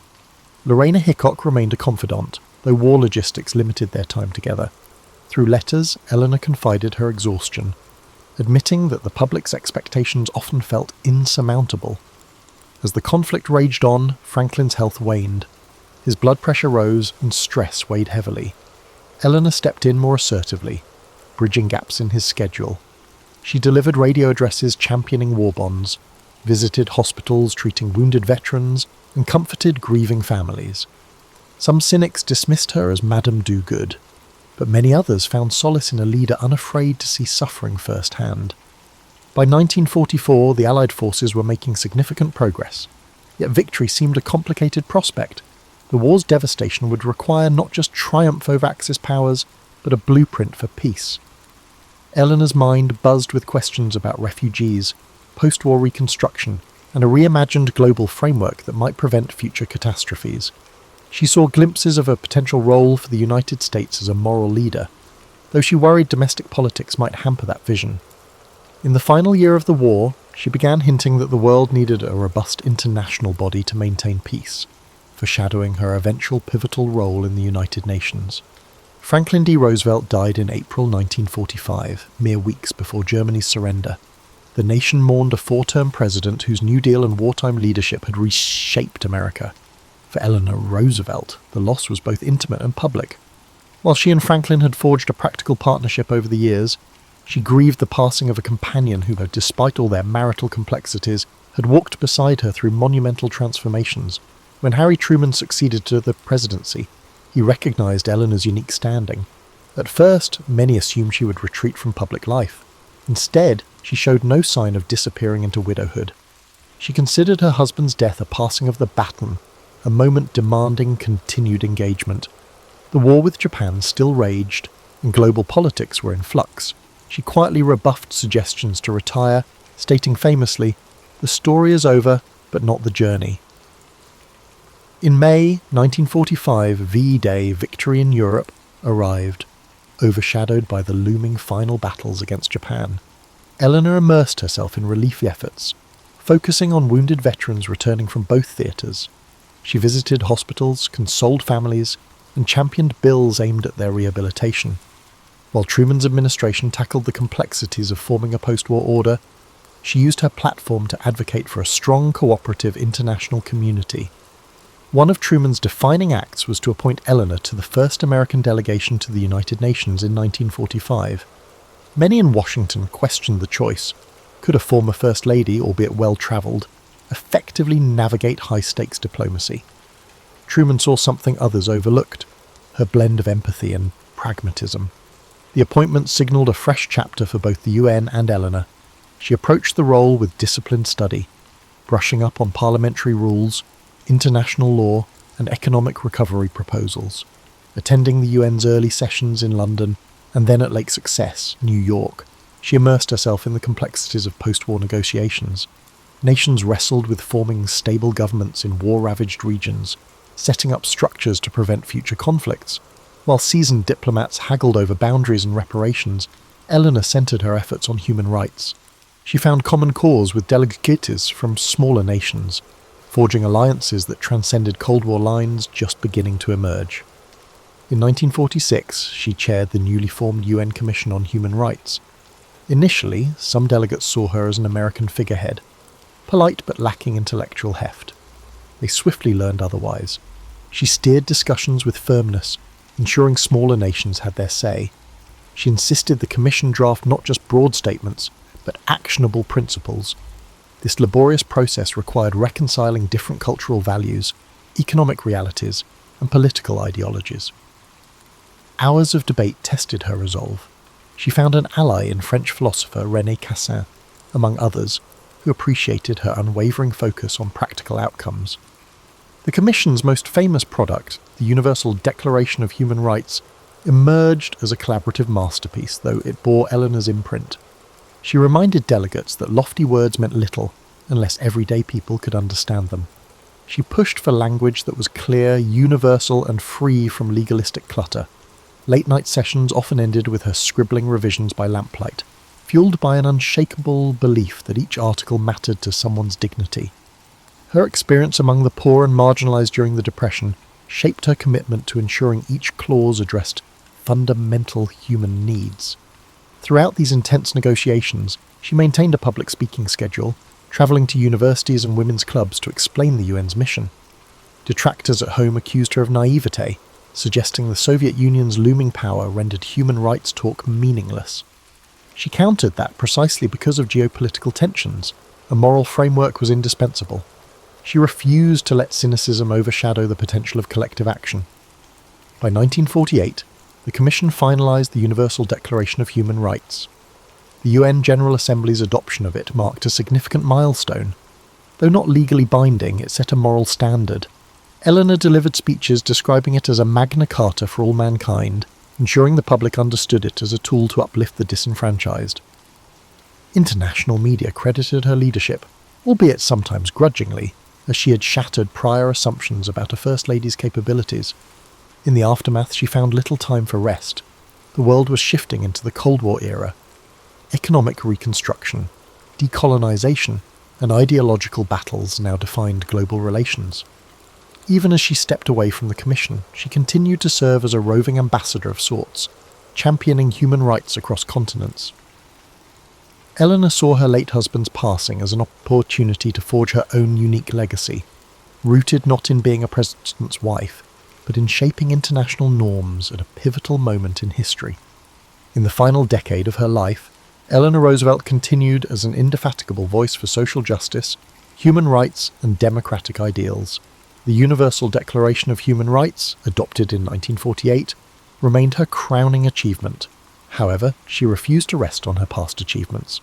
With the onset of the Cold War, critics claimed the UN's ideals would crumble under superpower rivalry. Eleanor believed otherwise, maintaining that shared principles could mitigate conflict, even if progress unfolded slowly. She returned to private citizenship in 1953, but stayed active in public discourse. Writing, lecturing, and advocating, she championed civil rights at home. When African American students integrated previously all-white schools under court orders, she lent moral support, reminding Americans that equality was part of their national fabric. Her columns remained unflinching, calling out racism, poverty, and the complacency of those who benefited from the status quo. Some saw her as anachronistic, others discovered in her words a beacon for an America struggling to reconcile its ideals with its realities. Her personal network still included political heavyweights, enabling her to press for reforms behind the scenes. She served under President John F. Kennedy as chair of the Presidential Commission on the Status of Women, established in 1961. At an age when many retire, Eleanor dissected legal codes, employment practices, and educational barriers hindering women. She demanded data, case studies, and policy recommendations, aiming to transform rhetoric into tangible steps. That the Commission's final report spurred legislative changes underscored her ability to channel moral vision into legal frameworks. Throughout the 1950s and early 1960s, she travelled the globe. Invitations poured in from countries wanting to meet the woman behind the Declaration of Human Rights. In India, she walked through villages discussing rural development. In Israel, she marvelled at kibbutz communities. In Africa, she observed newly independent nations grappling with post-colonial reconstruction. Where American ambassadors might exude formality, Eleanor embraced dialogues with everyday people. She returned from each journey energized, writing extensive notes for policymakers, cautioning against condescending attitudes toward emerging nations. Her willingness to learn from other cultures became a hallmark of her diplomacy. Time and again, she confronted critics who branded her a busybody. She was neither a scholar nor a government official. Why should she meddle in foreign or domestic affairs? She answered that democracy was every citizen's business, and moral responsibility didn't vanish with the end of official appointments. Observers noted that her brand of activism hinged on practical empathy, nurtured from her earliest volunteer days. Whether lecturing at a university or chatting with a rural cooperative, she asked questions and listened. Her convictions were firm, yet she respected the complexity of local struggles.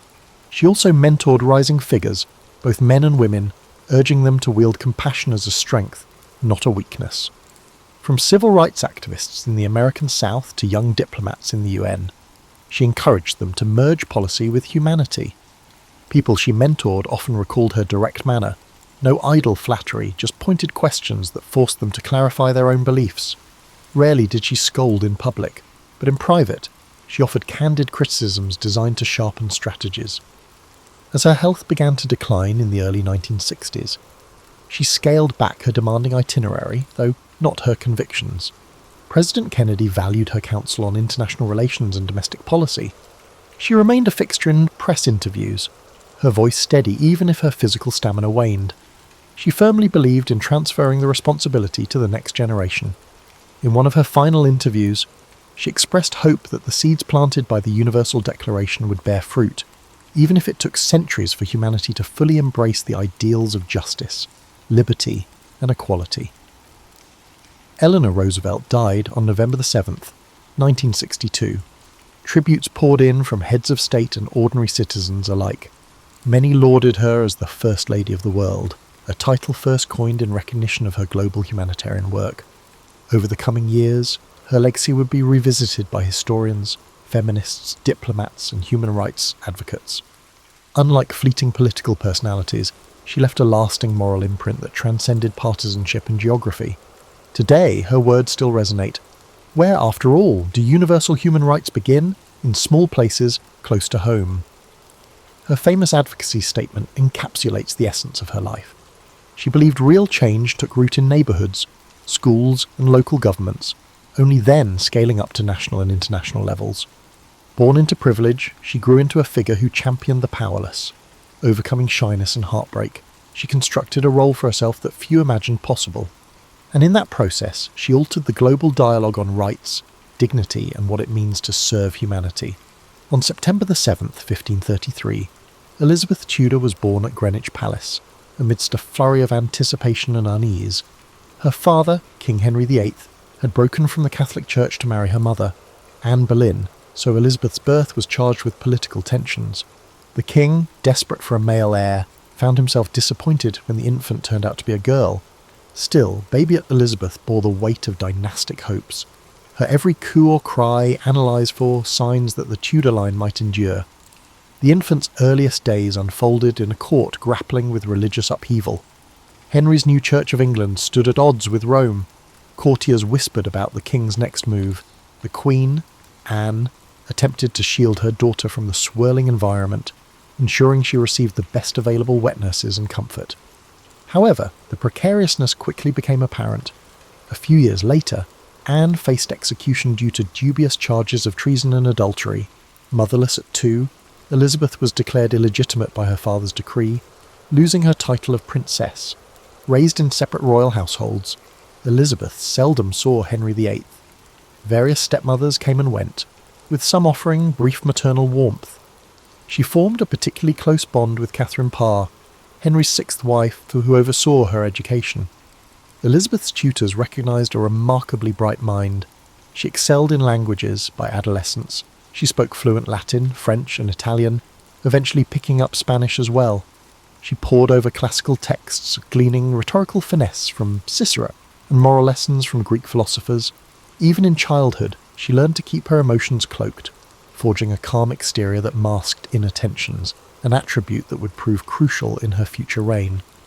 A fateful shift occurred when Henry died in 1547, leaving Elizabeth's half-brother Edward VI as king. Under the regency of Protestant reformers, the religious climate skewed more radical. Elizabeth, though outwardly cooperative, carefully navigated factional disputes.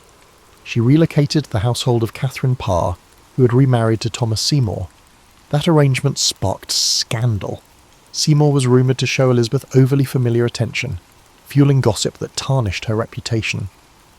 The teenage princess soon departed, mindful that any whiff of impropriety could end her precarious position in the succession line. This brush with danger reinforced her instincts for self-preservation. Edward's short reign was followed by that of Elizabeth's half-sister, Mary I, a devout Catholic determined to restore papal authority. Mary viewed Elizabeth with suspicion, seeing in her a rallying figure for Protestant interests. As rebellions cropped up, Elizabeth found herself accused of complicity. She was taken to the Tower of London, where her mother had met her end, and then placed under house arrest at Woodstock. The gloom of potential execution hung over her, but lacking firm evidence, Mary couldn't condemn her. Over 2 years, Elizabeth trod a careful path, denying any involvement in plots while discreetly maintaining her network of Protestant allies. Eventually, Mary's failing health lifted Elizabeth from her shadow. In November 1558, Mary died, childless. Elizabeth, at 25, ascended the throne. The people welcomed her with cautious optimism, hoping for an end to religious strife. However, no one could foresee the firmness with which Elizabeth would steer the ship. She inherited a kingdom exhausted by years of persecution and entangled in European alliances. Furthermore, lingering doubts about her legitimacy and ability to produce an heir plagued the realm. Courtiers pressed for her to marry promptly, believing a queen regnant threatened stability unless a husband took the reins. Elizabeth, though aware of the political logic, also recognised that marriage might curb her autonomy. In her first weeks as queen, Elizabeth took bold symbolic steps. She chose moderate Protestant advisers like William Cecil, striving to unify the country. She declared her intent for a religious settlement that neither persecuted Catholics harshly nor caved to papal demands. She navigated a delicate balance, cognizant that either extreme could undermine her rule. She moved her court to Whitehall, re-establishing routine ceremonial events that signalled the monarchy's continuity. Observers described her as poised, with sharp eyes that hinted at an agile, strategic mind.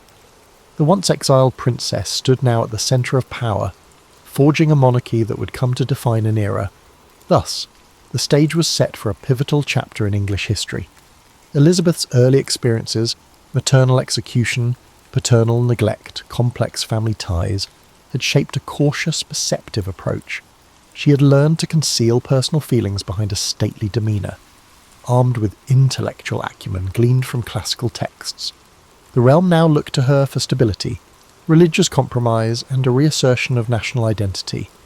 For Elizabeth, it was time to prove that a female sovereign, even one with a contested legitimacy, could guide England through its labyrinth of political storms. From the outset of her reign, Elizabeth I confronted a land torn by religious factionalism. Under Mary I, staunch Catholic policies reigned, with Protestant heretics burnt at the stake. Though those violent measures ended, many Catholics remained loyal to Rome.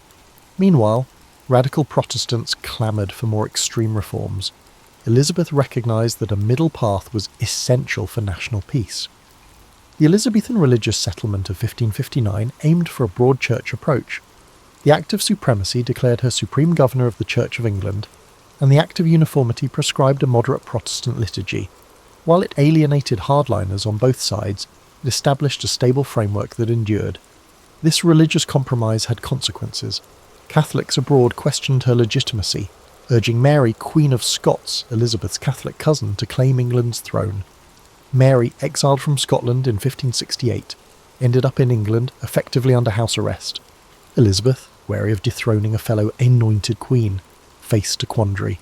Mary's presence fueled conspiracies, yet executing her set a dangerous precedent. This predicament lingered for decades, turning Mary into an epicentre of Catholic plots that threatened Elizabeth's life and reign. Beyond religion, Elizabeth's foreign policy shaped her early years on the throne. England was militarily weak, overshadowed by Spanish might.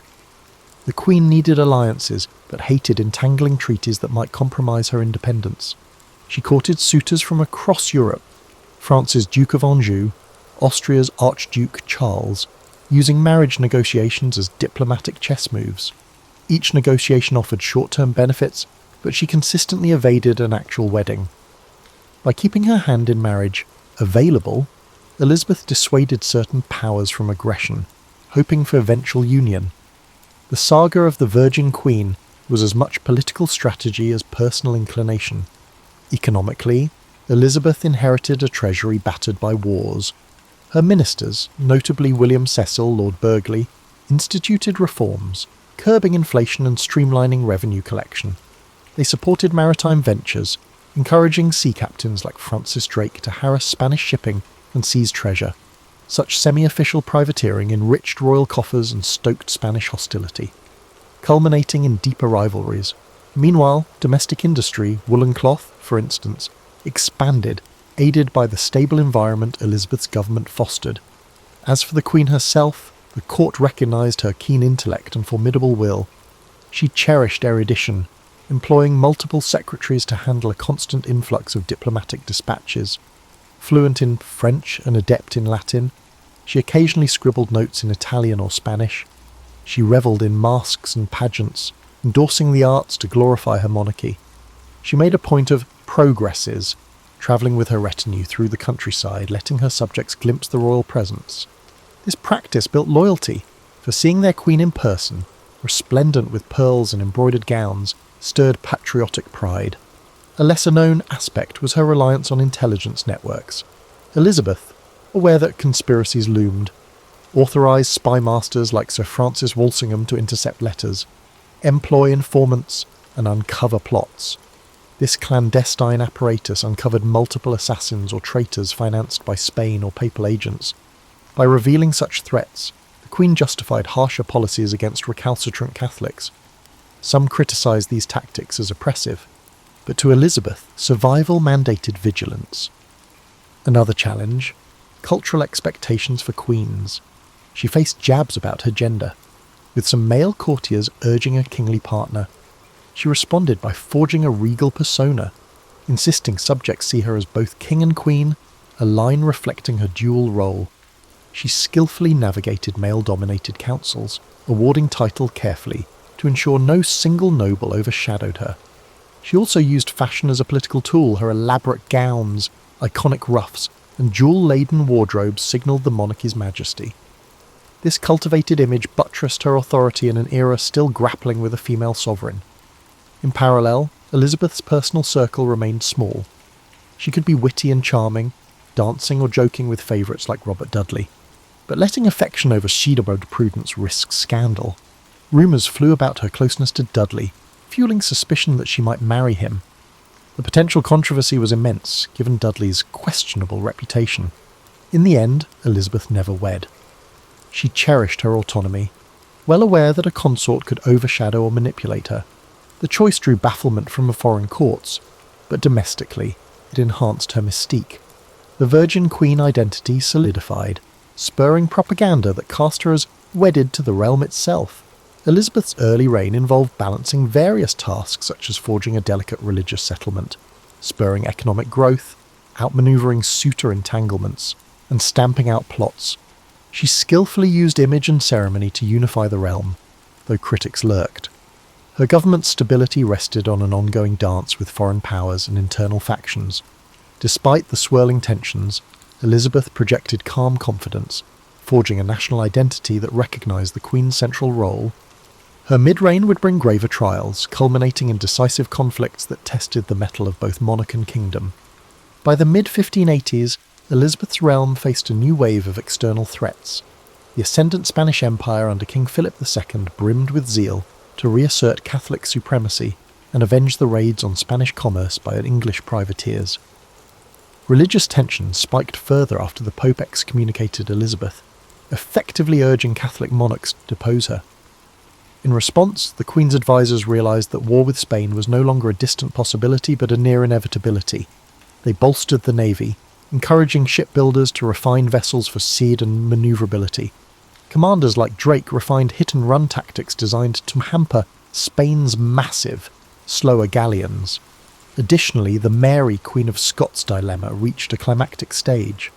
She had been implicated in multiple plots, culminating in the infamous Babington plot of 1586, which aimed to assassinate Elizabeth and seat Mary on the throne. Caught with incriminating letters, Mary was tried for treason. Elizabeth agonised over signing Mary's death warrant.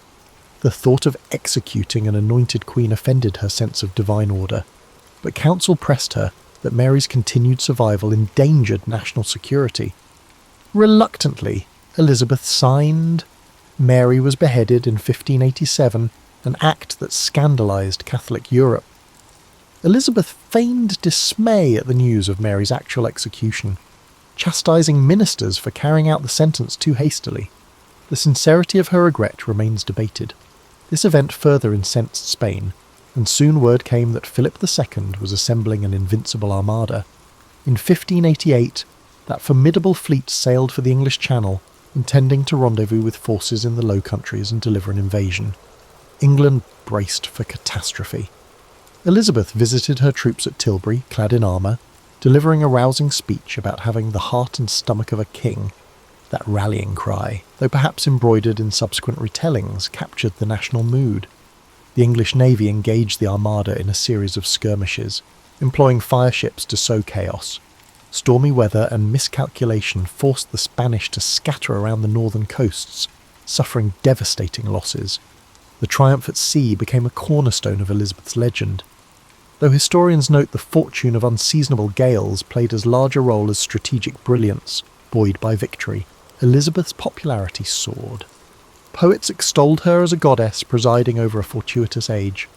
London's population boomed, commerce thrived in relative security. Courtiers staged elaborate masques, celebrating Gloriana, a moniker borrowed from Edmund Spenser's allegorical poem, The Fairy Queen. This cult of Elizabeth, with pageantry and stylized iconography, shaped a golden aura around her monarchy. She bestowed knighthoods on naval heroes like Drake, though she never turned them into unstoppable political rivals. Indeed, part of her genius lay in praising men just enough to secure their loyalty, but not so extravagantly as to overshadow her own regal glow. Yet cracks surfaced. The war with Spain dragged on sporadically. English expeditions to support Protestant rebels in the Netherlands or to raid Spanish ports often ended in fiascos, draining resources. The Queen's earlier frugality turned to reluctance about fully funding new campaigns, prompting friction with bold but cash-strapped commanders. Some younger courtiers, like the Earl of Essex, grew impatient with Elizabeth's measured approach. Essex attempted to replicate despite Drake's glories. He led half-baked military forays and returned with meagre spoils. Tensions between the old Queen and these ambitious youths escalated, culminating in the Essex Rebellion of 1601, where he tried a coup. She crushed it swiftly, and Essex was executed. As Elizabeth aged, her once intimate circle diminished. Long-time advisers such as William Cecil passed away, and favoured courtiers either died or fell out of favour. The Queen, famous for her fine dresses and elaborate wigs, now faced a more solitary existence. Gossip about her vanity circulated. She insisted on controlling her image, refusing to appear as a frail matron. She demanded loyalty from ladies-in-waiting, scolding them if they dared overshadow her attire or conversation. Although the realm viewed her as Gloriana, she struggled to maintain a mythic aura behind closed doors. Diplomatically, the final years of her reign saw a cooling of tension with Spain, not via a formal peace but through mutual exhaustion. The impetus for large armadas had waned, with Spain focusing on European entanglements. England, for its part, lacked the finances to continue heavy engagements. Meanwhile, the seeds of colonial expansion were sown. English seafarers eyed North America, establishing fledgling outposts. The concept of an overseas empire was embryonic but emerging.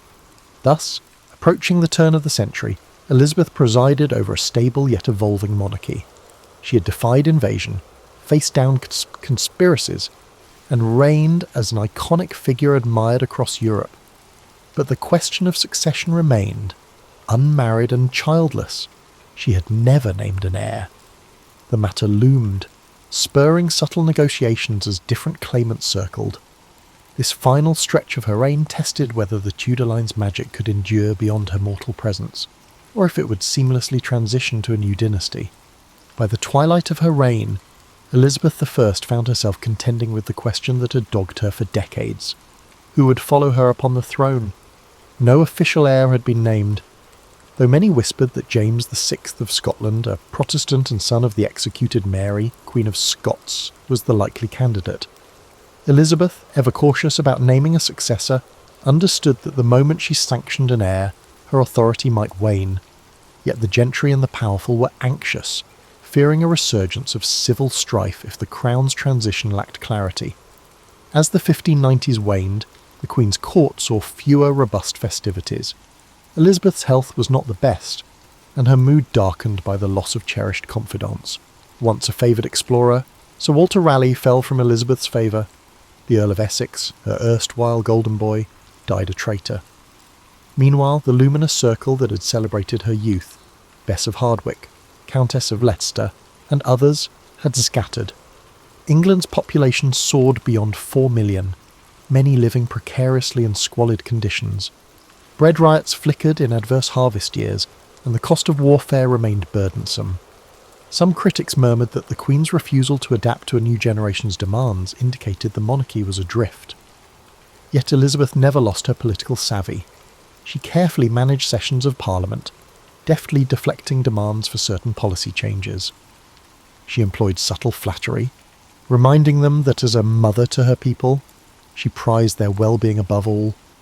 This rhetorical style, combining maternal sentiments with regal authority, continued to woo the common folk. Indeed, from the countryside to London's teeming streets, loyalty to the Queen remained high, an outgrowth of national pride partly forged by that earlier victory over the Spanish Armada. In the realm of arts, the Elizabethan theatre blossomed, spearheaded by William Shakespeare, Christopher Marlowe, and others. Though Elizabeth seldom attended public performances at the Globe, she invited theatrical troupes to court. She found enjoyment in comedic interludes, even if she publicly maintained a formal veneer.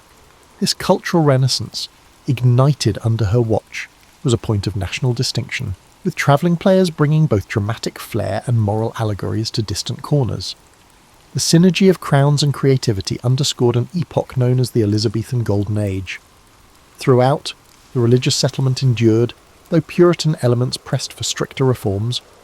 Criticising the hierarchical structure of bishops, the Queen tolerated moderate Puritan pleas but cracked down on radical preachers who undermined her supreme governorship. Catholic recusants faced fines or pressure to conform, though large-scale persecution was less aggressive than during Mary's reign. Despite friction, Elizabeth's stance staved off religious civil war. This equilibrium, though not perfect, enabled commerce and exploration to flourish.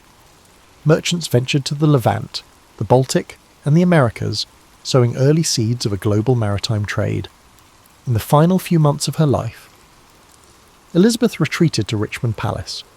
She was increasingly frail, refusing medical interventions that seemed invasive. Court rumours multiplied. The Queen's mind was drifting. She was losing appetite, or she stood for hours too proud to rest. Modern historians debate the exact cause of her decline. Some speculate pneumonia or depression.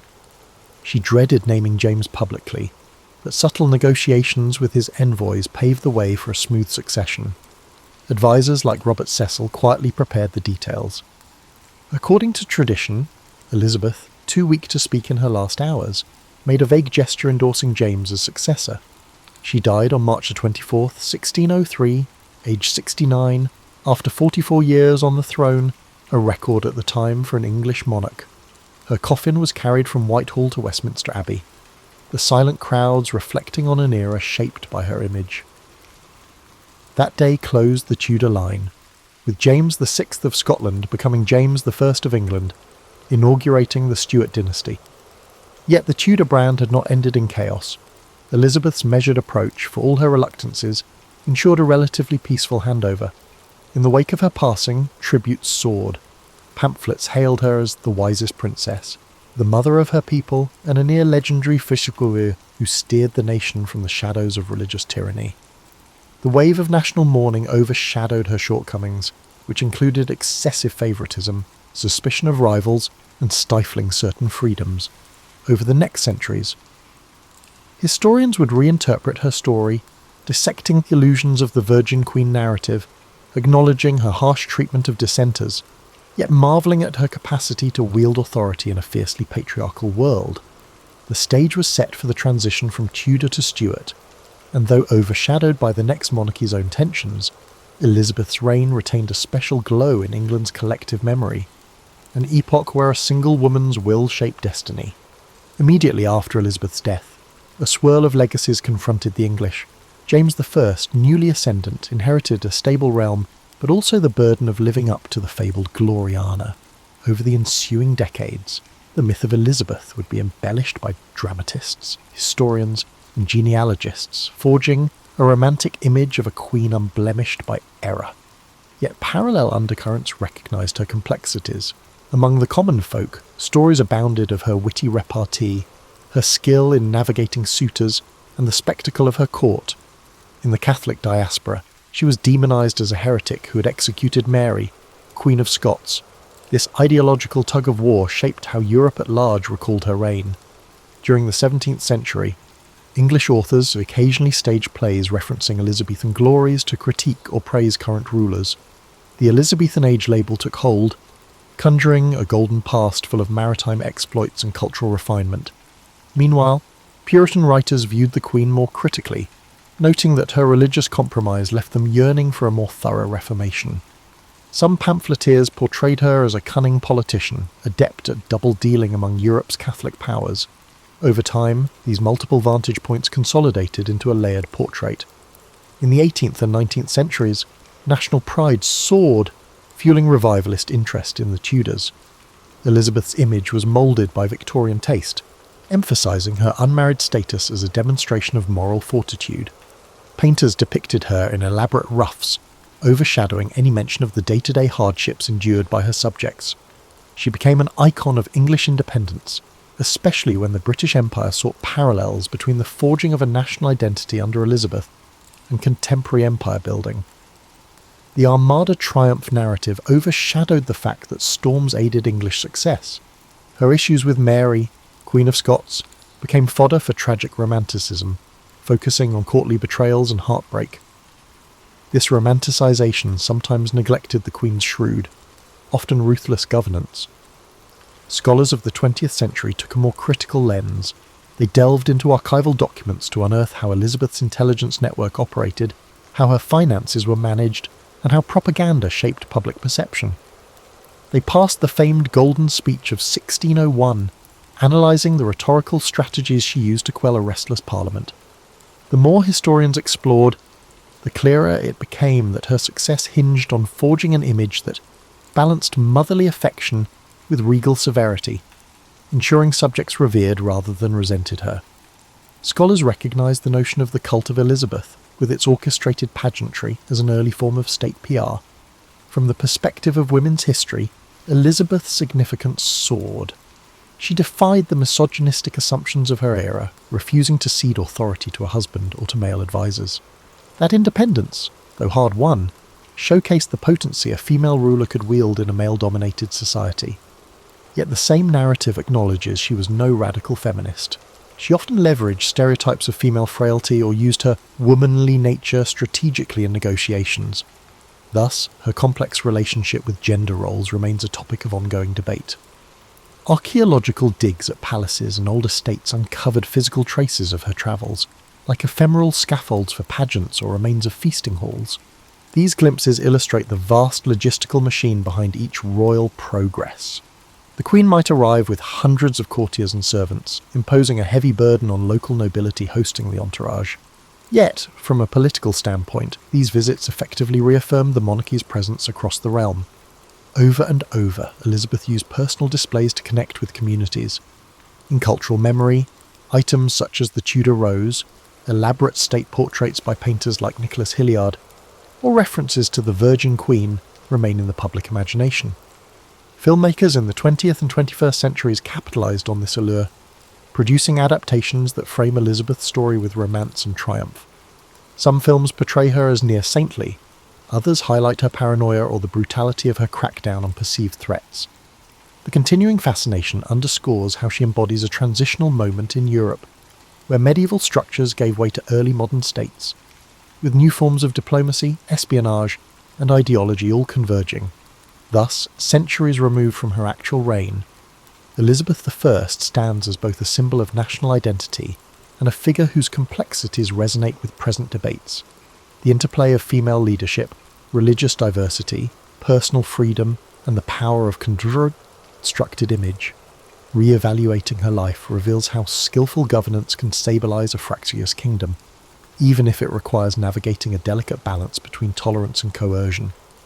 The conversation around Elizabeth remains dynamic, shaped by each generation's vantage on monarchy, gender, and the cost of maintaining a carefully wrought facade of unity. Elizabeth's story resonates with the notion that midlife can be a time of both reflection and strategic boldness. She ascended the throne at 25, but arguably her most defining decisions, the forging of a moderate religious settlement, the careful dance of marriage negotiations, unfolded as she matured. In the face of personal regrets, lack of a direct heir, and external crises, Spanish hostility, internal plots, she repeatedly displayed resilience under the lens of older wisdom. Yet that sagacity was not innate. It sprang from a youth marked by precariousness, shaping a thorough calculation in adult life. One lesser discussed aspect is her intellectual curiosity. She was no passive figurehead. She read widely, from classical philosophers to contemporary political treatises, and engaged in theological debates with ambassadors. She wrote translations of texts, including Plutarch, honing linguistic precision. In an era when many noblewomen possessed only basic literacy, Elizabeth's depth of scholarship commanded respect. She used this knowledge to steer councils, referencing classical examples of leadership or mercy, grounding her decisions in a broader worldview than simple realpolitik. Another dimension concerns her approach to management and delegation. Faced with a swirl of court factions, some aligned with Cecil, others with Dudley, and various earls vying for influence, she balanced them by a rotating favour, ensuring no single man overshadowed the rest. This delicate manoeuvre allowed her to maintain her position as the ultimate arbiter, thereby preventing entrenched monopolies of power. While modern management gurus highlight transparency or direct leadership, Elizabeth's method was subtler. She nurtured multiple power centres, pitting them gently against each other to sustain a stable equilibrium. This method reveals a strategic cunning that, while occasionally breeding resentment, retained her supremacy in a fractious environment. The swirl of secrecy surrounding Mary, Queen of Scots, also underscores Elizabeth's careful manipulation of intelligence. She personally reviewed coded letters, weighed evidence, and authorised infiltration of Catholic circles. These actions might unnerve contemporary moral standards, yet in the cutthroat reality of 16th century politics, such espionage was standard. The difference is Elizabeth's relative subtlety. She rarely boasted of her spymaster's successes. She recognised the value of illusions, letting conspirators believe they had infiltrated her circle while, in fact, her watchers tracked every step. Age imbued her with a distinct sense of gravity. In speeches to Parliament, she framed herself as a guardian of the realm's welfare, addressing them as my lords and my good people, tapping into paternal or maternal imagery. She rarely showed overt temper in public, though courtiers recalled her sharp tongue in private, laced with scathing wit. She might banish a courtier from her presence for a trifling offence, then recall him soon after, sending the message that loyalty was paramount while partial forgiveness might be extended. This capacity to pivot from severity to magnanimity cemented her as unpredictable yet revered, a trait modern leaders might emulate in more tempered forms. Beyond the realm of politics, her personal attire and courtly fashion set trends across Europe. She championed fresh tailors to experiment with embroidered silks, extensive ruffs, and striking colour palettes. But behind the magnificence was a strategic layering of fabric. It signified her rank while concealing normal ageing or times of ill health. The resulting mystique helped define the monarchy's brand. Similarly, she championed structured ceremonies, like elaborate coronation anniversaries or public feast days. These events reaffirmed the bond between sovereign and subject, forging an emotional tie that buttressed the monarchy's intangible authority. Her approach to the arts had lasting effects. She never personally funded epic building projects like some European royals given her limited treasury, but her patronage of music, portraiture, and drama triggered a cultural efflorescence. Key composers thrived, producing refined polyphonic works performed at chapel. Her endorsement of secular drama laid the groundwork for Shakespeare's rise.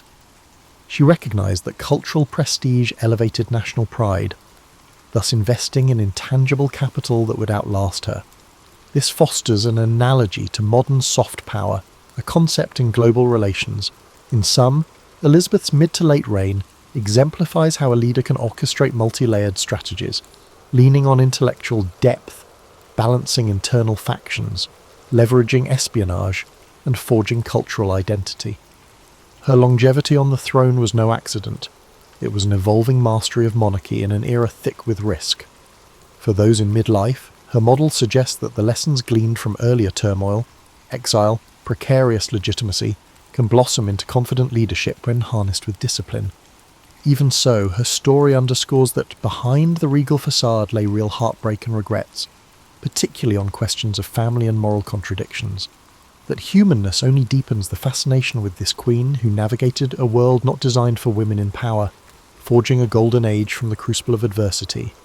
When Elizabeth I died on March 24, 1603, at Richmond Palace, she left a kingdom dramatically changed from the one she inherited. Elizabeth averted religious civil wars, asserted an English navy against Spanish dominance, and planted the seeds of a maritime empire. Yet the Queen's final moments offered a poignant contrast to the ceremonial grandeur that had marked her public life.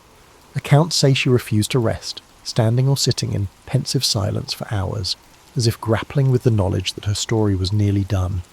The question of her successor, James VI of Scotland, was all but settled. Elizabeth's last gesture, whether a whispered name or silent acceptance, cleared the way for the Stuarts, bridging the Tudors to a new era. The immediate aftermath saw an outpouring of tributes. Noble houses and commoners alike mourned the Virgin Queen, the stalwart figurehead who had reigned 44 years. Her body was transported by barge along the Thames, a spectacle of black drapes and heraldic flags. Observers lining the shores recalled how, decades earlier, a young queen had ascended to quell the chaos left by her half-siblings. Now, the realm faced another transition. but Elizabeth's half-century of leadership gave many confidence in the monarchy's stability. James's succession was mostly peaceful, a testament to the processes Elizabeth had overseen. Over the centuries, historians dissected her image with fresh angles. Some championed her as a golden archetype, praising her unwavering sense of duty. Others uncovered her manipulative use of virginity as political currency, or pointed out the authoritarian edge in how she stamped out dissent. 20th century scholarship introduced psychoanalytic readings, linking her mother's beheading to her reluctance to marry. Meanwhile, feminist analyses recognised her capacity to subvert patriarchal norms by forging a distinctly female monarchy that demanded masculine respect. Archaeological research, too, contributed. Excavations at palatial sites uncovered courtyards used for lavish tilts or dancing events, fragments of decorative tile-bearing Tudor roses. Art restorations revealed how state portraits were retouched to remove wrinkles or human imperfections, reinforcing her iconic aura. The evolution of her visual propaganda parallels modern brand management, illustrating how monarchy leveraged illusions to maintain public fascination. Elizabeth's era, characterised by Drake's circumnavigation, Shakespeare's stage, and an assertive national identity, evoked a deep sense of nostalgia among everyday English folk. Actual living conditions for peasants remained harsh, but the sense of belonging to an up-and-coming realm soared. Elizabeth harnessed that pride to unify a land threatened by continental powers. She left behind no direct heir, but her intangible bequest was a monarchy reinvigorated by a sense of national destiny, though future conflicts like the English Civil War would test that unity severely. In the present, Elizabeth's story continues to enthrall. Tourists flock to the Tower of London or Hampton Court, longing for glimpses of her era's grandeur. Historians piece together details from diaries, ambassadors' dispatches, and state papers. The creative arts produce films reimagining her as everything from an iron-willed warrior to a lonely figure overshadowed by politics. Such portrayals reflect changing cultural values. We admire her resilience, critique her harshness, empathise with her personal constraints. Each generation reads new lessons into her life, whether celebrating female power or lamenting the cost of absolute monarchy. Her tomb rests in Westminster Abbey, overshadowed by the more elaborate memorial of her half-sister Mary I. Erected during James I's time, it depicts Elizabeth recumbent, ironically sharing a memorial with Mary in a symbolic burying of old rivalries. While the effigy is fairly simple, visitors often linger, mindful that the occupant reshaped Europe's power balance. The inscriptions hail her as a paragon of wisdom, praising her as, of her sex the pride, of all time the wonder. The rhetoric might be thick, but it echoes how she was revered by her contemporaries. In the end, Elizabeth I stands as a testament to the synergy of personal cunning, cultural stewardship, and circumstance. The child, overshadowed by a father's quest for a male heir, grew into a queen who refused to be overshadowed by any spouse or continental monarch. That improbable arc, from uncertain princess to undisputed sovereign, still captivates. Her life underscores that leadership is rarely straightforward. Forging alliances, stifling conspiracies, and projecting authority demand constant recalibration. Indeed, her success lay not in an unyielding set of principles, but in agile responses to crises. Through this fluid style, she carved a stable realm from a swirl of dangers. Centuries later, that story endures, bridging history and myth, echoing that a lone determined figure, armed with intellect, cunning, and stagecraft, can shift an entire kingdom's course. Harry S. Truman's roots trace to the quiet farmlands of western Missouri worlds removed from the polished corridors of Washington he'd one day inhabit. Born on May 8, 1884 in the small town of Lamar, he was the first child of John Anderson Truman and Martha Ellen Young. Modest beginnings shaped his earliest sensibilities. The family moved frequently, chasing opportunities across hard-scrabble farmland and short-lived ventures. Even so, the young Truman absorbed a relentless work ethic from dawn to dusk chores and gleaned an unvarnished sense of people's struggles. Little about his childhood forecasted the presidency that would thrust him into global crises. His boyhood was peppered with a penchant for reading, a borrowed copy of Plutarch's Lives or perhaps a Mark Twain novel capturing the spirit of Middle America. Unlike many peers, Harry devoured thick tomes about history and political philosophy. The spectacles perched on his nose earned him occasional teasing from schoolmates, but he shrugged it off. His father's farm demands forced him to develop stamina in a literal sense, wrangling mules or stacking hay, even as he contemplated the larger world beyond county lines. With no prestigious family name or wealth, further education was never assured. After finishing high school in the Independence College seemed an unreachable dream. Family finances and obligations rerouted him to an array of odd jobs, timekeeper for the Santa Fe Railroad bank clerk and farmhand. By his early 20s, Truman's curiosity about public affairs solidified. The world was chinnapping. Horse-drawn wagons met shiny new automobiles. The economy swelled and new technologies whispered of unstoppable progress. Yet southern Missouri's conservative climate rarely promised fast social or political transformation. Politically, a swirl of party machines, especially the Pendergast faction in Kansas City, state of Missouri, dominated local elections. Established dynasties overshadowed the notion that ordinary citizens could break into politics. Truman, while not outspoken about these realities, observed them closely. In the year 1905, the young man ventured to Kansas City, the state of Missouri, but his father's declining health compelled him to return to the Grandview farm due to family obligations. The life of a farmer was tough on body and spirit, especially in an era lacking modern machinery, but these years on the farm, some might argue, lay the foundation for Truman's later authenticity. He saw the cyclical nature of crops, the unpredictability of weather, and the straightforward handshake culture of small-town trades. The stoicism gleaned from failed harvests or broken equipment taught him resilience, a trait he'd lean on heavily decades later under unimaginably higher stakes. Then came 1917 and America's entry into World War I. Like many patriots, Truman enlisted. At 33, he wasn't a typical fresh-faced recruit, but his earnestness and unwavering sense of duty propelled him forward. Commissioned as an artillery officer, he found a surprising gift for leadership. Men who initially dismissed him as a four-eyed farm boy discovered a commanding presence.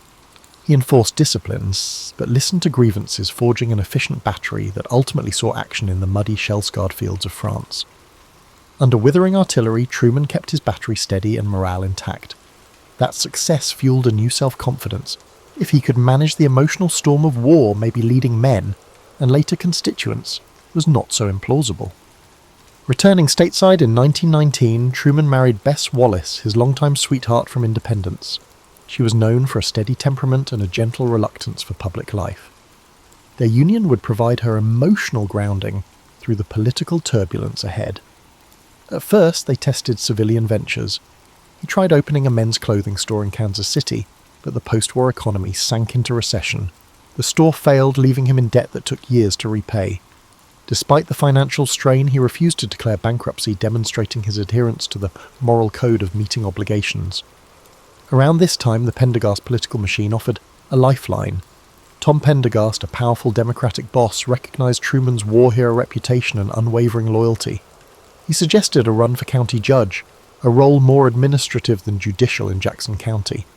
Truman, initially hesitant, realized politics could merge his sense of civic duty with a means to provide for his family. In 1922, he stepped onto the ballot.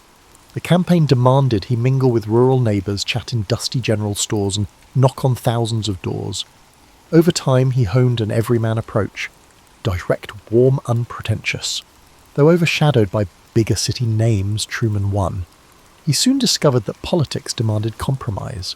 The press sniffed at him as a Pendergast puppet, but he set about improving county roads and public buildings, focusing on practical governance. It didn't make headlines in Washington, but local folks started trusting that Judge Truman might be the rare politician who balanced machine loyalty with genuine public benefit. This vantage from county-level duties, juggling budgets, awarding contracts, meeting local taxpayers, would form the bedrock of his pragmatic style, later defining how he navigated the halls of Congress and eventually the White House. Harry Truman's position as a Jackson County judge provided him with an intimate view of the political dynamics that shaped Kansas City and its surrounding areas. Contrary to modern assumptions, judge in that era didn't always require a law degree. The role resembled a county commissioner, managing budgets, overseeing infrastructure, and mediating local disputes. Truman's approach was straightforward: keep roads maintained, ensure budgets balanced, and minimize corruption where possible. Yet the Pendergast machine that backed him thrived on patronage, awarding contracts to friendly bidders. For Truman, the The challenge was upholding integrity while not alienating the very network that had placed him in office. Throughout the 1920s, Truman earned a reputation for honesty that set him apart. He rarely indulged in the nepotism that others accepted as routine. Journalists covering local government perceived Judge Truman as a unique individual, a devoted member of the Pendergast team who genuinely aimed to promote the public welfare. He developed a method: maintain civil relationships with boss Tom Pendergast, but quietly push for efficient administration. This precarious balance drew occasional disapproval from reform-minded critics who felt he should break with the machine entirely. Truman reasoned that, from within, he could do more for constituents. In private, he admitted the tension gnawed at him, yet no obvious alternative route existed. The machine was the only ladder for local Democratic politicians. By the early 1930s, the Great Depression rattled every corner of America. Kansas City, state of Missouri, faced bank closures, mass unemployment, and breadlines. Truman, re-elected as a presiding judge in 1930, used New Deal funds to jumpstart local projects, bridges, public buildings, and new highways, attempting to pump lifeblood into the local economy. His sincere empathy for ordinary families, grounded in his experiences of economic hardship, coloured every decision. He oversaw a county relief program that, while not free of cronyism, often delivered real help to needy citizens. This bolstered Truman's standing as a conscientious official, though overshadowed by the iconic New Deal initiatives championed by President Franklin D. Roosevelt at the national level. The year 1934 brought a new opportunity. Pendergast decided to push Truman as the Democratic candidate for the US Senate. Though overshadowed by more prominent figures in state politics, Truman's quiet perseverance appealed to rural voters. On the campaign trail, wearing his trademark wide-brimmed hat and thick glasses, he visited farmhouses and small-town gatherings. He promised to back Roosevelt's programs, praising the impetus behind them. Meanwhile, suspicious voices hammered him as a Pendergast stooge. The boss's endorsement sealed the nomination, but winning the general election was no guarantee. Nonetheless, national frustration with the Republicans' handling of the Depression gave the Democrats a strong tailwind. Truman eked out a victory, heading to Washington at age 50. In the Senate, he was a small fish in a pond teeming with established whales like a Huey Long, Carter Glass, and Robert La Follette Jr., eager to prove his worth. Truman initially found himself overshadowed by Southern Democrats who dominated key committees. He stuck to the Commerce and Interstate Regulation Committees, quietly gleaning how legislative deals were forged. Mindful that he needed to rid himself of the Pendergast stigma, he tackled issues with a methodical zeal. One such moment arrived in 1939, when he chaired a subcommittee investigating railroad reorganization, applying his county-level budgeting lessons to a national stage. Colleagues noticed his meticulous approach.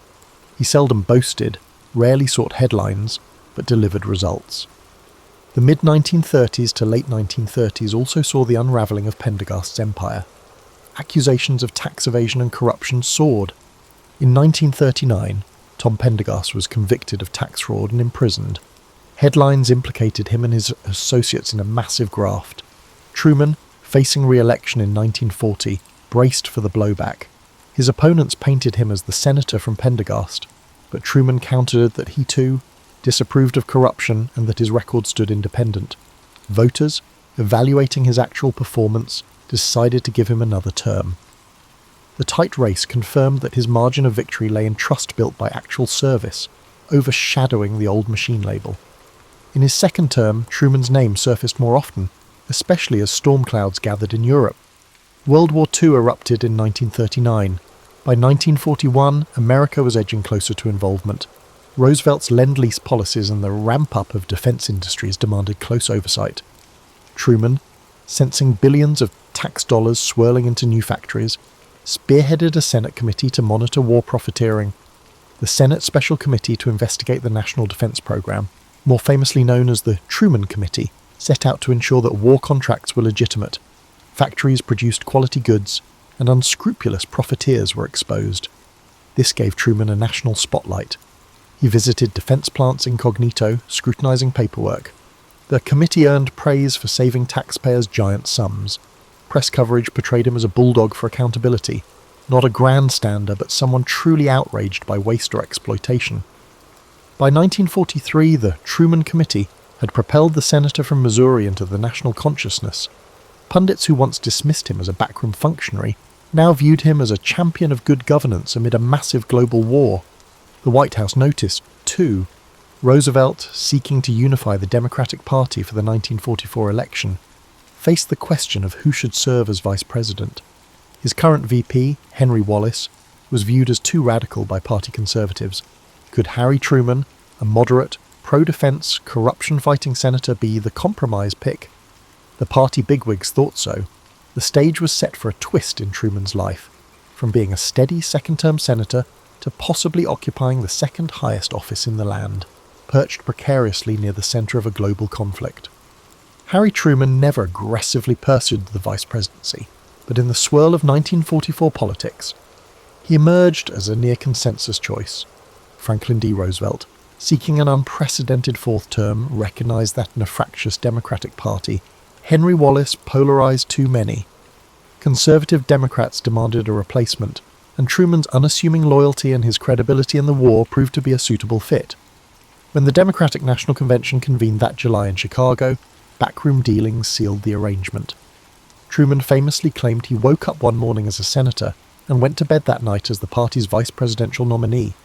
Even then, he expressed reluctance, famously quipping that the role was largely ornamental, a spare tire on the automobile of government. The Roosevelt-Truman ticket triumphed in November 1944, riding on FDR's record as a wartime leader. The margin was narrower than earlier Roosevelt victories, reflecting war fatigue among Americans, but a victory was still a victory, and in January 1945, Truman took the oath as vice president. Within weeks, the Allies advanced on Nazi Germany, the Battle of the Bulge had ended, and the liberation of concentration camps approached. Meanwhile, the Pacific Theatre raged on, with US forces inching closer to Japan. Truman found himself at the periphery of top-level discussions. Roosevelt, his health failing, still dominated the administration's strategic deliberations. Truman's main tasks involved presiding over the Senate and fulfilling ceremonial roles. He was rarely looped into the secrets of the Manhattan Project or the exact shape of post-war negotiations. Everything changed abruptly on April 12, 1945. Roosevelt died in Warm Springs, Georgia, after months of visibly declining vitality. A stunned Truman was summoned to the White House and took the oath of office as president in a small tent ceremony. He later recalled, "I felt like the moon, the stars, and all the planets had fallen on me." The man who had been in the dark about critical aspects of the war, particularly the atomic program, now became commander-in-chief of a global superpower in waiting. Advisors scrambled to brief him on ongoing strategies, secret weapons research, and the complexities of Allied negotiations with Stalin and Churchill. Truman's earliest decisions revolved around ending World War II. In Europe, victory seemed imminent, with Hitler's regime collapsing. VE Day, victory in Europe, arrived on May 8, 1945, overshadowing the raw sense of Roosevelt's absence.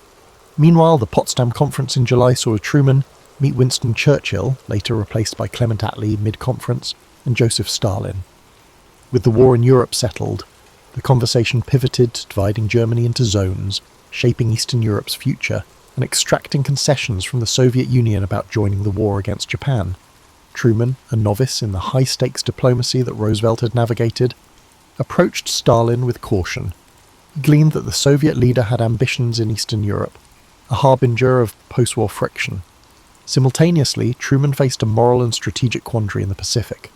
The Manhattan Project had succeeded. The atomic bomb was ready.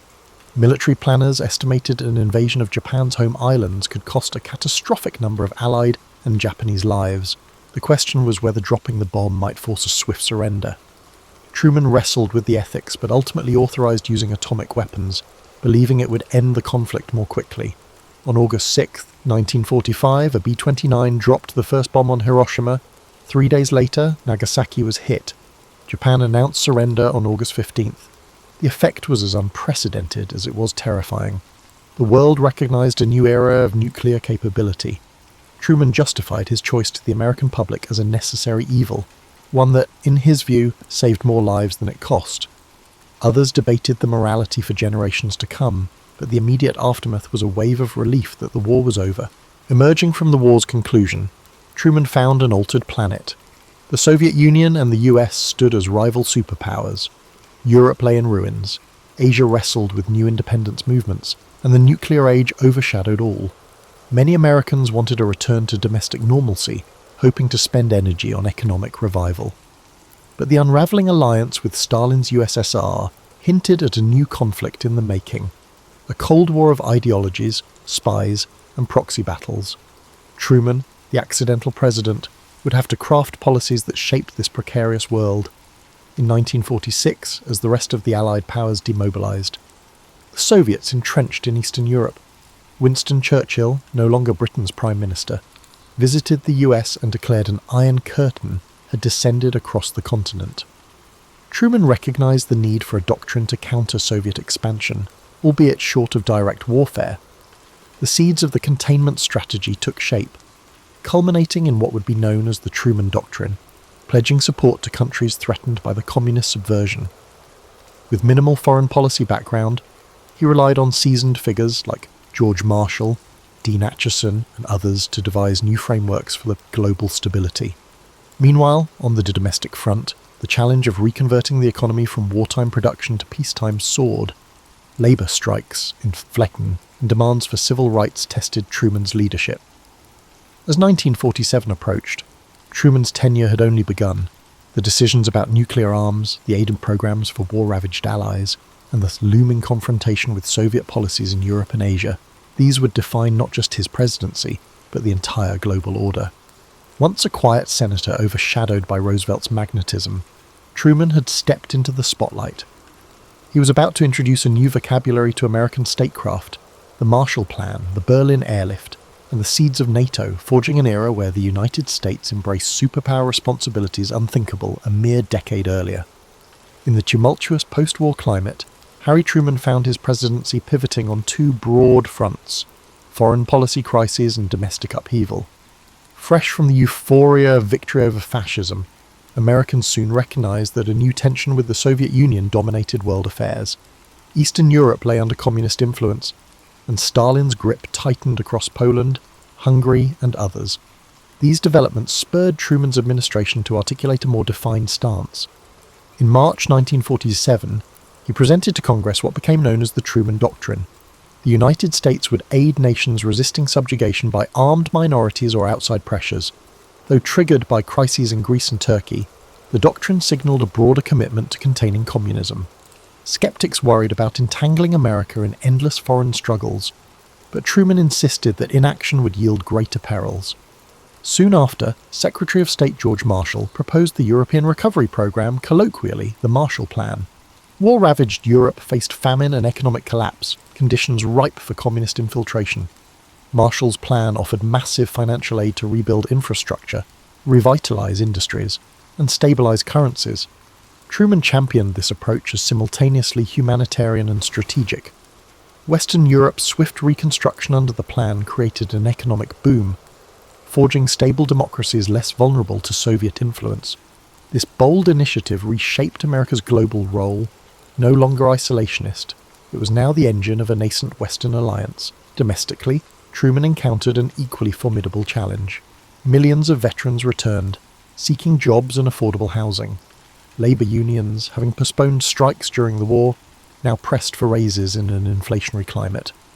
The Republican resurgence in the 1946 midterms gave the GOP control of Congress, complicating Truman's legislative ambitions.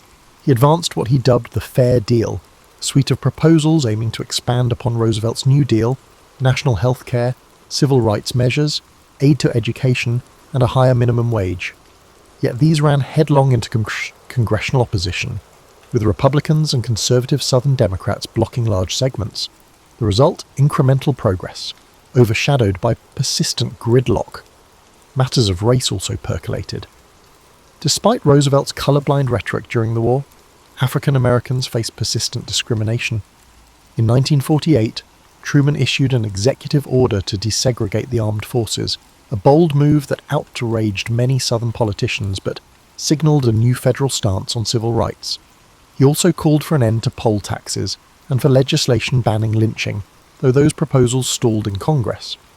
Civil rights leaders applauded him as the first modern president to make such a stand. though it carried political risks in the upcoming election. The 1948 presidential race shaped up as a daunting one for Truman. Many believed he was doomed to defeat. Even within his party, Southern Dixiecrats broke off, championing Strom Thurmond in the protest of civil rights, while Henry Wallace, a former vice president, led the Progressive Party from the left. The Republican nominee, Thomas Dewey, exuded confidence. Pollsters and newspapers predicted a sure Republican victory, but Truman embarked on a legendary whistle-stop campaign across the country by train, hitting small towns and big cities with fiery speeches. He hammered the Do-Nothing Congress for blocking his Fair Deal measures, championed the average Indian citizen's needs, and exuded an underdog energy that resonated with voters. On election night, the Chicago Tribune famously printed its "Dewey defeats Truman" headline prematurely. The actual result? A surprise Truman victory, securing his place in the White House for a full term. Historians still marvel at this upset, attributing it to Truman's relentless grassroots appeal and Americans' preference for continuity in uncertain times. Even after this triumph, the Cold War's drumbeat intensified. In 1949, the Soviets tested their first atomic bomb sooner than Western intelligence had anticipated. China's civil war ended with Mao Zedong's communist victory, another blow to US hopes of containing communism. Within the US, paranoia about Soviet infiltration soared, prompting investigations of alleged spies in government. Accusations by Senator Joseph McCarthy of communist sympathizers in the State Department gained traction, fueling an era of blacklists and loyalty oaths. Truman, initially dismissive of McCarthy's claims, found the climate overshadowing more moderate approaches to subversion. The so-called Red Scare impacted the national mood, making Americans suspicious of any perceived left-leaning activity. Simultaneously, the Berlin crisis escalated. In 1948 to 1949, Stalin blockaded West Berlin, hoping to force the Allies out. Truman answered with the Berlin Airlift, a logistical marvel ferrying supplies by air to 2 million Berliners. Round the clock, cargo planes soared over Soviet-occupied zones, bringing food and coal. The operation's success showcased Truman's willingness to stand firm without triggering direct war. By mid-1949, the blockade ended, proving Western unity triumphant. Yet Germany's formal partition into East and West underscored that the global divide was no fleeting spat. It crystallized an iron curtain across Europe.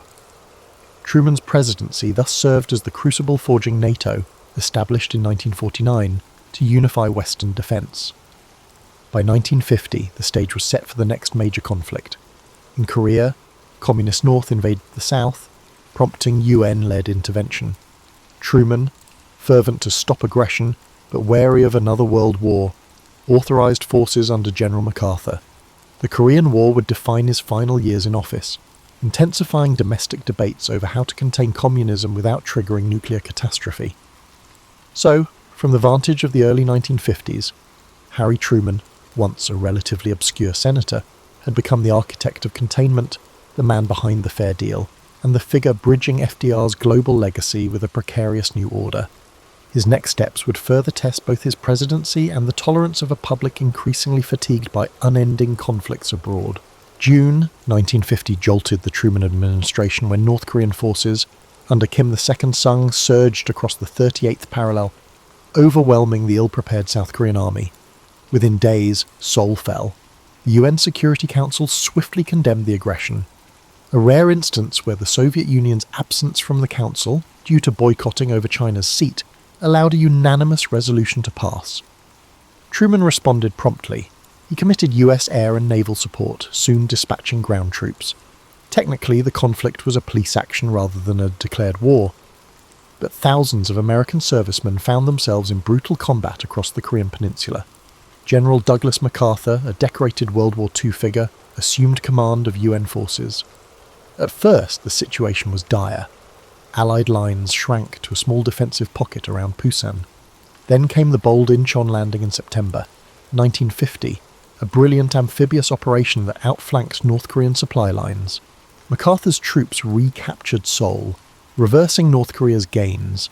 Buoyed by success, MacArthur pushed north, crossing the 38th parallel with Truman's tentative endorsement. The objective evolved from merely repelling the invasion to toppling the Kim regime entirely, or so the general believed. Yet a new threat loomed. Communist China warned it would not tolerate foreign armies on its border. Truman's advisors debated whether unifying Korea by force was feasible or wise. Crossing into the far north could lead to Chinese intervention, many warned. MacArthur, brash and confident, discounted such warnings. By late 1950, Chinese volunteers poured across the Yalu River, launching a massive counter-offensive. American and Allied forces reeled southward in a grim winter retreat. Public shock at this sudden reversal battered Truman's popularity. As casualties mounted, a rift yawned between MacArthur, who demanded expanded war, potentially bombing Chinese bases, and Truman, who insisted on avoiding a broader conflict. MacArthur, disregarding presidential directives, publicly criticized Washington's caution, effectively undermining Truman's authority. In April 1951, Truman made a fateful decision. He relieved MacArthur of command. The uproar was immediate. MacArthur was a national hero, welcomed home by throngs chanting his name. Meanwhile, critics accused Truman of weakening the war effort, but Truman, committed to civilian control of the military, stood firm. He believed that letting a general define foreign policy threatened the very core of democracy. Despite the controversy, the Korean War ground on. Armistice talks started in mid-1951 but dragged on for months, even as battles flared along entrenched lines near the 38th parallel. While US public support for the war waned, Truman's White House wrestled with spiralling defense costs, anxious to avoid overextension. Some saw parallels to the frustration in World War I trenches, minimal territorial gains, high casualties, and endless negotiations.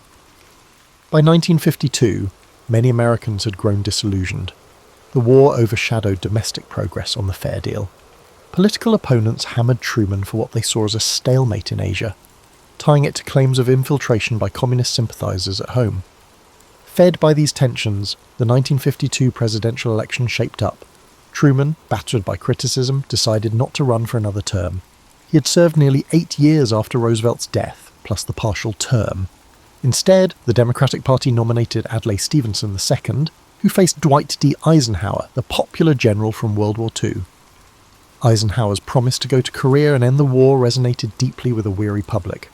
Truman, overshadowed, simply hoped the conflict might find resolution. In January 1953, he left office with approval ratings near historic lows, overshadowed by the drawn-out Korean struggle and the McCarthy-era's relentless accusations of communist infiltration in the government. Yet even as he vacated the White House, Truman insisted that the containment strategy was correct. He recognized that waiting passively would yield expansions of Soviet or Chinese communism, which he believed threatened global stability. The Berlin airlift, the Marshall Plan, the formation of NATO, and aid to Greece and Turkey stood as cornerstones of what he considered necessary steps. The Korean War, while painful, in his view had halted a potential chain reaction of communist conquests in Asia. The public and policy circles fiercely debated whether the high cost justified the war. Returning to Independence, Missouri, Truman embraced private life without many of the trappings modern presidents would later enjoy.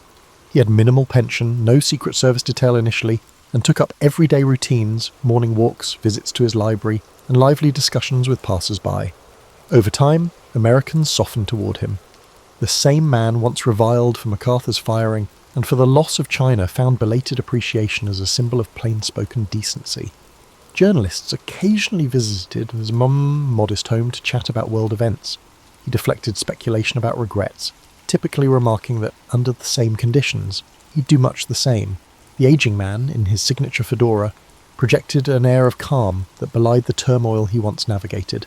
In the broader sense, the years following 1953 revealed that the Cold War strategies Truman helped pioneer would endure across presidencies, shaping US foreign policy for decades.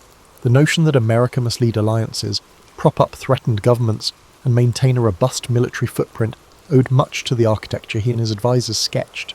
Controversies over nuclear arms, covert interventions, and moral trade-offs would continue to swirl. Meanwhile, the so-called Truman Doctrine in simpler times evolved into myriad forms, from Vietnam to the Middle East.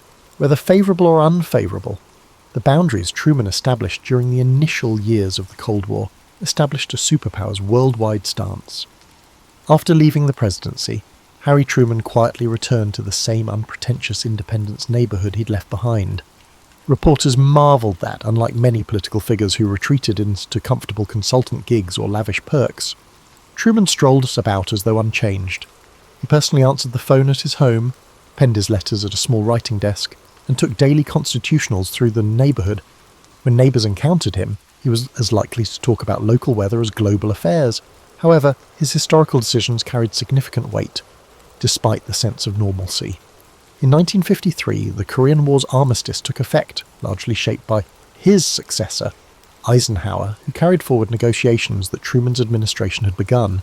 Though the conflict remained technically unresolved, the ceasefire established the demilitarized zone, freezing the peninsula's division.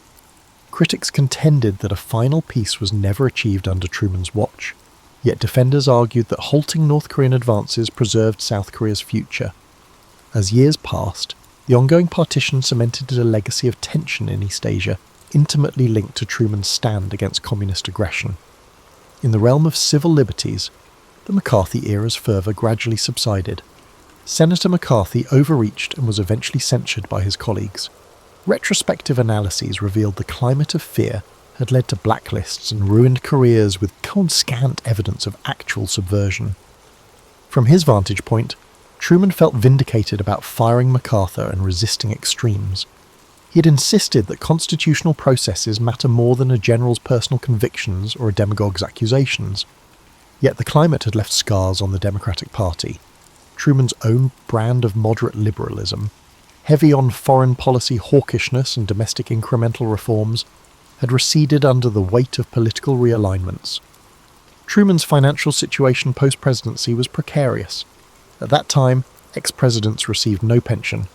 Except for a small army pension from his service in World War I, he faced burdensome living costs. A modest book deal for his memoirs helped, but it was not extravagant. He refused to cash in on corporate lobbying or serve on boards he considered morally dubious.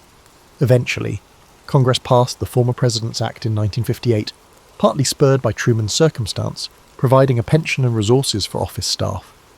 He disliked taking charity, but recognised the policy served future ex-presidents more than himself. Meanwhile, he poured energy into his presidential library, determined that the story of his administration, warts and all, be accessible to scholars. His memoirs, published in 2 volumes, 1955 and 1956, revealed a candid, plain-spoken narrative of events. He offered no apologies for the atomic bomb decisions, emphasising that the abrupt end to the Pacific War saved countless Allied and Japanese lives. On the controversies surrounding recognition of Israel, Truman's swift acknowledgement of the new state in 19 was a watershed moment in Middle East politics. He insisted it was the moral path despite opposition from key advisors. Indeed, this quiet, steadfast approach characterised his recollections. He may have been overshadowed by FDR or disliked by flamboyant generals, but in times of crisis, he did what he believed was necessary. Over time, public perception of Truman shifted from unremarkable caretaker to gutsy decision-maker. Revisionist historians started praising the Truman Doctrine's clarity, the Marshall Plan's success in rebuilding Europe, and the pragmatic approach to containing Soviet influence. They noted how he integrated civil rights stances into mainstream democratic ideology, setting the stage for the more comprehensive reforms of the 1960s. Younger politicians, from John F. Kennedy onward, acknowledged a debt to Truman's legacy, that the presidency was about forging alliances, championing domestic fairness and preserving a stable global order. Not all revered him. Some leftist critics hammered the extremes of anti-communist actions, while others on the right called the stalemate in Korea evidence of half-hearted war. Yet a nostalgic sentiment gradually emerged, painting Truman as a leader of a simpler, more honest era. Truman's personal life in his later years revolved around devotion to Bess, who remained reclusive, preferring not to appear in public. The couple's daily routine included quiet breakfasts, visits to the library, and an occasional drive. Grandchildren brought new joy. Sometimes foreign dignitaries or scholars would drop by, seeking the older man's perspective. He offered unvarnished answers, peppered with plain-spoken Missourian humour. There were no illusions or frills in his answers. Journalists noticed that he rarely exploited the spotlight, preferring to let official archives and librarians handle big historical queries. By the 1960s, The Cold War had escalated to new crises: the Berlin Wall, the Cuban Missile Crisis, and Vietnam's deepening conflict. Truman watched with concern. He occasionally wrote letters to current officials, carefully disclaiming that he was not meddling, merely offering the wisdom gleaned from the post-World War II crucible. Presidents of both parties recognised the significance of a living repository of post-war policy decisions, sometimes hosting him at White House gatherings. Though not an official advisor, Truman's moral authority soared. People perceived him as the final figure from a crucial period of transition: the establishment of the atomic age, the emergence of containment, and the delicate balance between social justice and political realism. In December 1972, at the age 88, Harry Truman passed away. The state funeral in Independence was modest, reflecting his personal style. Presidents, foreign dignitaries, and ordinary Americans paused to salute a man whose improbable journey took him from a Missouri farm to the White House's epicenter. Eulogies recalled him as the champion of the Marshall Plan, the father of containment, the unlikely victor of 1948, and the president who integrated the military. Over time, his name became shorthand for fortitude under pressure. Though buck stops here, in his own famous phrase, it stands as an emblem of personal accountability that, for better or worse, shaped the modern presidency and the free world's post-war order. Fast forward to the present, and Harry Truman's memory stands as a fascinating study in leadership. He was a product of small-town America, shaped by the unvarnished realities of farm labour and local politics. He lacked formal college degrees or aristocratic lineage, initially seeming an improbable figure to guide the world's most powerful nation. Yet guided by personal ethics and a knack for directness, he navigated global crises unmatched in scale. Historians often place him among the near-great presidents, an honour marking how significantly he steered the US in the aftermath of World War II. One of the most potent lessons gleaned from his presidency lies in how he approached big decisions. Truman rarely wallowed in indecision. Faced with the atomic bomb's moral quagmire, he concluded swiftly to use it. Faced with Soviet expansion, he launched the Truman Doctrine. Even the firing of General MacArthur, a national hero, illustrated a principle: no individual stands above civilian authority.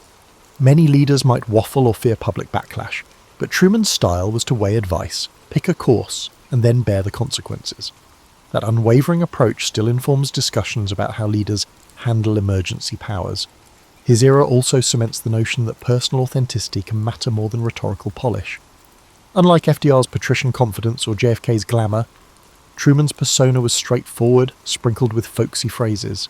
Critics at times derided his style as hickish or unrefined, but millions of Americans identified with it, seeing in him a mirror of their anxieties and aspirations. Political culture in the 21st century, saturated with scripted soundbites, often yearns for that raw sincerity, even if the complexities are far more complicated than a single personality trait can address. Another dimension of Truman's story pertains to the permanent changes in US governance. He presided over the creation of the National Security State, CIA, NSA, and the mushrooming Defense Department. He also oversaw the near-permanent mobilization of the economy to feed the Cold War's demands. This shift from a more isolated republic to a globally engaged superpower was not wholly his alone, but he carried forward the impetus. The ongoing debate about how much government surveillance or global policing is justified owes a debt to the structures built under Truman. His own personal discomfort with certain expansions, such as loyalty oaths, testifies to the moral dilemmas entwined with these transformations. Civil rights also saw impetus under his watch, though this took decades for the full effect to unfold. His desegregation of the armed forces in 1948 was one of the earliest executive acts dismantling institutional racism. Though overshadowed by the more dramatic battles of the 1950s and 60s, it laid a crucial precedent.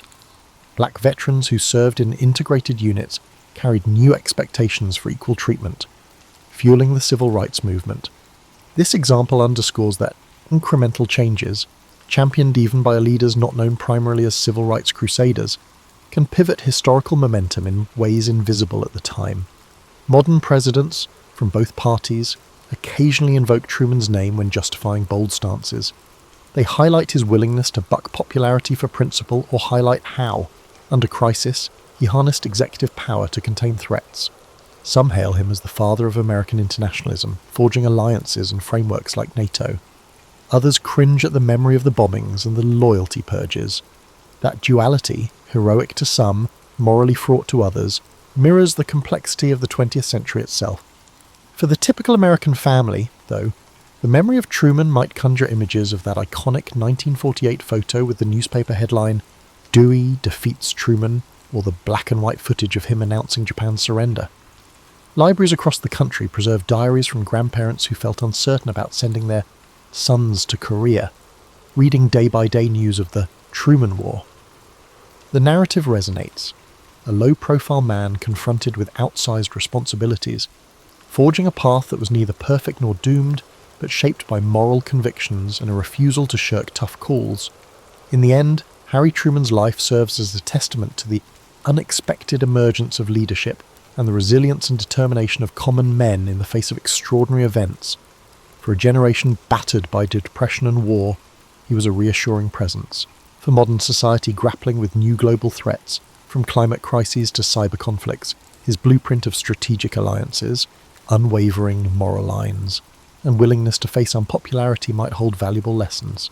Indeed, his story stands as a testament to how the unassuming can transform into pivotal figures once fate thrusts them into the spotlight.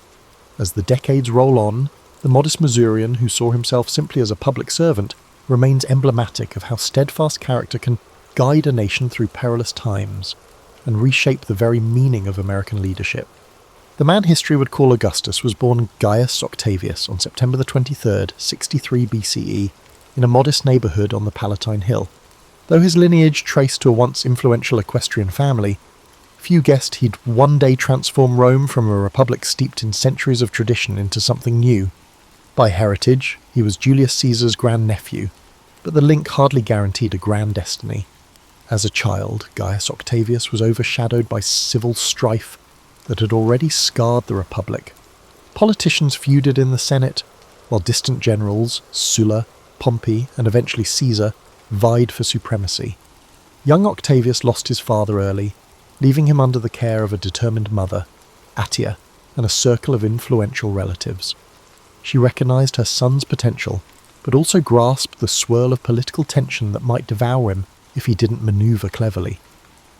By adolescence, Octavius had gleaned that survival in Rome demanded alliances, strategic marriages, and unwavering loyalty, at least publicly.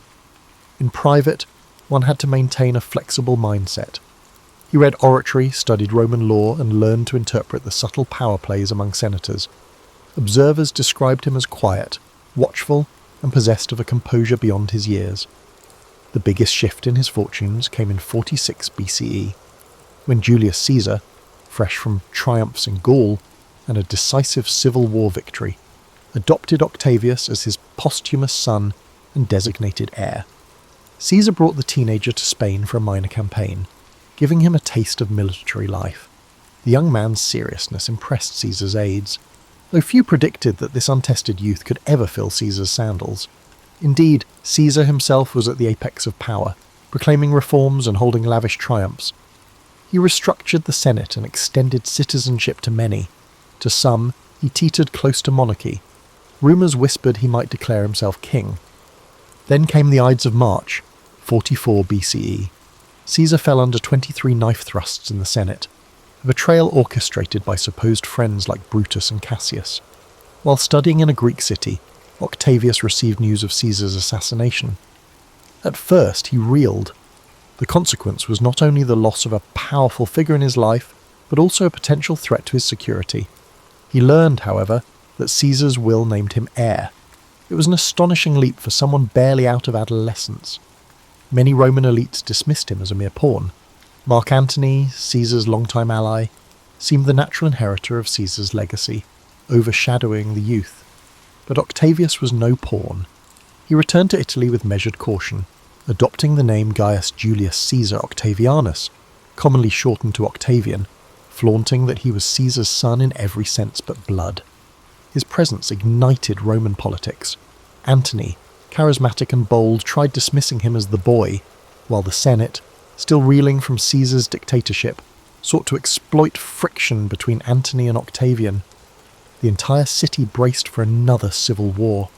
Octavian played a subtle game, forming alliances with Caesar's veterans, distributing funds from Caesar's estate, and projecting an image of filial piety. In the meantime, Octavian experimented with the Senate, suggesting that he might back them in their opposition to Antony's aspirations. A pivotal moment occurred when Cicero, the renowned orator who harboured animosity towards Antony, realised that Octavian could potentially serve as a useful instrument. Cicero's scathing speeches, known as the Philippics, lambasted Antony as a new tyrant. He portrayed Octavian as a necessary bulwark to restore the Republic. Perhaps Cicero believed he could guide this youth like a puppet. Yet Octavian's mild demeanour masked a decisive streak. Using the Senate's endorsement, he raised legions to confront Antony, culminating in skirmishes near Mutina Ostia in northern Italy. Though Antony survived, the scuffles burnished Octavian's reputation. He was no figurehead. But the alliance of convenience between Octavian and the Senate didn't last. The cunning youth recognised the Senate's hypocrisy. They wanted to destroy Antony, but had little interest in truly elevating him. So Octavian pivoted, forging the Second Triumvirate with Antony and Lepidus in 43 BCE. This formal pact was sealed with the legal authority to reshape the state. Through proscription lists, they purged enemies, including Cicero. The triumvirs divided the Roman world among themselves. Lepidus got Africa, Antony the East, and Octavian the West. The teenage upstart had ascended to the pinnacle of power in just over a year since Caesar's murder. Rome reeled, uncertain if this triumvirate would restore order or simply replicate the horrors of past civil conflicts. As Octavian settled into his portion of the empire, he realised the West, Italy, Gaul and Spain would test his capacity for governance. He faced rebellious legions, distrust from veterans, and a public exhausted by war. Meanwhile, Antony pursued campaigns in the east, forging ties with Cleopatra of Egypt. Lepidus drifted into irrelevance. The seeds for fresh rivalry were sown. Thus began a pivotal chapter in which Octavian would refine his political acumen, balancing brutality with promises of stability. From there, the path to becoming Augustus, the revered first citizen of Rome, would be paved by cunning, alliances, and a strategic mind that never blinked at compromise or confrontation. Having seized power in the Second Triumvirate, Octavian found himself juggling alliances with two older, more seasoned strongmen, Antony and Lepidus. Lepidus, though nominally part of their ruling coalition, soon revealed himself incompetent in handling the African provinces. Antony posed a far more formidable presence. He commanded legions loyal to Caesar's memory, yearned for glory in the east, and, more crucially, was forging a personal and political bond with Cleopatra VII, the charismatic queen of Egypt. This union combined Antony's martial reputation with Cleopatra's wealth and strategic position, an alliance that might overshadow anything Octavian could muster in Italy. In Rome, Octavian projected a measured calm, claiming to restore order to the western provinces. He oversaw land distributions to veterans, an often messy process that displaced countless small farmers and generated local resentment. He skillfully transformed these forced resettlements into acts of generosity, expecting each settled veteran to express gratitude. With each step, Octavian built a personal loyalty network, parting ways with older elites who stood in his way. This era remained soaked in the blood of proscriptions, though some historians note that the violence receded once the triumvirate had purged the most threatening opposition. By 41 to 40 BCE, tensions exploded between Octavian and Antony's supporters. In Perusia, near modern-day Perugia, Lucius Antonius, Antony's brother, and Fulvia, Antony's wife, led a revolt, hoping to reassert Antony's claims in Italy. Octavian's legions besieged Perusia, starving the rebels into surrender. The city's inhabitants suffered a cruel fate. The siege left them starving, and after victory, Octavian ordered harsh reprisals, while Antony himself was absent in the east. This event underscored the deepening rift within the triumvirate. Despite these skirmishes, Antony and Octavian patched things up temporarily at the Treaty of Brundisium in 40 BCE, dividing spheres of influence anew. To cement the deal, Antony married Octavian's sister, Octavia, a gesture meant to signal familial harmony. but the truce felt shaky. Those close to the corridors of power sensed a deeper competition for the ultimate prize, undisputed control of Rome. Indeed, as Antony returned east, resuming his romance with Cleopatra and planning campaigns against Parthia, Octavia lingered behind, a lonely testament to the alliance's fragility. Back in Rome, Octavian's attentions turned to naval struggles. Sextus Pompey, son of the famous Pompey the Great, controlled Sicily and menaced Italy's grain supply with a pirate fleet. With famine threatening Rome, Octavian recognized he needed a strong admiral. Enter Marcus Agrippa, his most trusted lieutenant and a brilliant naval mind. Together, they reconfigured Roman naval strategy, training fresh crews and building advanced ships. By 36 BCE, Agrippa defeated Sextus Pompey in a series of engagements, notably at Nolocus. This victory brought Sicily under Octavian's sway, securing vital grain routes to feed Italy's population. Meanwhile, Lepidus foolishly tried to flex power in Sicily, but his legions defected to Octavian. Lepidus was stripped of triumviral power and exiled to a minor religious post, leaving just 2 men left from the original triumvirate, Octavian and Antony, each commanding vast territories, each suspicious of the other's ambitions. Antony's eastern campaigns fared poorly. His attempt to conquer Parthia in 36 BCE ended in a costly retreat. Cleopatra, determined to preserve her influence, financed his next moves, forging a mutual interest in controlling the eastern Mediterranean. Antony openly acknowledged Cleopatra's children, one fathered by Julius Caesar, others by himself, and showered them with territorial grants. In Roman eyes, his donations of Alexandria looked scandalous. Bestowing Roman-conquered lands to Cleopatra's brood was borderline treason. Rumours proliferated in Rome that Cleopatra had bewitched Antony, or that he aimed to set up a parallel empire in the east with her as co-ruler. Octavian seized the propaganda advantage. He depicted Antony as a man enthralled by an Egyptian seductress, betraying Roman traditions. The Roman populace, weary of foreign entanglements and suspicious of queens from the east, responded to such rhetoric. Octavian skillfully spun Cleopatra as a threat to Rome's sovereignty and Antony as a traitor lost to Oriental decadence. To formalise the break, Octavian had the Senate revoke Antony's powers in 32 BCE, spurred by the revelations that Antony's will recognised Cleopatra's children as heirs. The final countdown to civil war was underway. Octavian, though lacking Antony's battle-hardened image, had Agrippa. In 31 BCE, the decisive confrontation loomed off the coast of Greece. The site would be Actium, where Antony and Cleopatra mustered their combined fleet against Octavian's forces led by Agrippa. The stage was monumental, 2 massive fleets jostling for strategic advantage in the Ionian Sea, and the outcome was set to determine the fate of the Roman world. With Cleopatra by Antony's side, everything was on the line. Victory might reshape the Mediterranean power map, but if Antony fell, so might Cleopatra's dream of an Eastern Empire. In the lead-up to Actium, desertions plagued Antony's ranks. Morale sank as men realised Cleopatra's presence overshadowed purely Roman concerns. In contrast, Octavian's message was crisp. Preserve Rome from a foreign queen's grasp. The families of legionaries pinned their hopes on his victory for stability. Clouds of tension gathered, poised to break in the greatest naval showdown Rome had seen in generations. By now, Octavian's transformation from an underestimated youth to a political colossus was unmistakable, yet he still had to seize final legitimacy from the swirling chaos of war. Actium, September 2nd, 31 BCE. Rome's future hinged on the Ionian Sea's choppy waters. Antony's fleet, bolstered by Cleopatra's Egyptian squadrons, faced off against Octavian's ships under Agrippa's command. Many expected an even fight. Both sides fielded formidable war galleys, but intangible factors loomed large: morale, discipline, and the stark difference in leadership unity. By midday, the swirling melee erupted. Agrippa's nimble vessels employed better tactics, staying mobile and exploiting the heavier, less manoeuvrable designs of Antony's ships. Cleopatra lingered in the distance, her presence more symbolic than militarily decisive.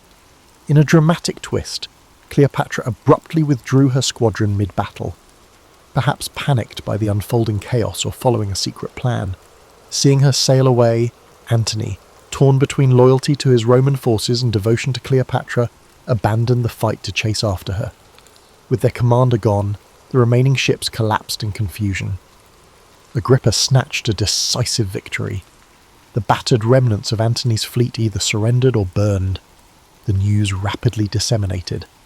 Antony and Cleopatra had absconded, condemning thousands of soldiers to an unwinnable battle. This victory altered Rome's destiny. Actium wasn't just a naval triumph, it shattered the last credible threat to Octavian's ascendancy. Over the following months, Octavian pursued Antony and Cleopatra to Egypt. By August 30 BCE, with his forces surrounding Alexandria, their fate was sealed. Upon discovering the rumoured death of Cleopatra, Antony collapsed onto his sword, overcome with despair.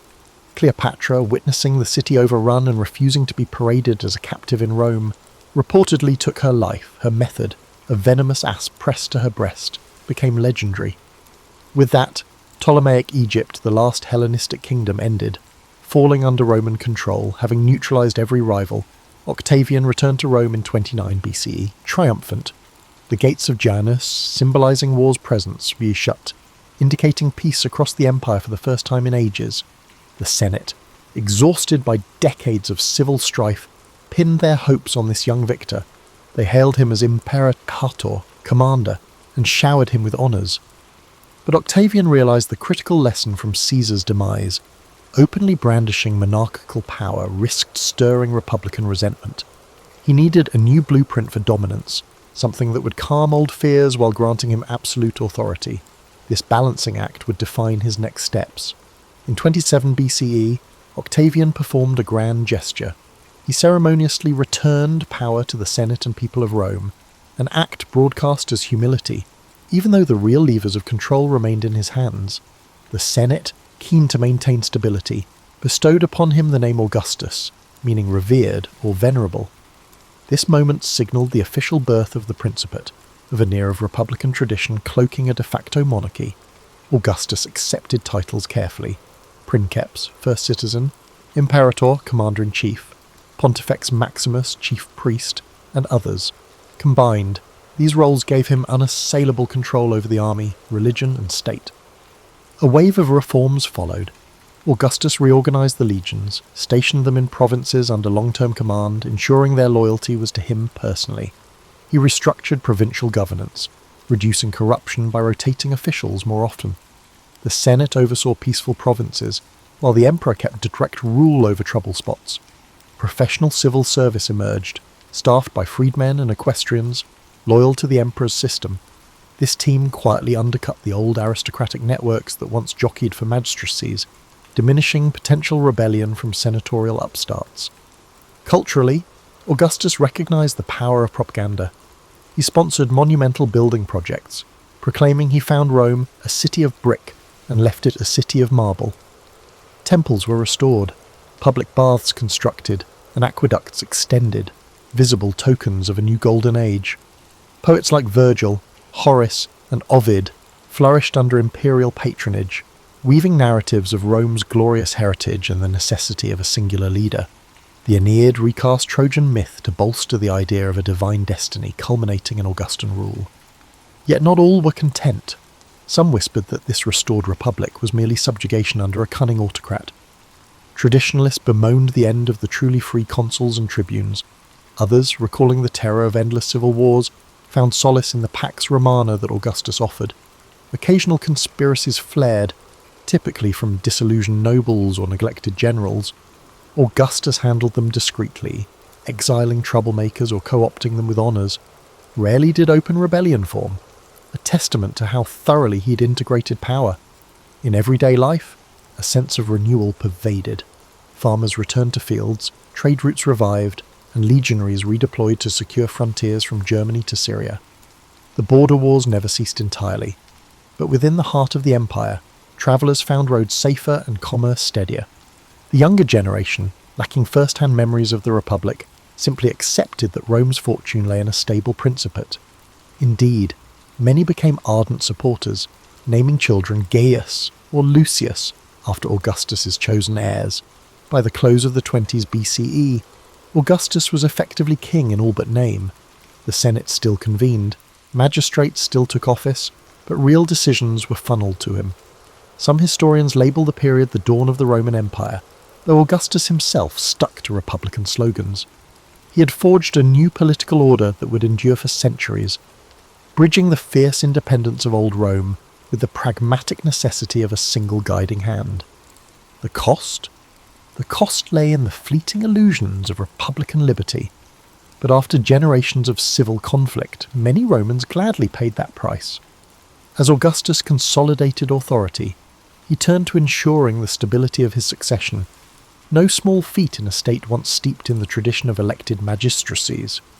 With no biological son from his marriages, Augustus tried weaving a family dynasty through strategic adoptions and marriages. His only child, Julia, became a political pawn, married off to potential heirs to cement alliances. First came Martellus, Augustus's nephew, then Agrippa, his trusted general and companion, and later Tiberius, his stern, capable stepson.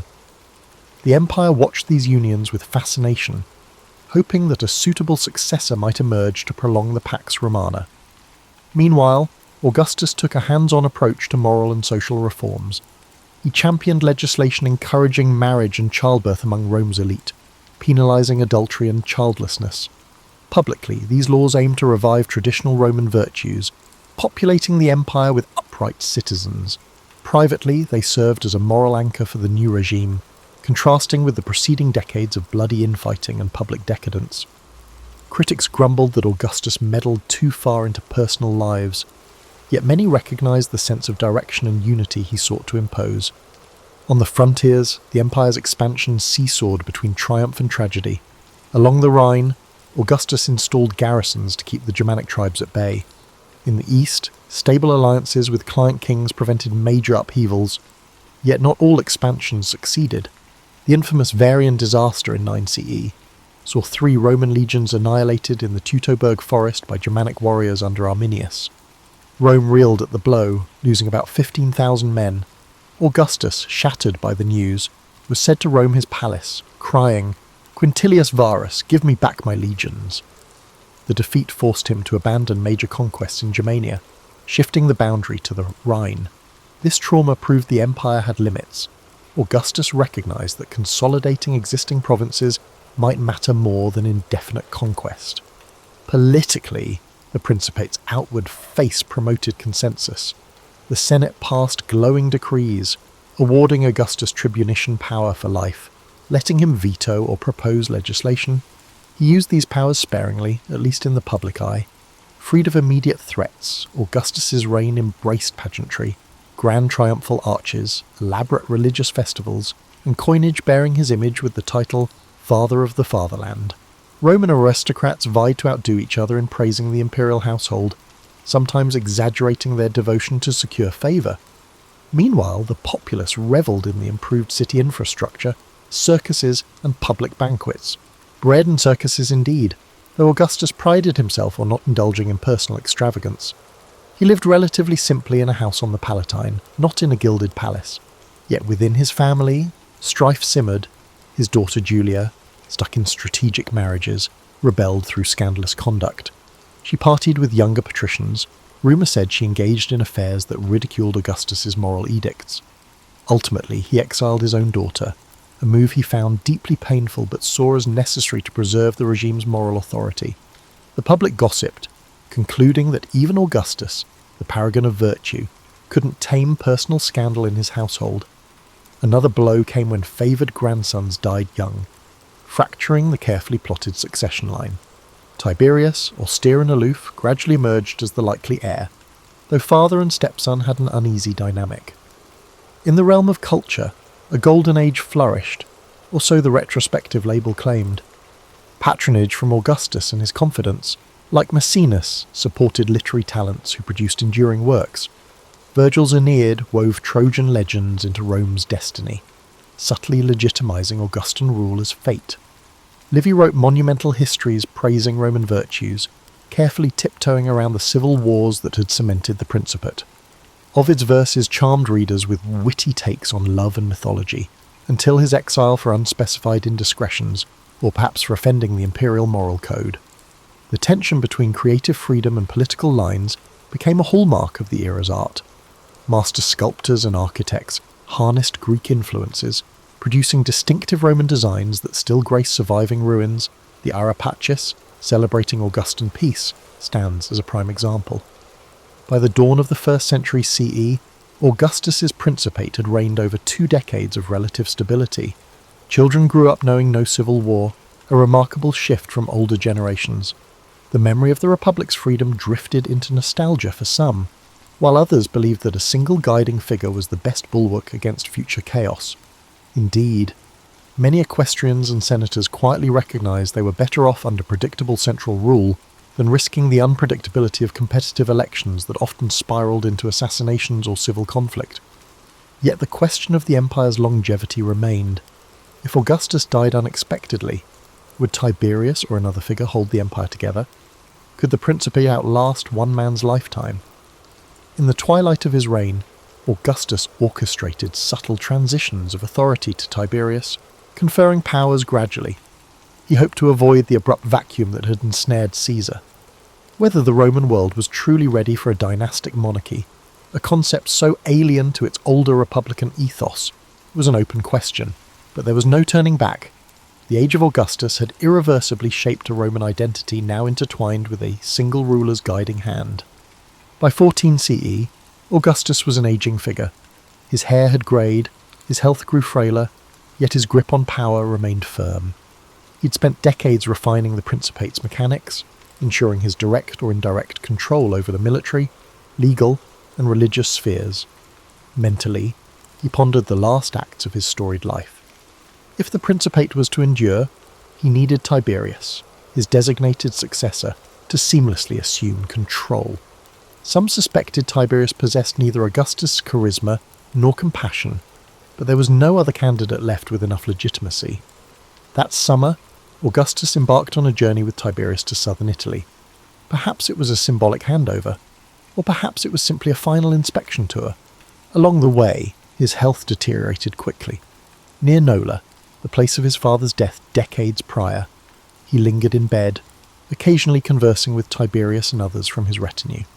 According to tradition, his last words carried a hint of the theatrical flourish, comparing life to a play and imploring them to applaud if he had performed well. On August 19th, 14 CE, Augustus passed away. He was 75, having ruled the empire effectively for over 4 decades, longer than anyone had predicted. News of his death spread swiftly. In Rome, a tide of mourning ensued.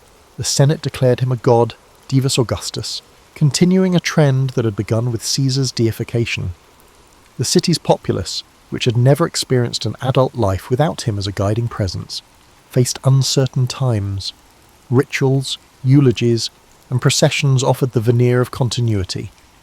Tiberius stepped into the role of princeps, observing the formalities that Augustus had established.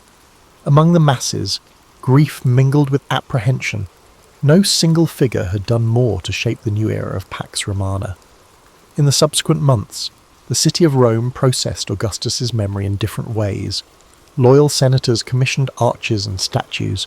Families recounted how their grandparents had lived through civil wars until Augustus restored order. Freedmen who had worked in his administration wept or exploited the transition to jockey for new positions. Across the provinces, local elites who had thrived under Augustan patronage worried whether Tiberius would maintain the same approach. Despite the news unsettling the legions, they remained loyal to the new emperor. Some among the legions expected bonuses or reforms, leading to brief mutinies in the Rhine and Pannonia, but Tiberius and his capable nephew, Germanicus, resolved them. As time passed, historians began weaving Augustus's reign into grand narratives. Some, like Livy, had already praised him in near mythic terms. Others were more subdued, acknowledging that while Augustus ended civil strife, he had also strangled the old republican liberties. A new generation born under Pax Romana, however, only understood the Republic through ancestral stories. They took for granted that a single figure guided state policy, minted coins with their face, and overshadowed the Senate. The heritage of civil wars receded into second-hand accounts, leaving Augustus as an almost fatherly figure in the Roman psyche, the man who brought peace. The deeper subtleties of his rule, his cunning manipulations, the purges that built the Principate, the clandestine power plays, were overshadowed by the public facade of piety, tradition, and moderation. Indeed, the final version of his life story, shaped by his supporters, cultivated an image of a reluctant ruler who accepted power only for the public good.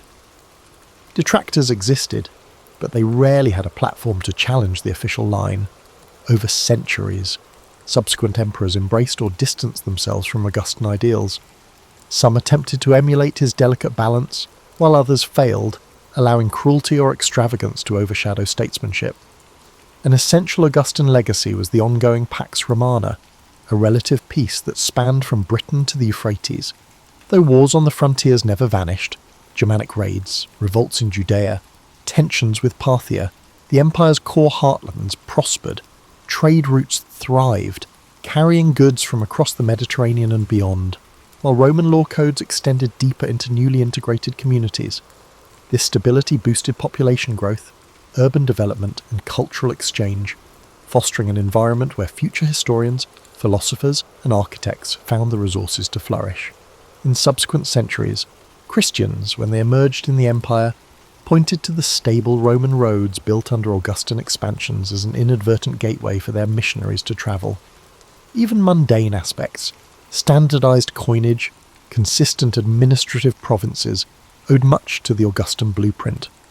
Emperors like Trajan and Hadrian, centuries later, recognized that forging a stable rule required a delicate dance, not entirely different from Augustus's approach, securing the loyalty of armies, appeasing the Senate, and wooing the populace. The memory of Augustus, therefore, served as an archetype for the good emperor, never mind that the path to his power was littered with cunning and bloodshed. Ultimately, Augustus's success lay in a melding contradictory impulses. He revived old festivals, yet rewrote the political structure. He promised the Senate respect, yet controlled them with cunning. He championed moral reforms, yet exiled his daughter due to a scandal. The story of his life remains a mosaic of ambition, altruism, caution, and ruthlessness. Without him, Rome might have shattered under repeated civil wars. With him, the Republic mutated into an empire anchored by one man's authority. That delicate compromise, monarchy dressed in Republican costume, carried Rome forward for generations, shaping Western history in ways no one in the smoky Senate halls of yesteryear could have fully foreseen. Long after Augustus' death, the Roman world recited legends of his early days, from the moment he claimed Caesar's inheritance to the final quieting of civil strife. Poets retold how he found Rome in chaos and forged a new dawn of order. Even ordinary citizens, travelling along roads lined with his milestones, felt the echoes of an emperor who merged subtlety with power. Yet historians then and now debate whether Augustus truly believed in the facade of republican restoration or simply harnessed it to quell potential opposition. The notion of restoring the Republic was more than political spin, it was a psychological necessity. Romans had long prided themselves on hating kings since the Etruscan monarchy was expelled centuries earlier. By adopting titles like princeps, first among equals, and parading virtues such as modesty, Augustus defected the spectre of tyranny. He decorated official ceremonies with illusions of senatorial collaboration. In practice, though, every key office and province was under his watchful eye. By centralizing the means to wage war, i.e. controlling legions, he rendered any senator-led rebellion almost impossible. This system had its share of paradoxes. Freed from the cycle of civil wars, the Senate could resume its dignified debates on laws, awarding triumphs or passing judgments, but only so far as it aligned with the emperor's overarching interests. Younger senators, who never experienced the chaotic republic, found comfort in the Principate's security. They advanced in a structured career path, quaestor, praetor, consul, under Augustan oversight. Freed from the anxiety of violent contests, they pivoted to administrative tasks like refining legal codes or sponsoring public games. These changes drained some vitality from senatorial life, but also eliminated the lethal rivalries that once stained Roman politics in blood. Religious transformations also underscored his reign. The imperial cult, venerating the emperor's family, took root in the provinces. Temples to Divus Julius, the deified Julius Caesar, dotted Asia Minor and Gaul, bridging local traditions with Roman identity. Augustus carefully navigated the line between piety and blasphemy. He never outright demanded worship of himself in Italy, but in distant provinces, cult centres proclaiming his divine status arose. This practice fostered unity, as local elites built shrines to Augustus to curry favour, blending indigenous gods with Roman imperial reverence. On a personal level, Augustus's household dramas had shaped his paternalistic posture toward the empire. The heartbreak with Julia, the succession fiascos, and the manipulative marriages taught him that absolute power came at the cost of familial strain. Ancient gossip lines claimed he was cold or unfeeling to those who fell out of favour. But gleaning from the letters that survive, we see glimpses of a man torn between fatherly instincts and political necessity. He exiled those he loved to maintain the moral facade he'd cultivated for the public. Real or staged, that posture anchored the moral authority behind his social reforms. Nor were the provincial expansions always peaceful. In the Spanish interior, Augustan generals waged campaigns to quell tribes that refused Roman oversight. The Alpine passes were brought under direct Roman control to secure transalpine trade routes. Fortress lines sprung up along the Danube to repel or monitor the restless Dacians. These expansions weren't often accompanied by grand triumphal processions. Augustus himself rarely took personal credit, preferring to let generals hold subdued ceremonies. He recognised that the empire needed no flamboyant displays reminiscent of earlier warlords. Instead, stable frontiers, a robust commerce network, and the Pax Romana's sense of normalcy proved enough to maintain public favour. When Tiberius finally stepped into the imperial role, most people expected continuity. The new emperor inherited not just the institutions, but also the attitudes Augustus had sown. Tiberius adhered to many Augustan precedents, though his personal style was more reclusive and severe. The senatorial class realised that Augustus's blueprint, an emperor overshadowing the facade of a free republic, would continue. No major push to resurrect a purely republican system emerged. Some die-hard republicans still existed in the shadows, but after decades of peace and the empire's continued growth, the majority accepted the Principate as the new normal. Across centuries, Augustus's memory soared to near mythic. Emperors from Nero to Constantine either invoked or reshaped Augustan tropes. On coinage, they displayed genealogical ties or spelled out slogans reminiscent of Augustan virtues. Augustus itself became more than a name. It was an honorific for all subsequent emperors, signifying the same revered status. Writers compiled accounts of his reign, both praising his modesty and hinting at cunning. The next generations faced their crises, Caligula's mania, the Jewish revolts, or the Year of the Four Emperors, yet Augustus's era stood out as a time of relative harmony, even if precariously balanced.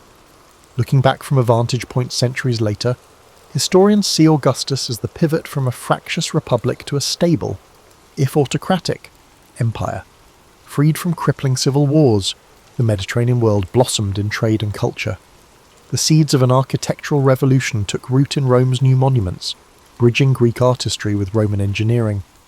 And though the Principate eventually shifted toward more overt emperors like Caligula or Domitian, the Augustan model never vanished.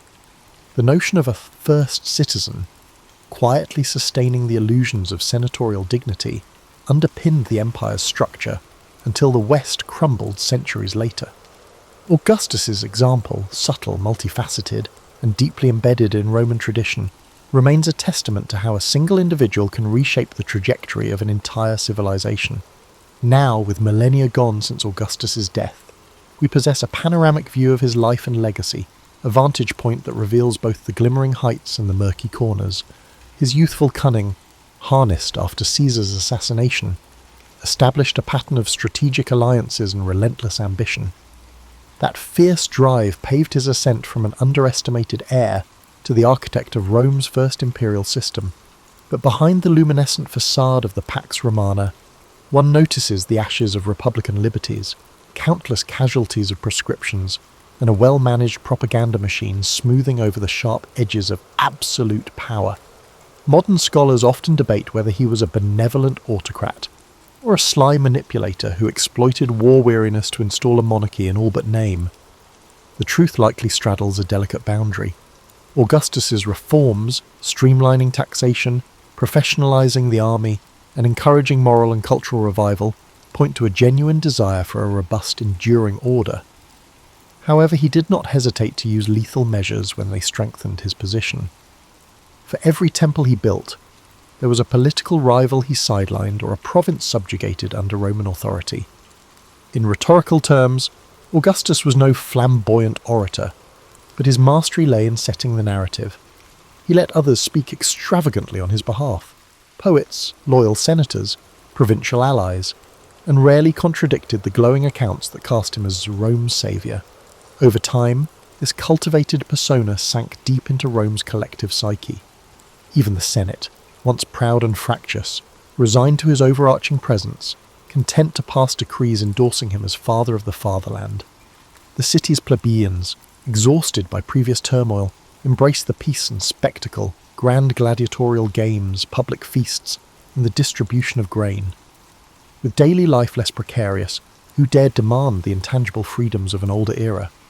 Augustus's family tragedies, especially around succession, highlight the precarious nature of hereditary rule, the difference between the Principate's carefully curated facade and personal heartbreak ran stark.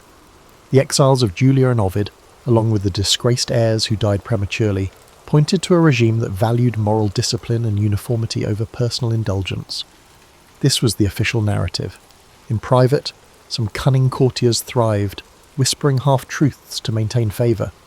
This dynamic would plague future emperors, from Tiberius's suspicious watchfulness to Nero's flamboyant paranoia. Archaeologically, we see Augustan footprints across the empire.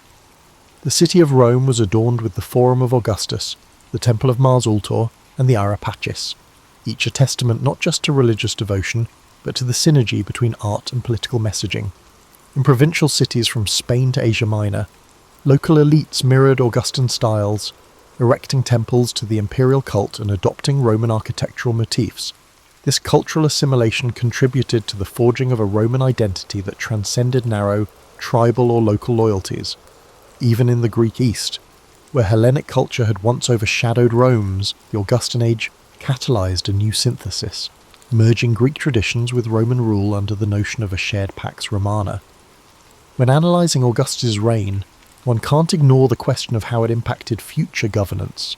The next 4 centuries of Roman history revolve around the tension between the illusions of Augustan modesty and the realities of emperors who demanded worship or indulged capricious whims. The 5 good emperors, from Nerva to Marcus Aurelius, tried to echo Augustan virtues, focusing on stoic administration and public works. Others, like Caligula or Commodus, abandoned the pretenses, exposing the empire to the rawness of untempered autocracy. Through all these fluctuations, the concept of the princeps never truly vanished, only mutated, eventually morphing into the openly acknowledged dominus by the time of Diocletian. In popular imagination, Augustus remains a figure akin to a sculptor who took the shards of a fractured republic and moulded them into something new.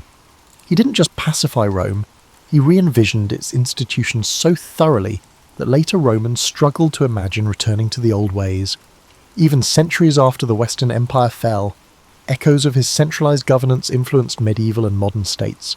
His name, Augustus, became shorthand for a just but firm overlord. The weight of that transformation cannot be overstated. Rome grew from city-state to world empire under the shadows of the triumvirates and the many civil wars, culminating in a regime that, for better or worse, outlasted 1,000 nuances of politics. Ultimately, Augustus's greatest triumph was forging a stable system where once only warlords contended. His greatest cost was the republican spirit that withered in the process, replaced by an empire reliant on one man's judgment. Whether that trade was worthwhile depends on the lens of perspective. Those craving order and prosperity, or those lamenting lost civic freedoms. Even now, his story stands as a masterclass in political reinvention of how flexible ambition, tempered by paternal imagery, can reconstruct a government from ashes. And so ends the tale of Augustus, the understated youth turned imperator, who quietly slipped a monarchy into Rome's heart while draping it in the garments of tradition. With that cunning, he forever reshaped the course of Western civilization. In the early 19th century, the United States was still refining its identity, grappling with international pressures. Chief among them was the persistent clash with Great Britain, which never fully receded even after the Revolutionary War. By the year 1812, tensions had once again escalated. British warships roamed the Atlantic, seizing American merchant vessels and impressing sailors into the Royal Navy. Britain justified these actions by citing its endless struggle with Napoleonic France, but Americans saw them as blatant infringements on neutral rights. Politicians in Washington, D.C., argued that national honour demanded a resolute stance. Yet not all Americans agreed.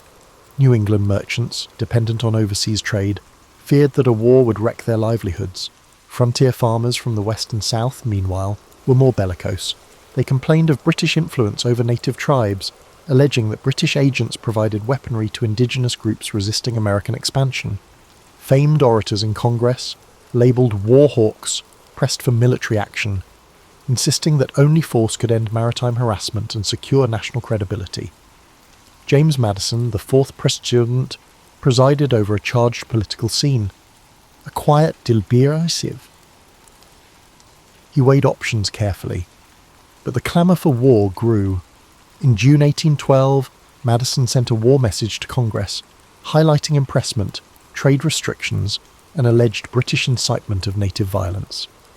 A narrow majority in both houses voted for war, marking the first time that the United States formally declared it. The nation's newness and untested military raised questions. Could the young republic muster the unity and resources to challenge the world's leading naval power? On paper, the British hardly viewed the US as a primary threat. Napoleon's armies in Europe had captured their attention. Nonetheless, the British recognised that if the Americans invaded Canada, the region might be lost. After all, Canada was lightly populated, and the British presence there hinged on loyal militias. British leaders believed that, despite the American impetus, the conflict wouldn't supplant Britain's prime focus on the European front, so they stationed smaller garrisons, trusting that the disorganised American approach would yield limited success. Across the Atlantic, in American port cities, many tried to maintain commerce, but with British blockades looming, merchant captains found themselves restricted or forced to sail under constant threat. The administration in Washington saw the conflict as a chance to rid the continent of lingering British power. Some leaders fantasized that capturing Canada might be straightforward. They assumed Canadians would readily join the American cause. However, that assumption proved naive. Canadian loyalty to the Crown, especially among certain pockets, was stronger than Americans had anticipated. Meanwhile, the war's outbreak also reverberated among native nations, particularly in the Great Lakes region. Some tribes formed alliances with the British, considering them to be less harmful than the land-hungry American settlers. Leaders like Tecumseh strove to form a broad indigenous confederation that might halt further American encroachment.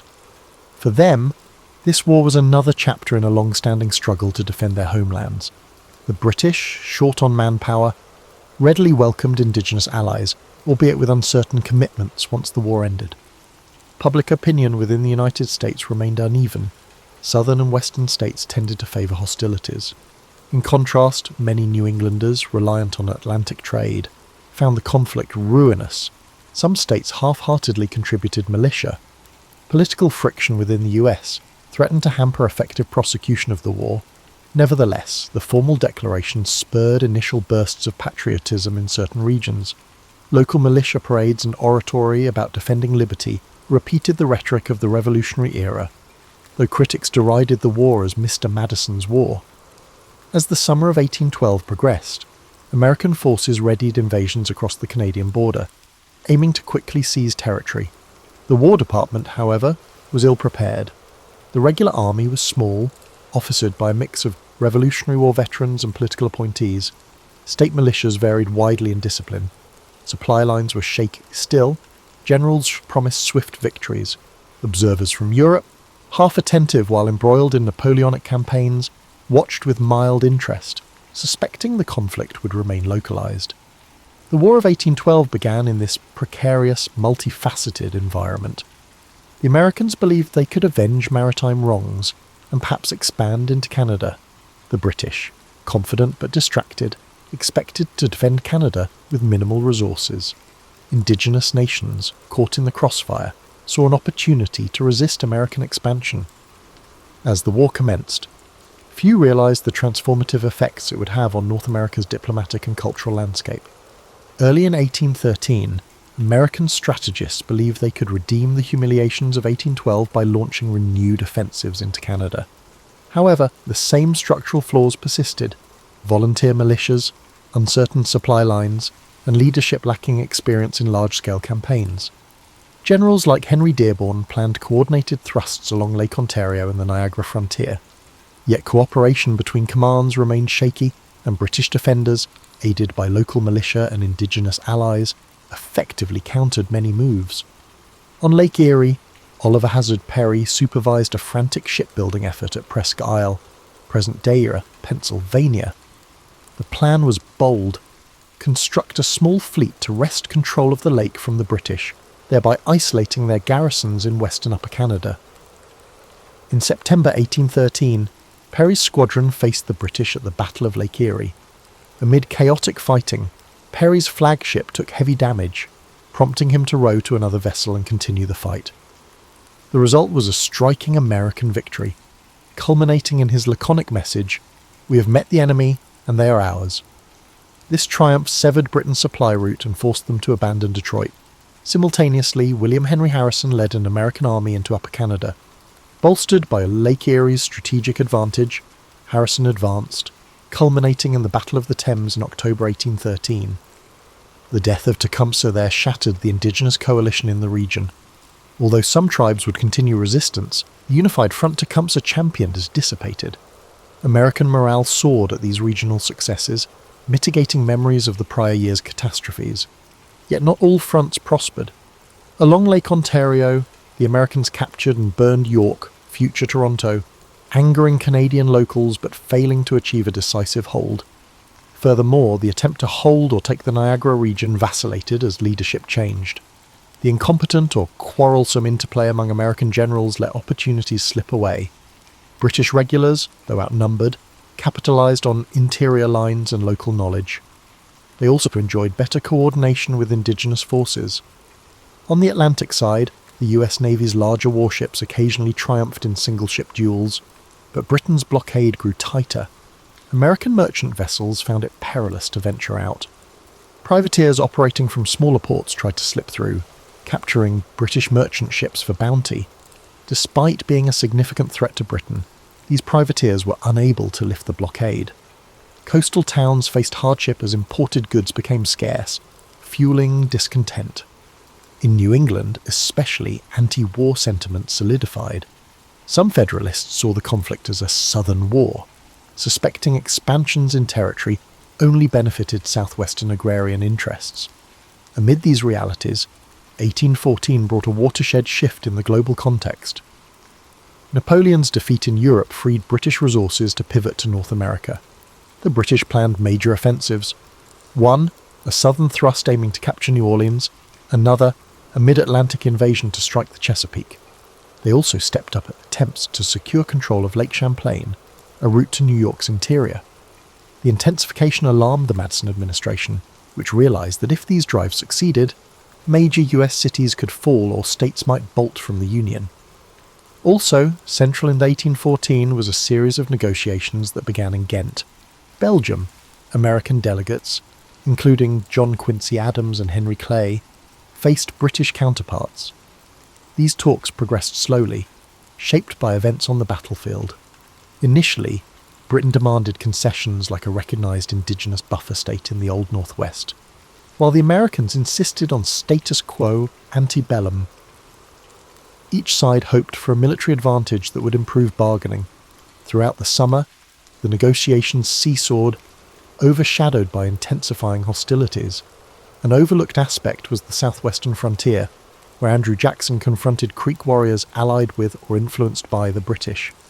Jackson's Tennessee volunteers waged fierce campaigns in the Creek War, culminating in a decisive victory at Horseshoe Bend. The resulting treaty forced vast land cessions from the Creeks, revealing how the War of 1812 also served American expansion at indigenous expense. Jackson's reputation soared, positioning him for greater national prominence after the conflict. Thus, by mid-1814, the war was nearing a pivotal moment. The British planned to unleash their superior fleets and veteran troops now freed from European entanglements. The Americans, battered and divided, pinned hopes on local successes and the resilience of militia. Diplomatic channels flickered. but no one was sure how soon or on what terms peace would arrive. The stage was set for dramatic clashes that would shape not just the immediate fortunes of the two countries, but the future map of North America. Observers recognised that the war's outcome might finally clarify whether the United States, after 3 decades of independence, could fully stand among global powers or remain overshadowed by older empires. Late 1814 saw Britain escalate. One prong targeted the Chesapeake. Its success at capturing and burning Washington, D.C. in August shocked Americans. The British sought to quickly follow up by attacking Baltimore, a crucial port. If Baltimore fell, Britain might cripple the region's commerce and break American resolve. Yet Baltimore's defenders prepared vigorously. Citizens erected barricades, sank vessels to block harbour approaches, and reinforced Fort McHenry. British warships commenced bombardment on the night of September 13th, unleashing salvo after salvo into the fort. Despite the onslaught, the fort held. When dawn arrived, the American flag still billowed, witnessed by Francis Scott Key, who penned the Star-Spangled Banner. This morale-boosting outcome forced the British to withdraw, neutralising their Chesapeake campaign. Another British thrust aimed at Lake Champlain. An army advanced from Canada, hoping to slice into upstate New York and isolate New England. On September 11th, 1814, American naval forces under Thomas MacDonough won the pivotal Battle of Plattsburgh Bay, outmanoeuvring the British squadron. With their naval support lost, the British land invasion faltered, forcing a hasty retreat. This second repulse, alongside Baltimore's defence, shattered British hopes for a swift resolution by capturing major towns. Meanwhile, the southwestern frontier remained a separate theatre. Andrew Jackson's victory over the Creeks had freed him to concentrate on potential British moves along the Gulf Coast. British strategists planned a grand assault on New Orleans, imagining that controlling the Mississippi's mouth would hamper American expansion. Jackson, aware of the vital importance of the city, assembled a force of militia, volunteers, freedmen, and even a group of Barataria pirates under Jean Lafitte, forging a makeshift but spirited army. But that confrontation awaited final culmination early the next year. In the midst of these unfolding battles, negotiations in Ghent progressed. Sensing that neither side would gain from prolonged conflict, British diplomats seized earlier demands for territory or indigenous buffer states, while Americans, stung by the burning of their capital, recognised that an indefinite war threatened ruin. By December, a draft treaty emerged, endorsing the principle of status quo ante bellum. Both nations would revert to pre-war boundaries.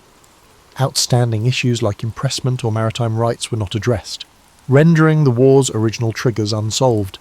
Nonetheless, the desperate weariness on both sides pressed them to sign the Treaty of Ghent on December 24th, 1814. However, word of the treaty needed weeks to traverse the Atlantic. None of the signatories realised a major confrontation loomed on the Mississippi. British forces landed near New Orleans in mid-December 1814. Jackson rushed to fortify the city's approaches, digging entrenchments along the Rodriguez Canal. On January 8, 1815, the British launched a frontal assault, certain their disciplined ranks could overwhelm Jackson's ragtag defenders. Instead, entrenched Americans unleashed devastating volleys of musket and artillery fire, decimating British columns. The attack collapsed. British casualties soared. While American losses were modest, Jackson's victory catapulted him into national stardom. Ironically, this epic battle occurred after the signing of peace. When news of the Treaty of Ghent finally reached North America weeks later, both countries ratified it promptly, halting further bloodshed. For Americans, the war concluded on an emotional high thanks to the improbable success at New Orleans. They hailed the conflict as a second triumph over the Britain, ignoring that the treaty omitted the maritime issues that sparked the war. For Britain, the war had always been a side theatre overshadowed by the Napoleonic Wars, so ending it with minimal concessions was acceptable. Only indigenous nations truly lost out. With Tecumseh's confederation broken and no recognised buffer territory, the war thus spurred the unstoppable wave of American expansion westward. In the aftermath, Federalist opposition collapsed, tainted by war-rumoured secession talk at the Hartford Convention. The party withered, ushering in the so-called era of good feelings. The war also stimulated a sense of national identity, forging heroes like Andrew Jackson, William Henry Harrison, and Oliver Hazard Perry. The mythos of the war overshadowed the chaotic mismanagement and half-baked strategies that marked its early phases. Instead, popular memory latched onto the star-spangled defense of Fort McHenry, the ragtag victory at New Orleans, and the notion that the United States had defended its independence once again. From a broader perspective, the War of 1812 significantly shaped North American geopolitics. Canada, having rebuffed invasion, consolidated its distinct identity, reinforcing loyalty to the Crown. The United States, for its part, experienced a surge of nationalism, ironically reinforcing Union sentiments despite the war's rocky start. The conflict also revealed structural weaknesses in American finance and logistics, prompting post-war reforms. Freed from foreign entanglements, the US turned more confidently toward internal development and westward expansion. Indeed, the war's messy conclusion paved the path for subsequent growth that would define much of the 19th century. Historians continue to debate the War of 1812's deeper significance. Some label it a minor war, overshadowed by the Napoleonic giants in Europe, while others see it as a critical second test of American sovereignty. The reality, perhaps, is that both are true. On the grand scale, Britain was more consumed with Napoleon, but for the young United States, the conflict marked a crucial juncture. Did the new republic have the cohesion to withstand external assault, or would it fragment under pressure? One often overlooked outcome was the impetus for American industrialization. British blockades cut off European imports, prompting domestic manufacturers to step in and supply textiles and finished goods previously sourced from abroad. This unintended stimulus laid early foundations for the Industrial Revolution stateside. Once peace resumed, those infant industries demanded tariff protection, spurring sectional debates over free trade versus protective measures, a theme that shaped national politics well into the mid-century. The war also spurred the creation of new symbols of identity. The battered but surviving flag at Fort McHenry, the poem by Francis Scott Key that morphed into a national anthem, and even the iconic image of Dolly Madison rescuing crucial state papers. These narratives turned the War of 1812 into a story of pure strength.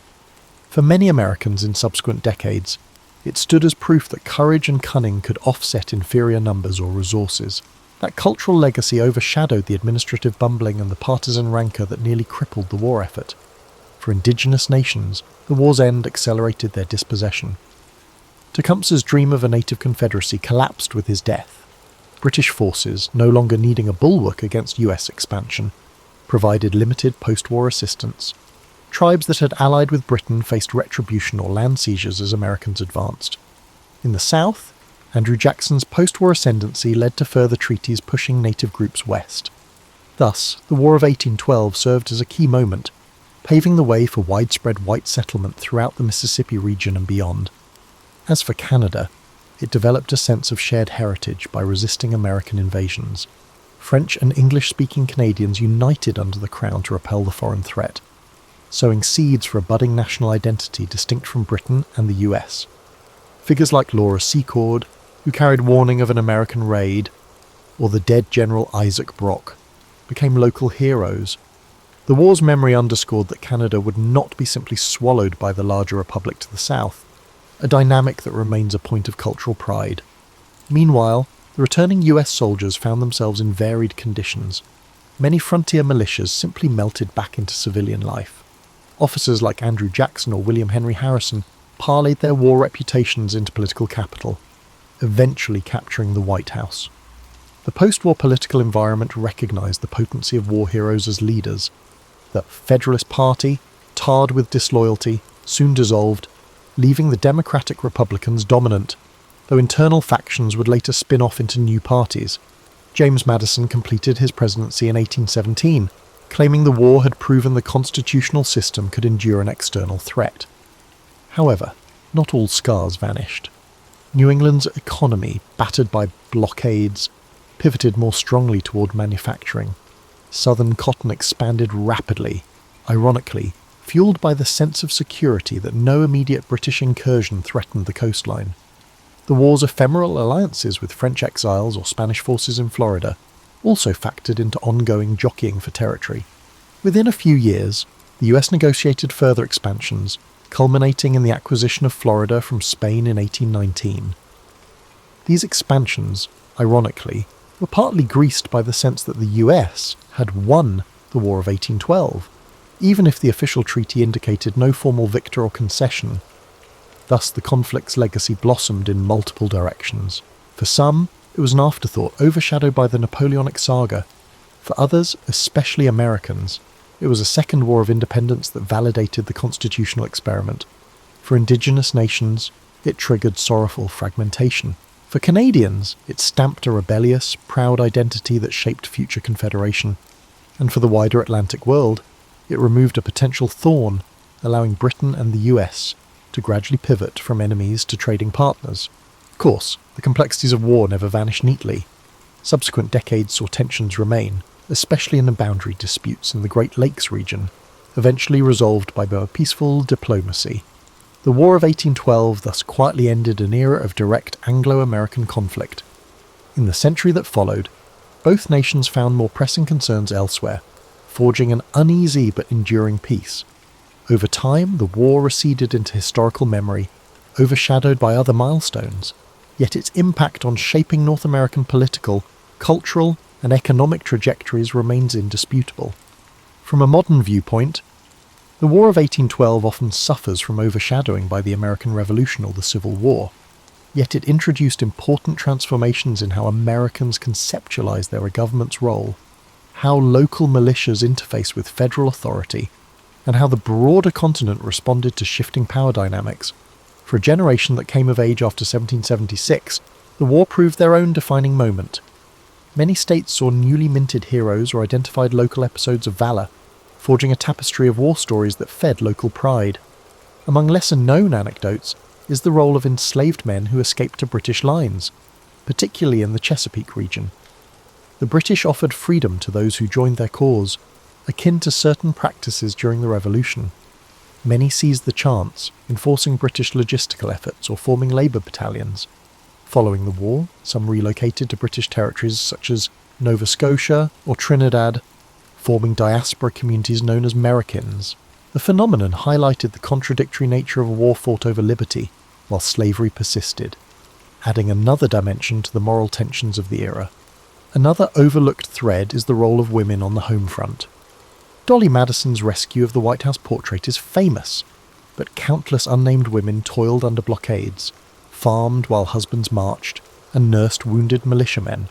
Some women, with entrepreneurial flair, turned to weaving or local manufacturing to fill voids left by the disrupted import market.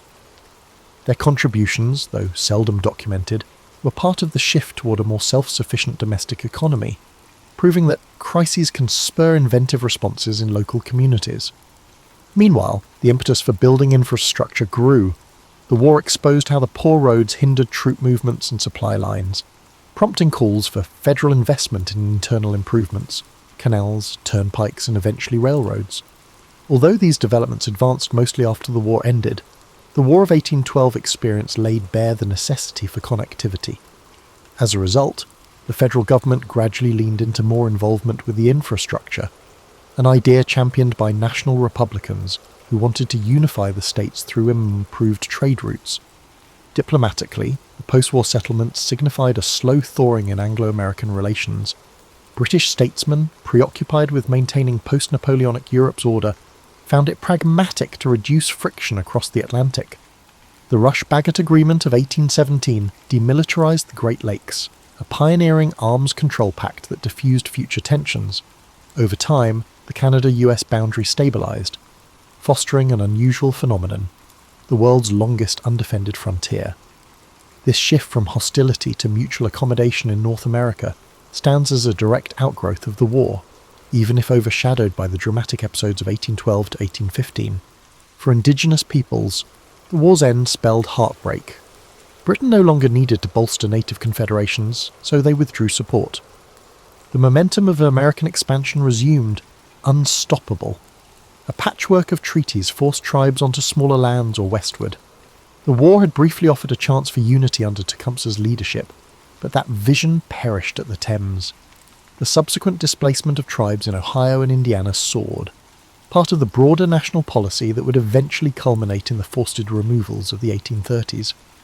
Culturally, the war fed a romantic notion of American Pride in Adversity. Painters produced works depicting the Constitution's duels at sea or the British retreat from Baltimore. Poetry and ballads commemorated local militia triumphs. Over decades, these popular accounts coalesced into a somewhat sanitized narrative highlighting victory at New Orleans and the heroic stand at Fort McHenry. The fiascos, the bungled invasions of Canada, the burning of Washington slipped into lesser emphasis. This selective memory pattern shaped how textbooks presented the war for generations, culminating in a sense that the US overcame formidable odds to defend its independence once more. Thus, the War of 1812 was not solely about the immediate triggers of maritime rights or frontier tension. Its significance unfolded over decades, influencing economic policy, forging new heroes, weaving new cultural motifs, and setting boundaries for indigenous communities. Even with no territorial gains codified, the intangible results were profound. The conflict established that the US could wage war without fracturing, albeit narrowly. It paved a path for internal expansion and signalled that a truly post-colonial North America was emerging, with the US and Canada forging distinct identities. Looking back, these legacies underscore that wars, even ones overshadowed by larger global events, can reshape continents in subtle but enduring ways. The War of 1812 might seem distant, yet its themes echo in contemporary life: how a young nation handles international bullying, the friction between defending principles and managing everyday commerce, and the tensions of forging unity among disparate regional interests. Observing how that the US then navigated blockades, invasions, and internal disputes can offer perspective on the modern crises, where resource constraints and political divides remain just as real, albeit in different forms. One instructive aspect is the leadership dynamic. President Madison, initially reluctant, found himself backed into a war by vocal congressional voices. The war's early failures exposed the cost of insufficient preparation and partisan bickering. Only by mid-conflict did the administration coordinate effectively with local militias, naval contractors, and privateers. This shift from disorganization to partial synergy teaches how policymaking, once confronted with real adversity, can pivot. Many modern observers glean that advanced planning, while ideal, often collides with political hesitance, yet adversity can spur belated but decisive collaboration. Another dimension is the interplay of personal and strategic agendas. Ambitious generals, such as William Hull or later Jacob Brown, had their reputations at stake.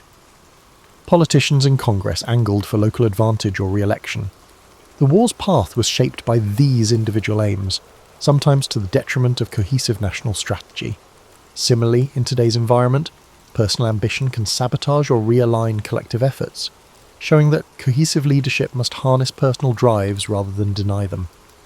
The conflict also underscores how external catalysts can unify an otherwise fractious society. Despite ongoing disputes, the burning of Washington united many who previously criticized the war. The subsequent defense of Baltimore turned despair into resilience, bridging divides, at least temporarily. This phenomenon appears repeatedly in national histories. A tangible external threat can galvanize unity, overshadowing internal differences. However, sustaining that unity after the crisis abates is another matter, a lesson well illustrated by the meltdown of Federalist support post-war and the ephemeral era of good feelings. From a moral vantage, the war showcased how indigenous alliances can be manipulated by great powers. British promises to protect native lands or the American pledge to incorporate friendly tribes often found little fulfillment once strategic ends were met. The ephemeral nature of these alliances led to tragic outcomes for indigenous communities. Modern discussions about the rights of marginalized groups caught in geopolitical crossfires resonate with the story of these nations' exploitation as pawns. While times differ, the principle that real autonomy seldom emerges from foreign patrons remains relevant. In the realm of memory, the War of 1812 reveals how selective retelling can overshadow complexities. Francis Scott Key's rocket's red glare soared in the national consciousness, overshadowing episodes where US invasions failed or inflicted harm on civilians.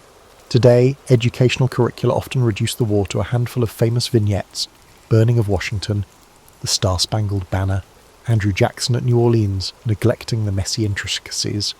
This phenomenon, common in historical narratives, underscores the importance of seeking more profound perspectives beyond iconic highlights. Another parallel to modern times is the war's reflection on global commerce. Then, as now, major powers tried to control trade routes, imposing blockades or sanctions. The US had to navigate a dual challenge, sustaining internal unity while resisting external economic pressure. The war's outcome hinted that a nation with robust internal markets and flexible production can endure even when cut off from usual trade. This resilience dynamic remains at the core of contemporary discourse around self-sufficiency and global supply chains. Ultimately, the War of 1812's legacy remains multifaceted. It united Americans around a renewed sense of identity, advanced some individuals politically, and inflicted irreparable damage on indigenous confederacies. It highlighted that the young republic, though battered, could stand as an independent entity, shaping a distinct brand of national pride that propelled expansions west and cultural evolutions at home. Yet the moral questions, particularly regarding indigenous and enslaved populations, reveal deeper costs. For midlife readers who are balancing personal ideals with real-world complexities, the War of 1812 emphasises that every grand enterprise, from commercial policy to warfare, hinges on negotiations of principle, ambition, and compromise. During this delicate balance, societies often uncover their potential for harmony as well as the potential for future strife. When the final guns fell silent and the Treaty of Ghent was ratified, the War of 1812's immediate outcome could be summarised as a military stalemate but a psychological victory for the US. The impetus behind the war, ending British impressment and maritime restrictions, remained largely unresolved in the text of peace, but global shifts, including the final defeat of Napoleon, rendered those maritime issues moot. Britain no longer felt the same compulsion to detain American sailors. Gradually, normal trade resumed. Domestically, the war left behind a changed political and economic landscape. The Federalist Party collapsed, tainted by its near-treasonous Hartford Convention. The Democratic Republicans established a single-party dominance despite the emergence of internal factions. James Monroe succeeded Madison and ushered in the so-called era of good feelings, where partisan bickering lulled temporarily. Simultaneously, the war stoked calls for a more robust national infrastructure, roads, canals, a better banking system to prevent future logistic nightmares. Many of the same states that had balked at federal authority during the war now grudgingly admitted the necessity of coordinated planning. Of the war's personalities, Andrew Jackson emerged as the archetypal hero. His triumph at New Orleans overshadowed earlier fiascos. Popular ballads hailed him as the unstoppable Old Hickory. This catapulted Jackson toward the presidency in the following decade, shaping a new wave of populist politics that departed from the more patrician style of Jefferson or Madison. Another figure, Dolly Madison, remained a cultural icon for her bravery during the White House evacuation, exemplifying how smaller personal acts can become legendary in a war overshadowed by battles and sieges. Meanwhile, the war's end did not bring peace to indigenous nations. With Tecumseh's coalition shattered, American expansion surged west, leading to treaties that often forced tribes off ancestral lands. The war's ephemeral alliances, wherein the British used tribal forces to hamper US invasions, vanished once the conflict concluded, leaving tribes vulnerable. This pattern repeated throughout the 19th century, culminating in a systematic push across the continent that overshadowed earlier illusions of indigenous-led confederations. For Britain, the war was a minor chapter. Most British historical accounts mention it as a side conflict overshadowed by the Napoleonic Wars. The eventual forging of an amicable British-American relationship in the 19th century meant that the War of 1812 quietly retreated into the background of British consciousness. The Joint Rush-Bagot Agreement of 1817 prevented future naval build-ups on the Great Lakes and fostered the concept of a demilitarized boundary that remains remarkable in global terms. For Canada, defending against American invasions underlined a budding sense of distinct identity. Residents of Upper and Lower Canada had, to many Americans' surprise, not welcomed the idea of annexation. This loyalty to the British Crown found fresh impetus after repelling repeated US attacks. Over time, Canadian historians pointed to the War of 1812 as a foundational moment. The volunteer militias, the alliances with Indigenous fighters, and the persevering local leadership formed the nucleus of later Canadian unity. Commemorations throughout the 19th century celebrated heroes like Isaac Brock, forging national myths that shaped the country's future. In the broader context of US military tradition, the war highlighted weaknesses that spurred professionalization. The humiliating collapses of militias taught that raw volunteer forces needed better training and discipline. Naval successes, on the other hand, proved the potential of a well-crafted professional navy. Post-war, the Navy's leadership gradually expanded, adopting new ship designs and forging a tradition that would eventually propel the US to maritime prominence in the next century. The Army, though overshadowed, also instituted reforms in leadership selection and supply management. As the decades passed, the war's memory nestled into national lore. The Star-Spangled Banner, originally penned as a poem, eventually became the national anthem by the early 20th century, immortalising that moment at Fort McHenry. Veterans of the war, overshadowed by the larger generation of Revolutionary War patriots, formed their associations, though their recollections were less frequently lionised. It wasn't until the war's centennial in 1912 that a wave of commemorative events revived interest. Historians passed diaries and official records, unveiling the war's complexities, how it advanced certain domestic industries, spurred expansions, inflamed indigenous dispossession, and permanently altered the shape of Canadian identity. For Canada, it reinforced a distinctive path under the Crown. For Britain, it ended an irksome sideshow that proved Americans wouldn't revert to colonial dependence. And for Indigenous peoples, it signalled the lethal truth of an expanding American republic. The war's finale, overshadowed by the surreal timing of news, delivered no single glorious victor, but shaped the next century's cross-border realities in ways subtle yet enduring. When people today imagine King Arthur, they often picture a gleaming throne room in a fairy tale castle, yet the earliest roots of the legend trace to a far grittier era, sub-Roman Britain, roughly the 5th or 6th century. The Roman legions had withdrawn, leaving behind roads, ruins of villas, and a power vacuum that invited waves of Saxon incursions. Into this turmoil stepped local warlords, tribal chieftains, and self-styled kings who fought to protect fragmented territories. If a historical Arthur existed, he likely emerged from this violent mosaic of clan rivalries and shifting alliances. In the centuries after Rome's departure, Britain lacked a unifying government. Pockets of Romano-British aristocrats clung to vestiges of imperial culture. Fortified hilltops bristled with wooden palisades, inhabited by leaders who tried to hold on to what remained of civilized trade and technology. Meanwhile, coastal regions faced constant raids from across the North Sea. Archaeological evidence, such as the ruins of Tintagel in Cornwall, hints at a region influenced by the Mediterranean goods even while local power struggles raged. Amid these unsettled conditions, a figure sometimes identified as Arthur may have gained a following by leading successful defensive campaigns. Early medieval sources, like the Annales Cambriae, mention battles associated with him, especially a crucial victory at Mount Badon.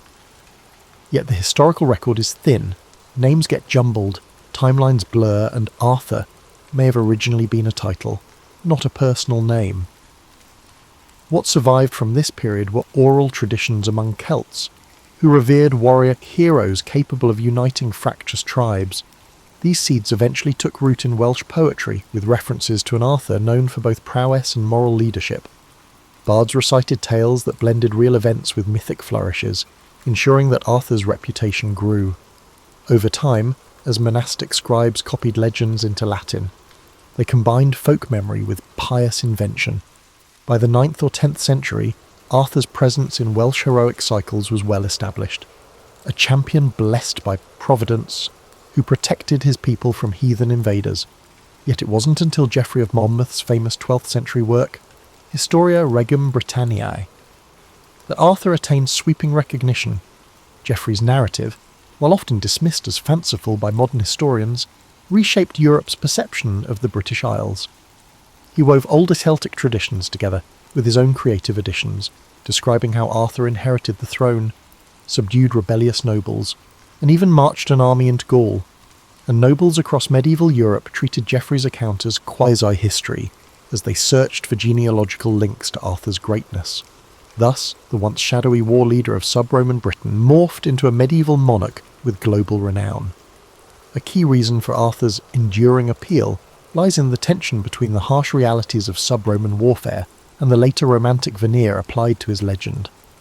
One hand, the real context was likely bleak, characterised by small wooden forts on the wind-swept hillsides, retinues of spearmen, and precarious alliances that often changed on a whim.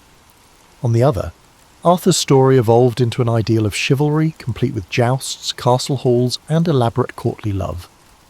This duality resonates even now. We want to believe in a leader who transcended the everyday violence, forging a realm of justice and unity.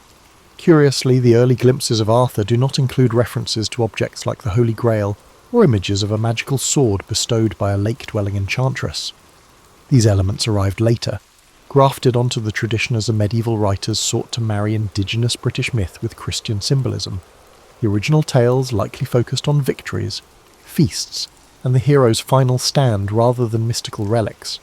The deeper spiritual dimension, emphasizing moral quests and the search for divine grace, would come with the romances penned in subsequent centuries. Still, one thread remains consistent.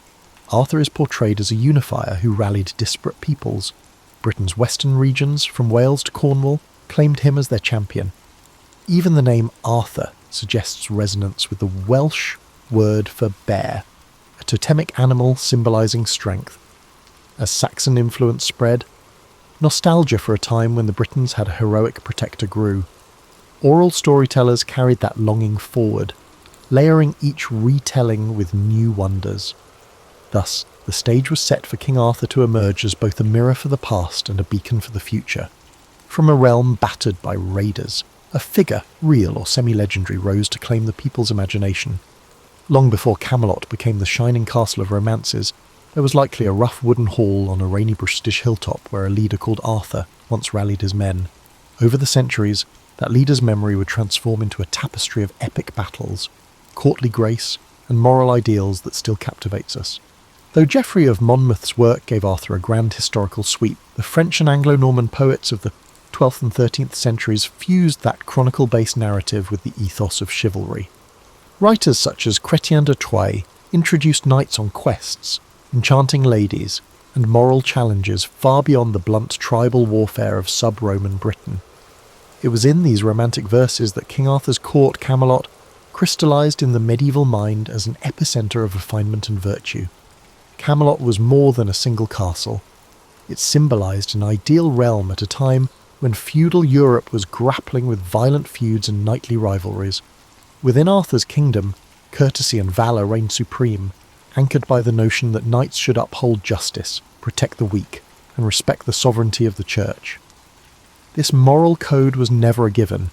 It emerged gradually as poets reimagined the old warlord Arthur into a wise king who presided over the Round Table. The Round Table itself was a powerful metaphor for equality among his knights, a stark contrast to the real feudal hierarchies that often hinged on exploitation. Chrétien de Troyes introduced characters like Lancelot and explored the conflict between martial duty and romantic devotion. His tale, Lancelot, the Knight of the Cart, was groundbreaking, portraying the knight's passion for Queen Guinevere as both uplifting, demonstrating profound devotion, and troubling, because it threatened the stability of Camelot. This tension, blending loyalty and forbidden love, gave Arthurian lore a new psychological depth. Suddenly, the king's authority faced internal strain, not just external wars. In parallel, Welsh traditions developed their own sets of Arthurian tales, known collectively as the Mabinogion, replete with magical hunts, shape-shifting creatures, and cryptic references to old Celtic deities. These tales portrayed Arthur as more than just a mortal king, weaving him into an ethereal tapestry. Courtiers and warriors in these Welsh stories navigated a realm where illusions might mask deeper truths, and heroic feats often demanded supernatural insight. Arthur came off as a liminal figure, part champion in the mortal sphere, part catalyst in the realm of myth. By the early 13th century, the so-called Vulgate cycle, also known as the Lancelot Grail cycle, emerged in French prose, adding layer upon layer to the saga. The Holy Grail took centre stage, turning Arthur's kingdom into the crucible of a spiritual quest. Knights like Galahad, introduced in these texts, embodied purity and the hope of divine revelation. The Round Table knights no longer merely sought fame on the battlefield. They yearned for mystical encounters with a relic linked to Christ's Last Supper. This infusion of Christian allegory transformed Arthur's court into a place where the line between earthly power and heavenly purpose blurred. Through these expansions, King Arthur's story ceased to be a single consistent narrative. and became more of a shared mythos. Different authors selected episodes that suited their tastes. Some highlighted Guinevere's moral dilemma, others fixated on Lancelot's feats, while still others delved into the Grail's riddles. Arthur himself at times slipped into the background as his knights took centre stage, grappling with illusions, prophecies, and moral failings. Yet the concept of Camelot as a golden era endured, a testament to a kingdom so just and noble that it attracted divine interest, even if it was eventually undone by human frailty. Despite the high-minded chivalry these romances extolled, they also contained warnings. Arthur's realm offered a vision of perfect rule, but the seeds of its fall were sown within its ranks. Lancelot's betrayal, Mordred's treachery, and the knight's fragmentation underscored how easily greatness could unravel.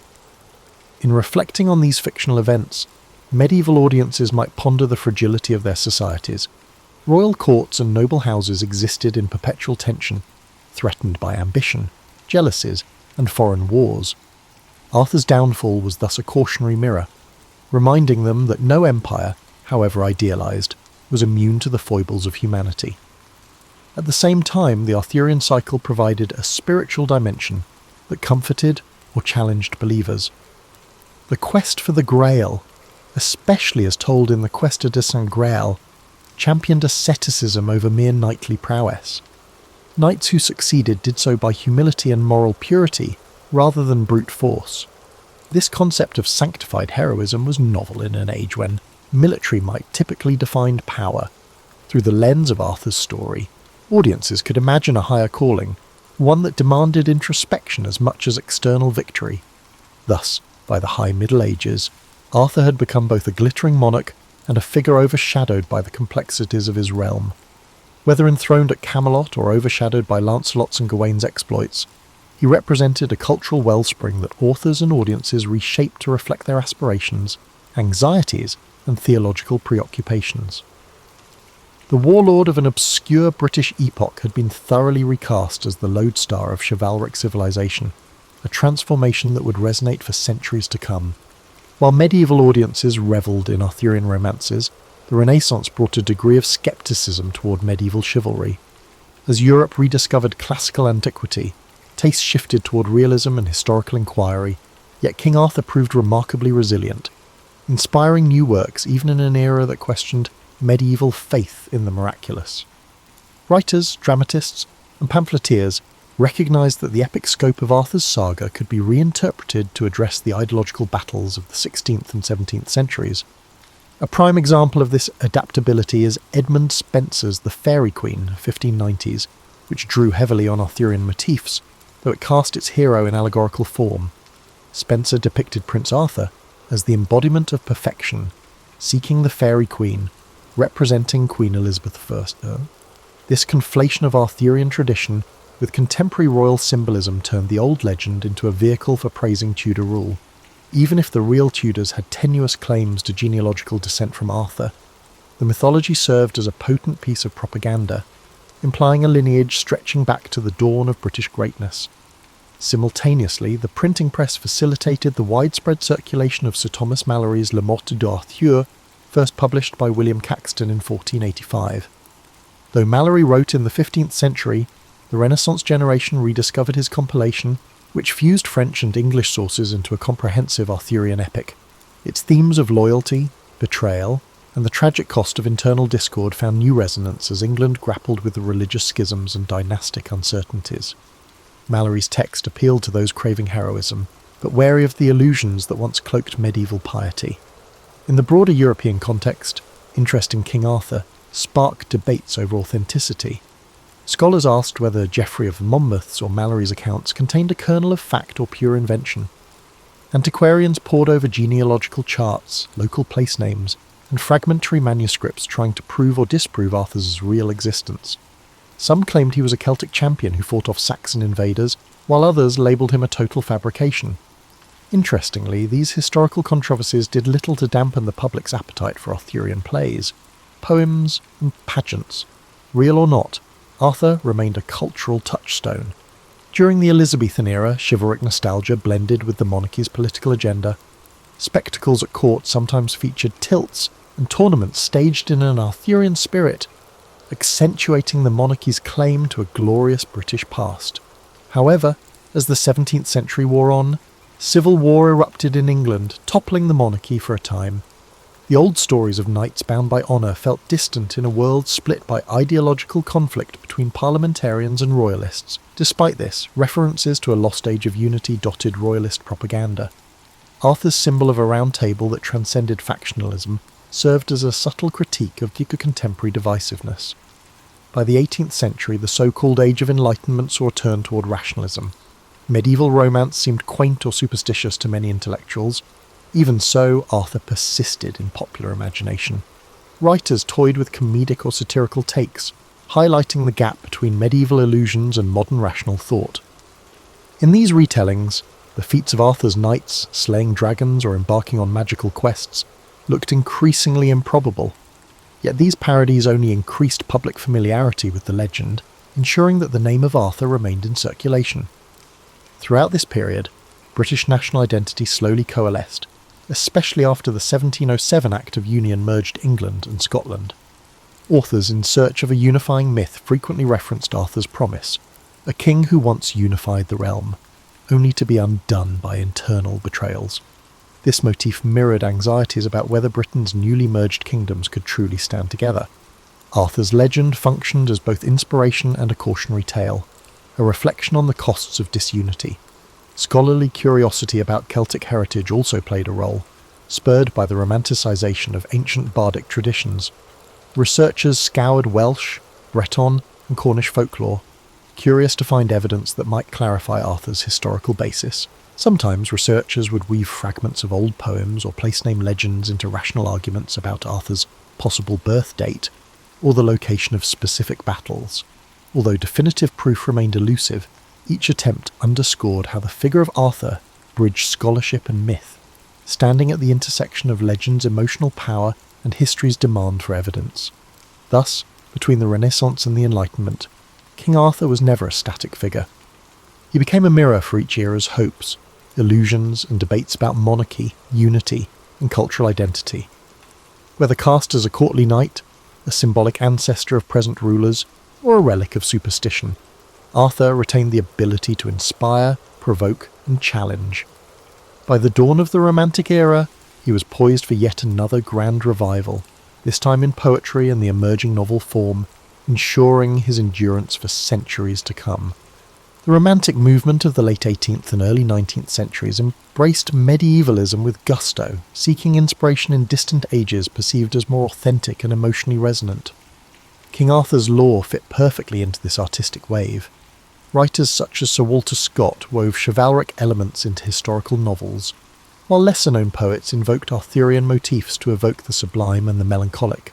Crucially, this period saw a reimagining of the Arthurian legend, not just as a national myth, but as a repository of human longing and natural wonder. The Romantics valorized medieval ruins, folk ballads, and the sense that modern industrial society had lost contact with deeper truths. In this context, Arthur's court represented a realm where honour and beauty reigned, untainted by mechanized progress.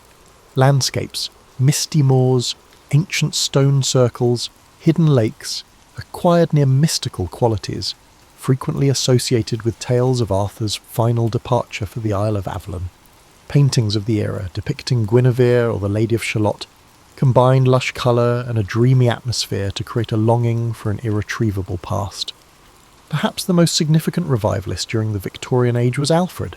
Lord Tennyson, whose Idylls of the King, published between 1859 and 1885, cast Arthur as a moral exemplar struggling against the corruption within his realm.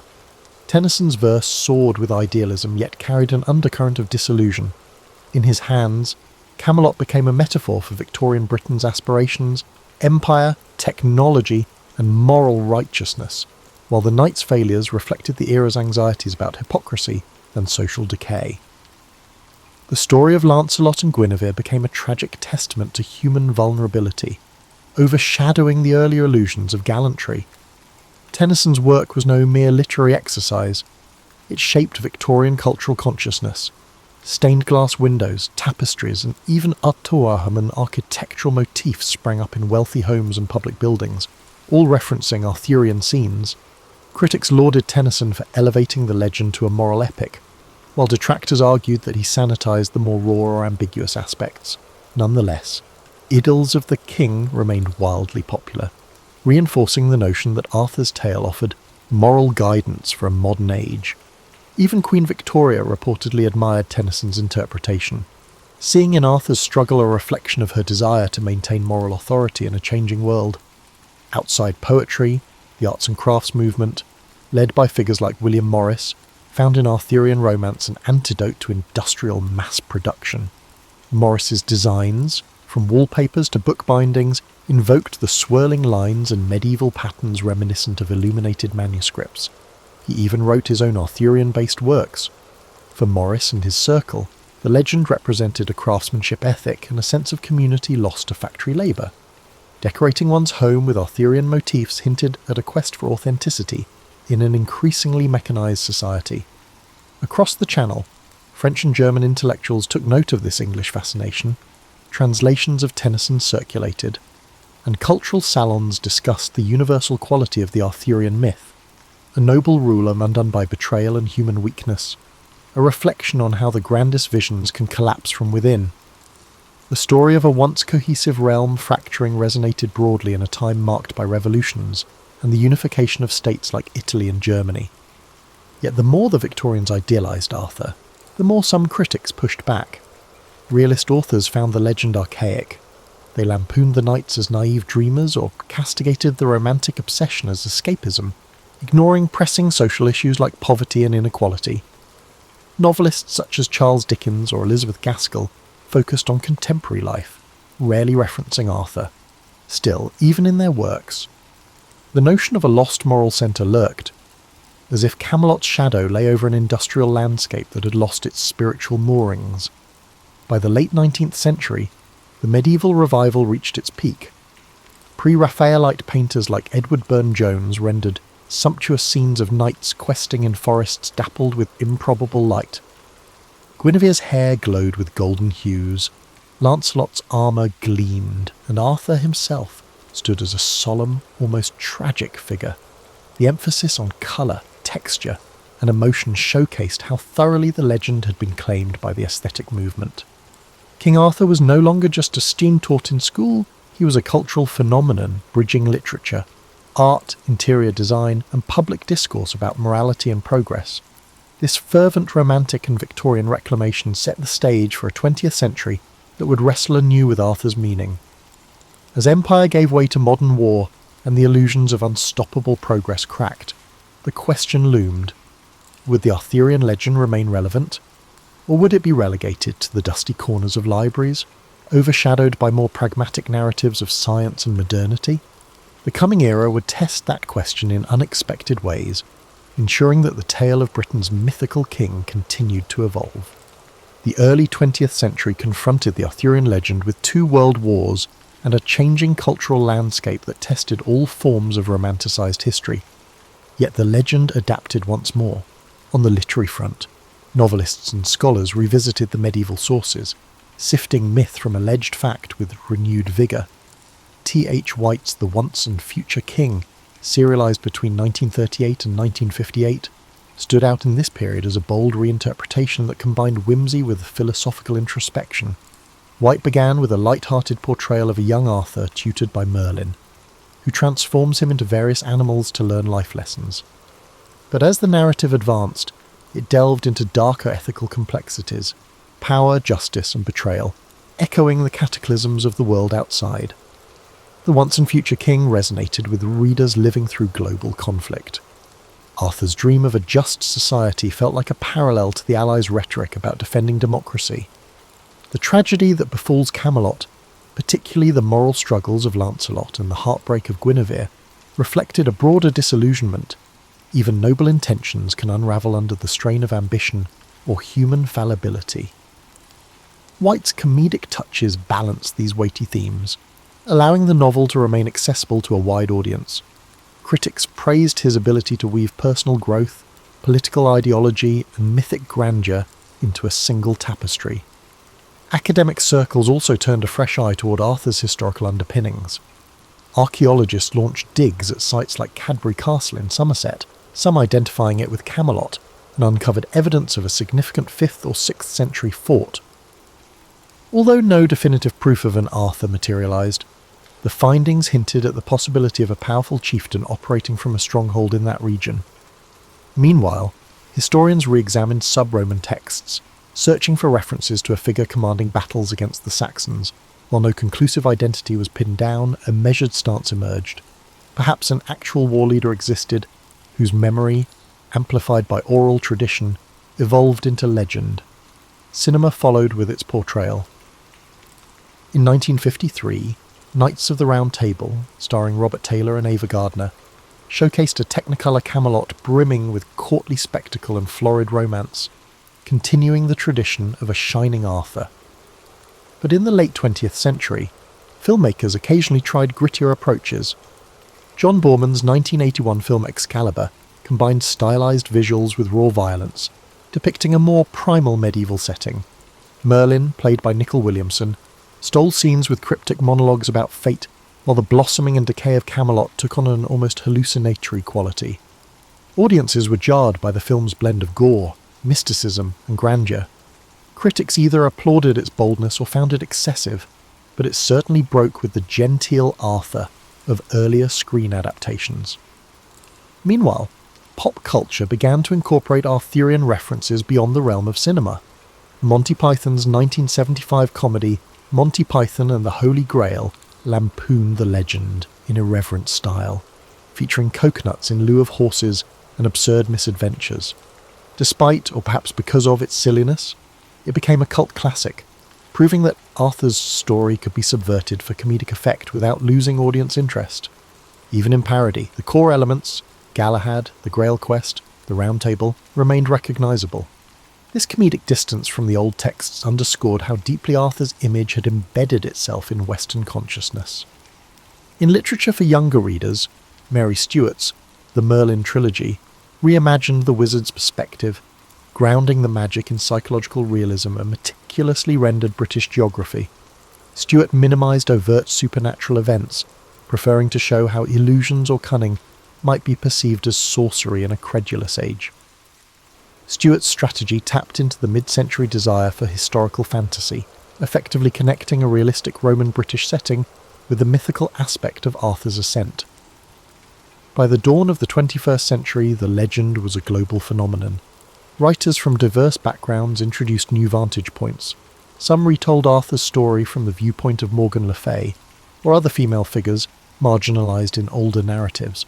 Others transposed it into futuristic or dystopian settings, using the Arthur's motif to explore power and identity in contexts far removed from medieval Britain. Thus, King Arthur's world became a mirror for contemporary concerns, reaffirming the legend's agility. A curious outcome of all these reinterpretations is that none seem to diminish Arthur's draw. If anything, the multiplicity of versions cements his place in popular culture as a figure who can shift shape to match an era's dreams or anxieties. Where once sub-Roman Britons might have invoked him as a war hero, the modern West might see him as a moral king, a comedic foil, or a reluctant idealist. Enduring elasticity attests the story's profound roots in the collective imagination, perpetually setting the stage for new guests and new stories. In parallel with the cultural expansions of Arthur's legend, a robust subfield of scholarship continually probed the question, how much of Arthur is history and how much is layered invention? Academic conferences and journals wrestled with topics like the historical Arthur, the Celtic Twilight, and post-colonial readings of the Arthurian myth. Some scholars fixate on gleaning every trace of authenticity from early medieval records. Others see Arthur primarily as a literary phenomenon, shaped less by actual events and more by cultural narratives that shift with each retelling. One provocative angle is the possibility that Arthur's name reflects not one person, but a composite of leaders. British historians note multiple characters named Arthur or Artorius in sub-Roman or early medieval contexts, some from southern Scotland, others from Wales or Cornwall. Each might have contributed pieces to the mosaic that later generations unified into a single, legendary king. The idea of a collective memory forging one iconic hero is hardly unique to Arthurian lore. Many cultures craft similar symbols to rally identity. If Arthur was indeed a tapestry of warlords, That might explain the scattered battles assigned to him across wide geographic swathes. Another line of research examines the political uses of Arthur. In 12th and 13th century Wales, for instance, Welsh rulers invoked Arthur's memory to legitimise resistance to Norman encroachment. English monarchs, conversely, sometimes appropriated Arthur's lineage to strengthen their own claims or diminish Welsh claims. Centuries later, the Tudors, with Welsh roots, further shaped the narrative of Arthur's once and future kingship, aligning themselves with the prophecy that a great British ruler would return.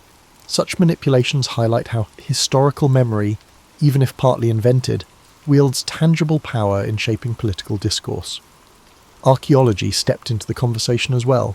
Findings at Tintagel in Cornwall revealed high-status buildings from the 5th and 6th centuries, suggesting a region engaged in Mediterranean trade. Some scholars speculated a link to King Arthur's birthplace, but others cautioned that no direct evidence ties Arthur to Tintagel. Similarly, excavations at South Cadbury Castle uncovered earthworks that were refortified around the same time, fueling speculation that it could be Camelot. Yet conclusive proof remains elusive. Even if sub-Roman warlords inhabited these sites, linking them specifically to Arthur often leans on inference or local lore. Still, these discoveries add texture to the environment from which an Arthur-like figure could have emerged. Hill forts bustling with trade goods, imposing ramparts, and fleeting glimpses of renewed local power. As for the Holy Grail, scholars trace its introduction to literary creativity rather than any early Celtic tradition. The Grail's first mention appears in Chrétien de Troyes' 12th century French romance. Over subsequent centuries, writers redefined it variously as a dish, a chalice, or a holy relic. By Malory's era it symbolised divine grace. Though evocative, it likely has no root in actual sub-Roman Britain. Yet ironically, the Grail quest would become one of Arthur's best-known storylines, showing again how later imaginings overshadow any original kernel. The final element often dissected by historians is the notion of Arthur's final battle at Camlan and his supposed immortality. Tales insists he didn't die but journeyed to Avalon, awaiting the time to return and save his people. This motif of the sleeping hero resonates in multiple mythologies, from Finnish to Balkan, where a legendary champion slumbers in a secret realm, ready to defend the land in its hour of greatest need. If Arthur's earliest known mentions already included an ambiguous death, it might indicate a broader mythic pattern. Cultures often prefer that their great heroes linger, promising cyclical renewal. Contemporary scholarship then juggles these layers: the possible sub-Roman commander, the medieval expansions, the Victorian romanticisation, and the modern reinterpretations. If a purely factual Arthur existed, it remains overshadowed by centuries of imaginative flourish. Yet the continued scholarly debate underscores that the legend's essence is not about verifying a single historical biography. Instead, it's about the interplay between memory, identity, and creativity. Each era projects its questions and values onto Arthur, gleaning new answers from the same set of age-old motifs. Within this dialogue lies a paradox. While we yearn to know the real Arthur, it's the transformations of his story that keep him relevant. The search for authenticity endures, but so does the tradition of rewriting him, ensuring that every generation finds its reflection in Camelot's mirror. That dual dynamic, archaeological hunts for evidence alongside fresh literary spins, continues to enrich Arthur's mystique, bridging academic rigour and imaginative flight. Today, King Arthur stands as a cultural mainstay, simultaneously ancient and ever-evolving. From glimmering blockbusters to niche historical novels, he resonates with modern audiences for reasons that extend far beyond medieval romance. Why does he endure? Perhaps because the Arthurian legend, at its core, addresses universal yearnings, the dream of a just society, the pain of betrayal by those closest to us, and the hope that even in times of darkness, a champion might arise or return. In the realm of pop culture, Arthur's story reappears in myriad forms. Television series recast Camelot as a gritty drama or comedic parody. Role-playing games include knights and wizards referencing Arthurian tropes. Even science fiction riffs on the motif, depicting cosmic quests for futuristic grails. Each adaptation tweaks the formula, exalting or subverting the Round Table, focusing on Arthur's naive optimism or Merlin's ambiguous counsel. The legend's adaptability seems limitless. thriving precisely because it does not lock itself into a single vantage point. Moreover, modern creators often place greater emphasis on peripheral characters. Guinevere's perspective, once overshadowed by Lancelot and Arthur, now emerges in retellings that highlight her agency. Morgan Le Fay, long pigeonholed as a seductive antagonist, gains complexity as a powerful sorceress shaped by a political marginalisation. Knights like Gawain or Tristan star in spin-off narratives that delve into their motivations, trials, and moral failings. This expansion underscores an inclusive trend in storytelling. The supporting cast can hold as much intrigue as the central hero, adding depth and nuance. Another dimension is how Arthur's ethos intersects with contemporary debates on leadership and ethics. The Round Table has been cited in discussions about participatory decision-making, corporate governance, and community leadership. People often pose questions such as, how can we ensure honesty and loyalty in organisations? Or, what if our boardroom resembled a round table where every voice is equal? The metaphor of Camelot's unity haunts these dialogues, reminding us that ideals are fragile and require constant vigilance against corruption. Even a figure as iconic as Arthur cannot sustain a just kingdom alone if the underlying structures give way to jealousy and power struggles. Meanwhile, historians continue refining their judgments on the historical Arthur. Some propose that no single warlord can account for the entire tradition, while others cling to the possibility that a noteworthy battle leader around Mount Baden sparked the legend. Though conclusive proof remains elusive, each new archaeological find or textual analysis can stir a fresh wave of interest.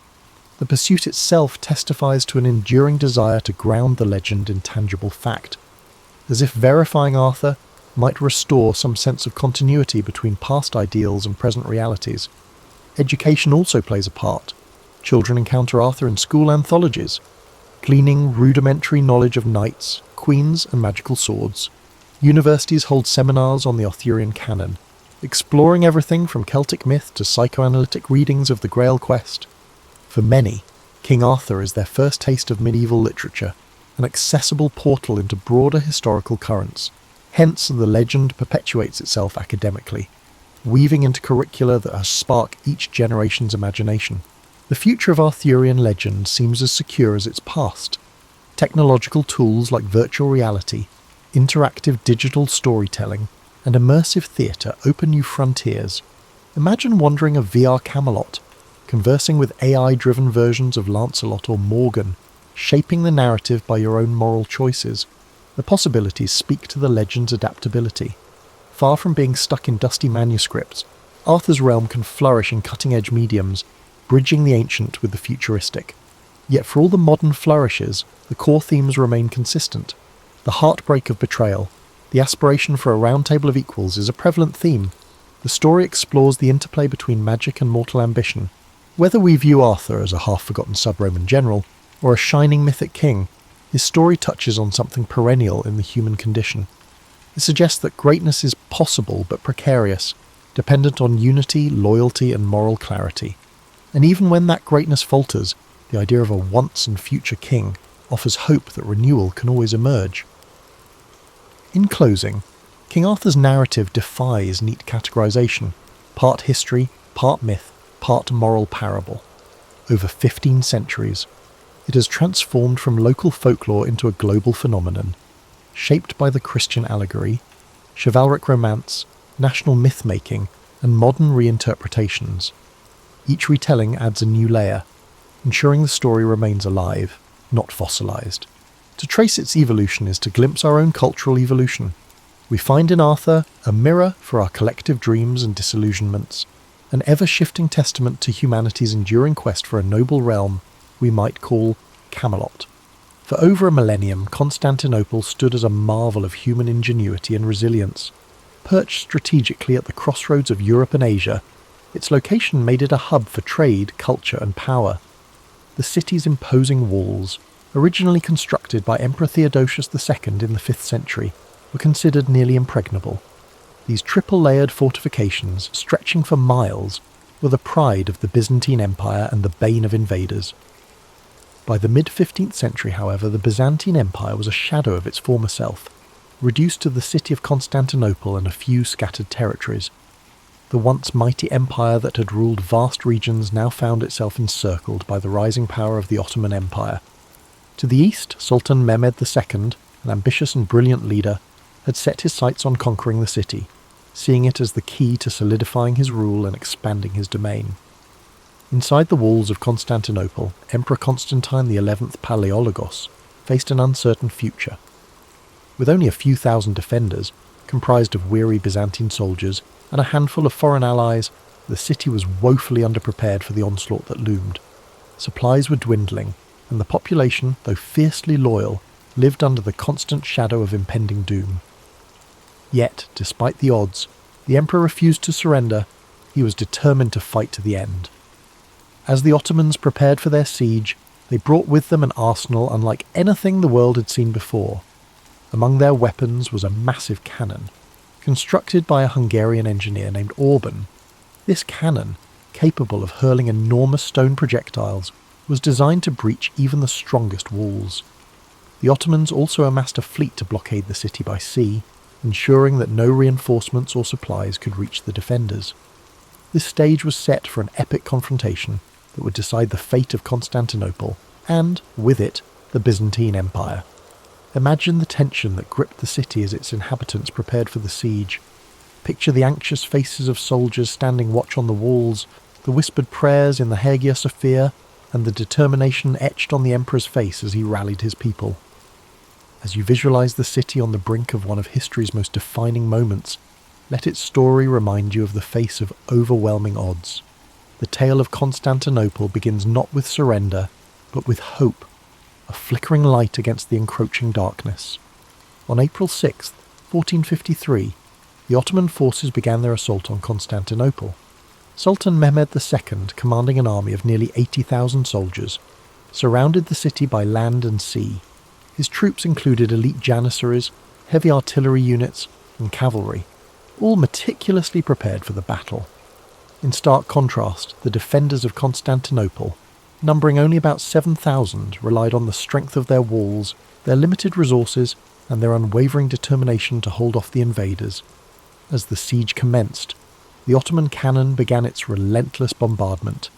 Each thunderous shot shook the ground, sending massive stones crashing into the city's formidable walls. The defenders scrambled to repair the damage as quickly as possible, working day and night to reinforce the crumbling sections. Yet, despite the damage, the walls of Constantinople held firm, frustrating the attackers and delaying their advance. By sea, Mehmed's fleet blockaded the Golden Horn, the narrow inlet that provided access to the city's harbour. In a bold and desperate move, the Byzantines constructed a massive chain boom across the entrance to the harbour, preventing Ottoman ships from breaching this vital area. For weeks, the two sides engaged in fierce skirmishes on the water, with neither gaining a decisive advantage. Within the city, life became a mix of hope and despair. Citizens prayed fervently in the grand Hagia Sophia, seeking solace and strength. Meanwhile, Emperor Constantine XI worked tirelessly to inspire his people, walking among the defenders on the walls, offering words of encouragement and sharing in their hardships. His presence was a source of unity in a city under siege. Sultan Mehmed II, determined to break the stalemate, devised a bold plan to outflank the city's defences. Using an extraordinary feat of engineering, he ordered his troops to transport ships overland on greased logs, bypassing the chain boom and launching them into the waters of the Golden Horn. This manoeuvre shocked the defenders and marked a turning point in the siege. As the weeks wore on, the defenders of Constantinople grew more exhausted. Supplies dwindled, and morale wavered as the walls suffered greater damage, yet they continued to resist, determined to protect their home against all odds. Imagine the long nights spent on the battlements, the glow of torches illuminating weary faces, and the echoes of cannon fire reverberating through the air.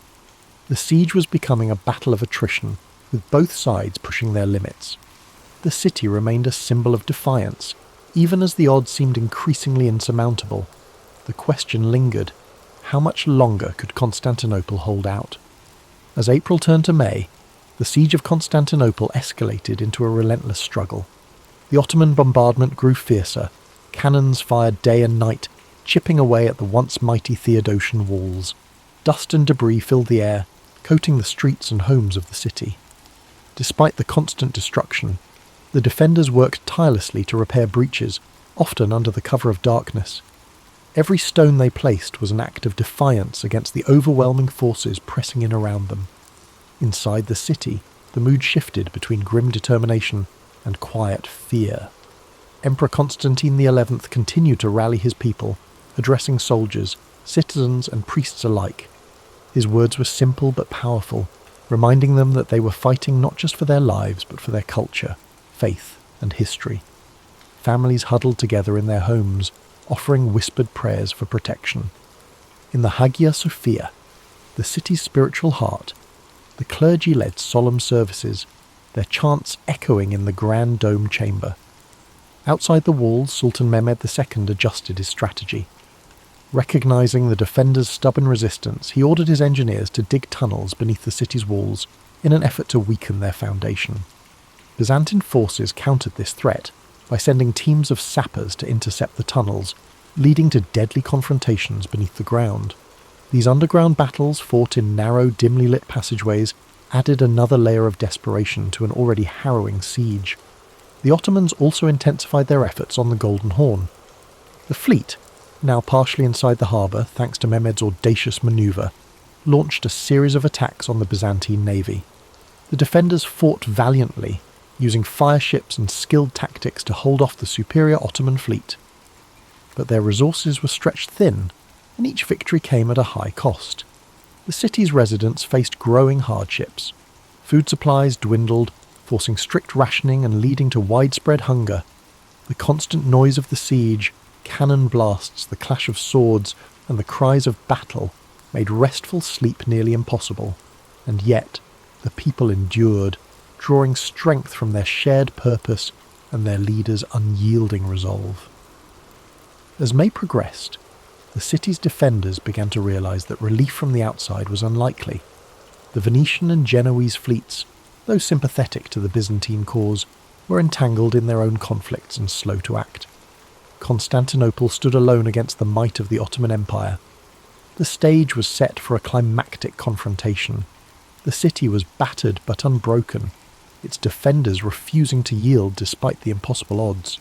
The Ottomans, frustrated by the slow progress of the siege, prepared for an all-out assault to breach the walls and claim their prize.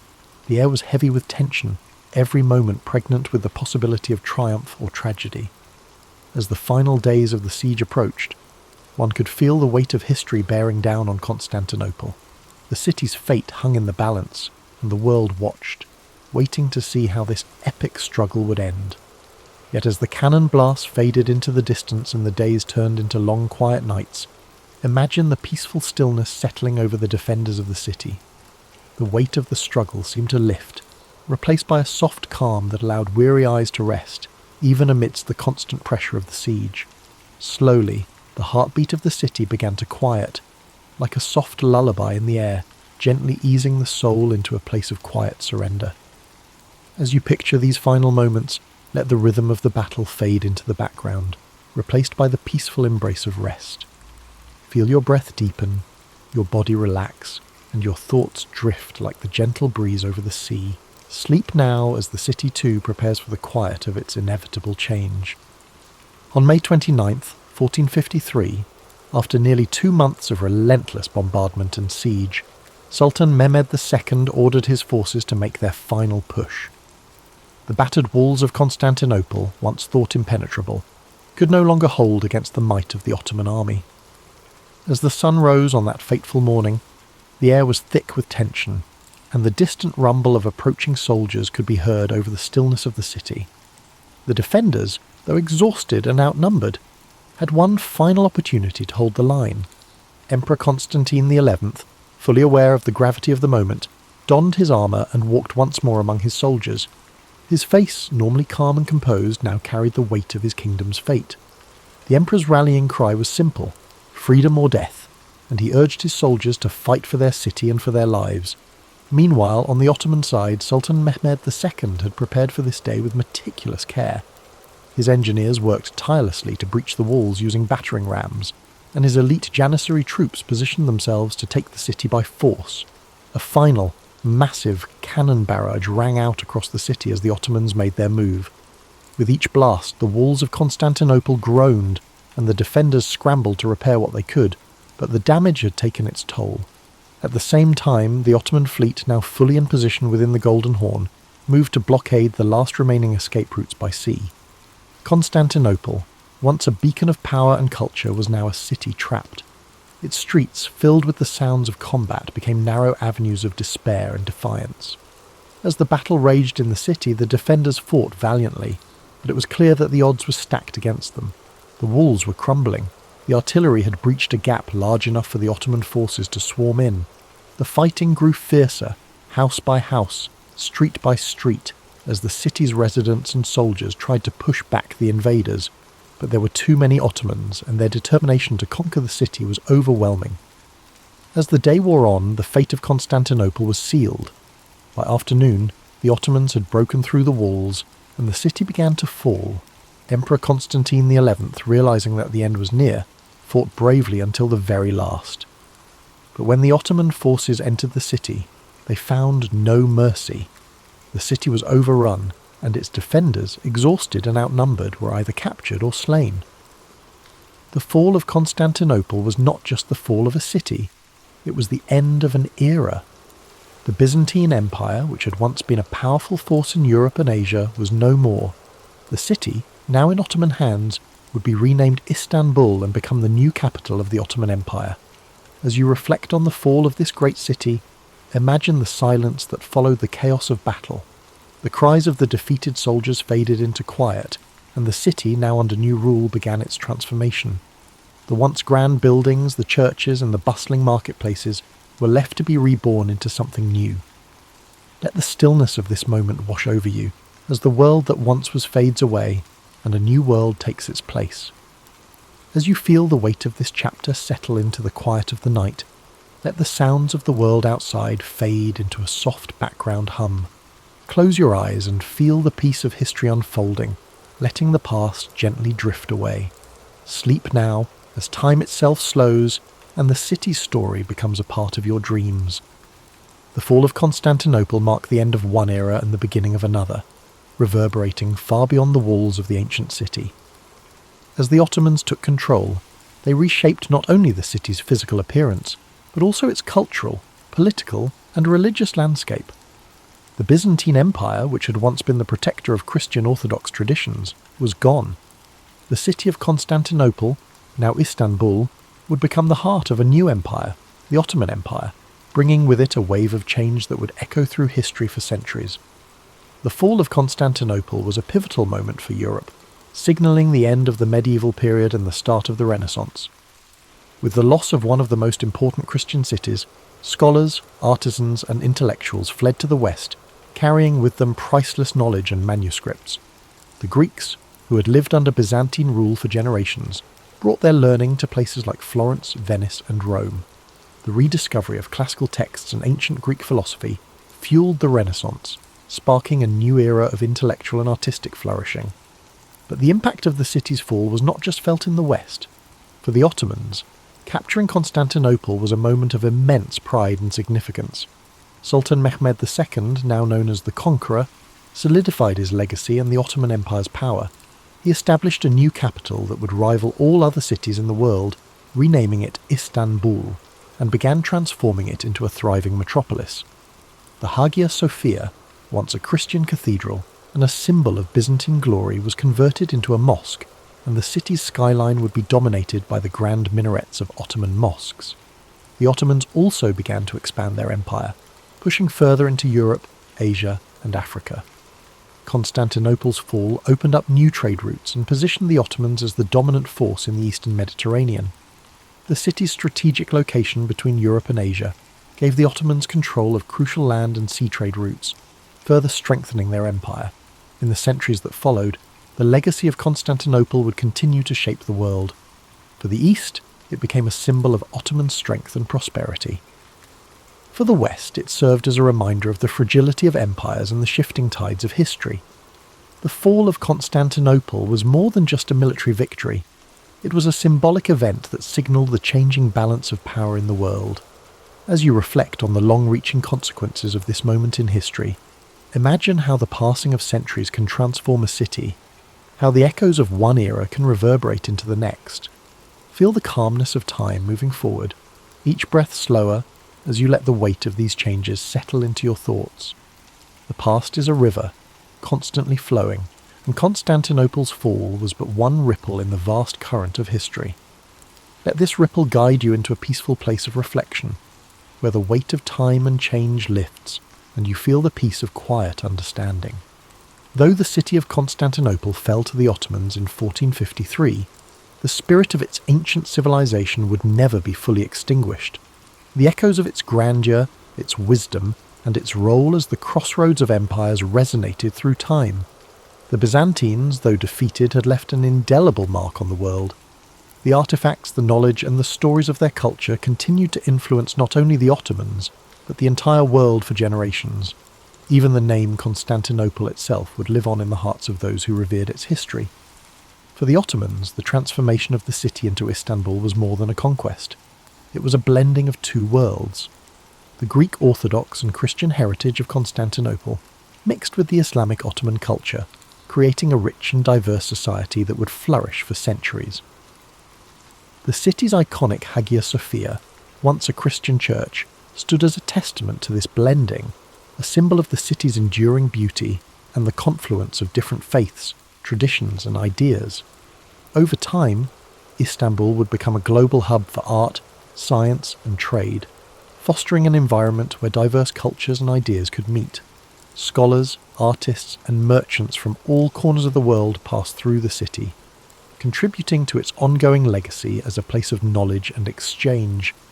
As you reflect on the lasting impact of Constantinople, imagine how the quiet passage of time can allow a city's legacy to endure long after its walls have crumbled. The stories of Constantinople's rise, its cultural riches, and its eventual fall are woven into the fabric of history. And just as the city evolved, so did the stories of the people who lived there, stories that still inspire awe and contemplation today. Now, as the quiet night settles in, let yourself be carried away by the soft waves of time. The distant sounds of the past are now mere whispers in the night, fading into a calm silence. The story of Constantinople, its rise and fall, and its everlasting influence now rests softly in the back of your mind. Allow this story to guide you into a deep and peaceful rest, where the weight of history lifts and only the soothing silence remains. Old pilot, lost at sea, yet behind that outline sits a life shaped by tumult, restless curiosity and unorthodox choices. Long before she took the pilot's seat, she navigated a zigzag childhood moulded by her father's struggles, her own fierce independence, and an unrelenting search for something that matched her hunger for exploration. Born in 1897, Amelia Mary Earhart arrived during an age of rapid technological shifts, horses giving way to automobiles, electric lights replacing oil lamps. While society clung to rigid ideas about women's roles, she already sensed that convention would never satisfy her. Her father, Edwin, faced recurring employment issues and a battle with alcoholism, pushing the family from one Midwestern town to another. Her mother, Amy, tried to soften these disruptions, but instability became a constant companion. Even as a child, Amelia bristled at traditional expectations for girls. She climbed trees, collected insects, and roamed outside with an irrepressible sense of adventure. Some saw the behaviour as a lack of etiquette. Amelia viewed it as following her instincts. In 1908, her father took her to an air show in Des Moines. At first, she wasn't enthralled by the airborne spectacle. She gravitated more toward mechanical toys on display. Yet the memory of rickety planes overhead planted a subtle seed, machines capable of transcending everyday boundaries. Financial and personal troubles deepened, and Amelia and her sister Muriel moved to Chicago to live with friends. There, Amelia saw the gap between her restless mind and the rigid structures of typical schooling. She was competent in her classes, but captivated by SEN's science labs and sports fields, places where she could experiment physically and mentally. Upon finishing high school, she worked as a nurse's aide in Toronto during World War I, tending to wounded soldiers. This glimpse of wartime grit and sacrifice gave her a new perspective on courage. She encountered airmen who spoke of the sky as a place of both danger and liberation, an idea that lingered in the back of her mind. After the war, Amelia briefly studied at Columbia University, flirting with a path in medicine. But she felt caged by the academic routine. She yearned for movement, for experiences that unsettled her comfort zone. All of this set the stage for 1920, when she took a short ride in an open cockpit plane over Long Beach, California. The frigid wind slapped her face, the engine's roar rattled her bones. It wasn't glamorous, but it was real. She stepped off, convinced she had to learn to fly. Her family, unsettled by her father's ongoing issues, wasn't in a position to finance her ambitions. Unfazed, Amelia took odd jobs: photographer, truck driver, stenographer, scraping together the money for flight lessons. In 1921, she found a female instructor, Netta Snook, which was itself a rarity. Amelia's desire to fly was not some fleeting thrill. It became the single driving force of her daily life. She would bicycle to the airfield at dawn, face grimy hangars, and endure the skepticism of onlookers who saw flying as the realm of men, or at best, a passing novelty for daring women. By 1922, Amelia had saved enough to buy a used Kinner Airster biplane. Painted bright yellow, she called it the Canary. She practiced takeoffs and landings until her hands ached. Pushing the limits of that rickety craft, she felt more alive aloft than anywhere else. The year 1923 brought her pilot's license from the Fédération Aéronautique Internationale. That piece of paper symbolised not merely achievement but independence from the confining norms she had chafed against since childhood. During these early chapters, Earhart was still something of an unknown in public life. Yet her determination was unwavering. People around her noted a quiet resolve rather than a trumpeted sense of ambition. She was also a tireless self-promoter when necessary, skillfully networking to support her dream. Even then, adversity followed her: money woes, mechanical breakdowns, and persistent gender barriers. But that persistent spark refused to dim. In these formative years, Amelia Earhart discovered the two threads that would define her life: the power of flight to break social boundaries, and the will to confront whatever hurdles appeared. She was no stranger to precarious landings, literal or metaphorical. Each forced landing taught her a new lesson about survival. And each time she took off again, as she inched closer to rewriting what the world expected from a woman who refused to stay grounded. She refused to accept limits. Amelia's aviation career pivoted in 1928. Though she'd set a women's altitude record, she was not widely known. That changed when publisher George Putnam invited her on a transatlantic flight, not as a pilot, but as a passenger to record flight data. Many doubted a woman could duplicate Charles Lindbergh's feat. She saw the publicity potential, despite the limited role. The Fokker friendship left Trepassey Harbour, Newfoundland, in June 1928.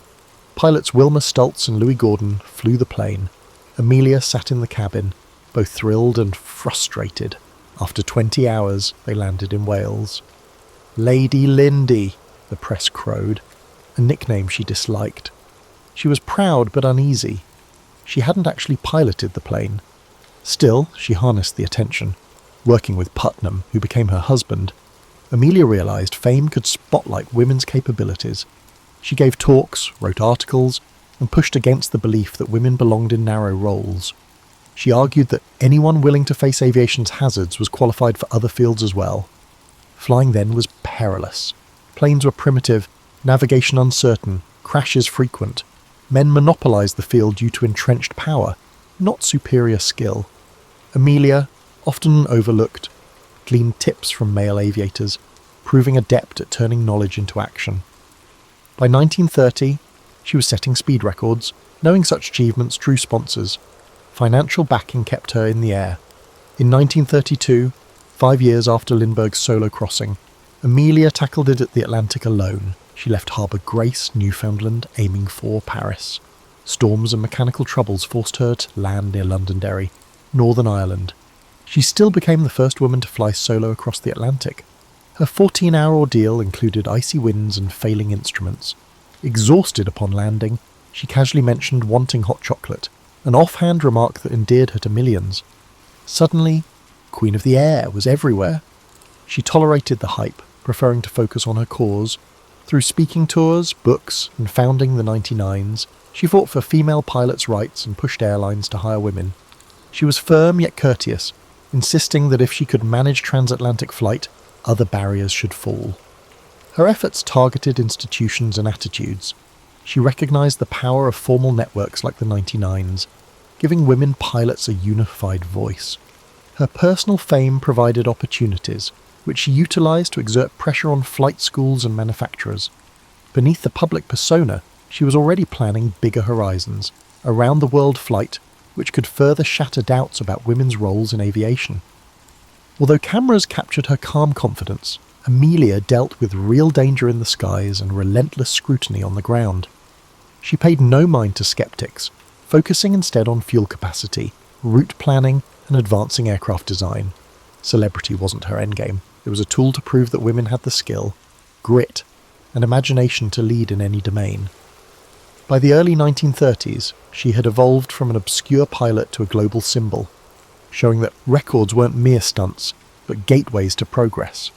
Every new achievement underscored her core belief that barriers were illusions, begging to be dismantled. And the more she accomplished, the more the world saw her courage as a call for transformation. Each success hinted that she, and all women, were only beginning to test the limits of possibility.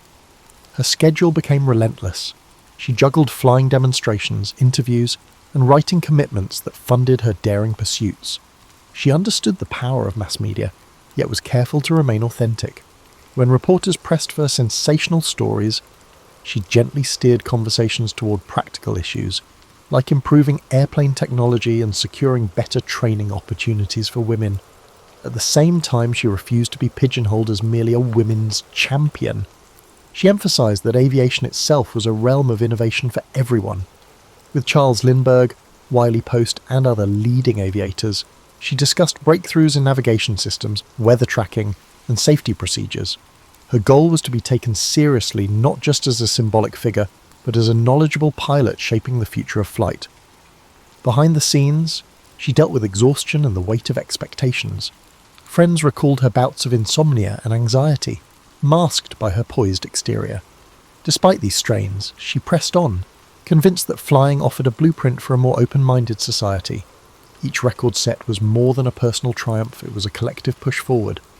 She often remarked that real change demanded more than a single feat. It required sustained resolve. Aviation, in her view, was the symbol of what humanity could accomplish after abandoning outdated prejudices. By the mid-1930s, Amelia Earhart balanced record-setting flights, a role as aviation's public face, advocacy for women, and, amusingly, fashion consulting. Her relationship with George Putnam continued to evolve. Though he came from a publishing background, he believed Amelia could be aviation's brightest star and negotiated deals to fund her ambitions. They respected each other's autonomy, even after marrying, a stance that defied social norms.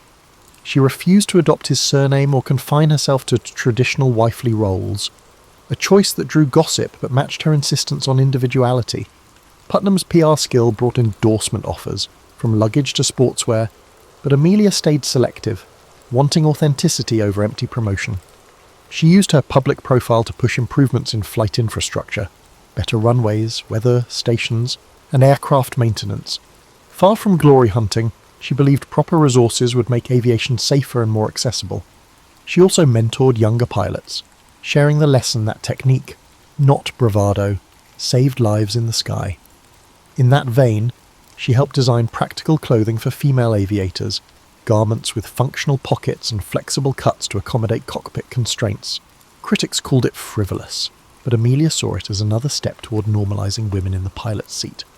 If society expected women to excel anywhere, why not equip them accordingly?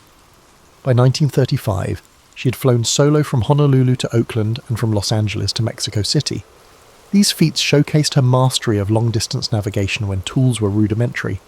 She studied weather charts and honed radio direction finding, knowing that minor miscalculations could be fatal.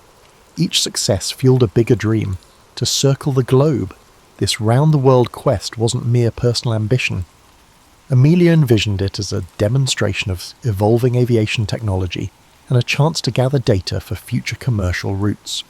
With the world growing more interconnected, she believed such a flight could blaze trails for global air travel.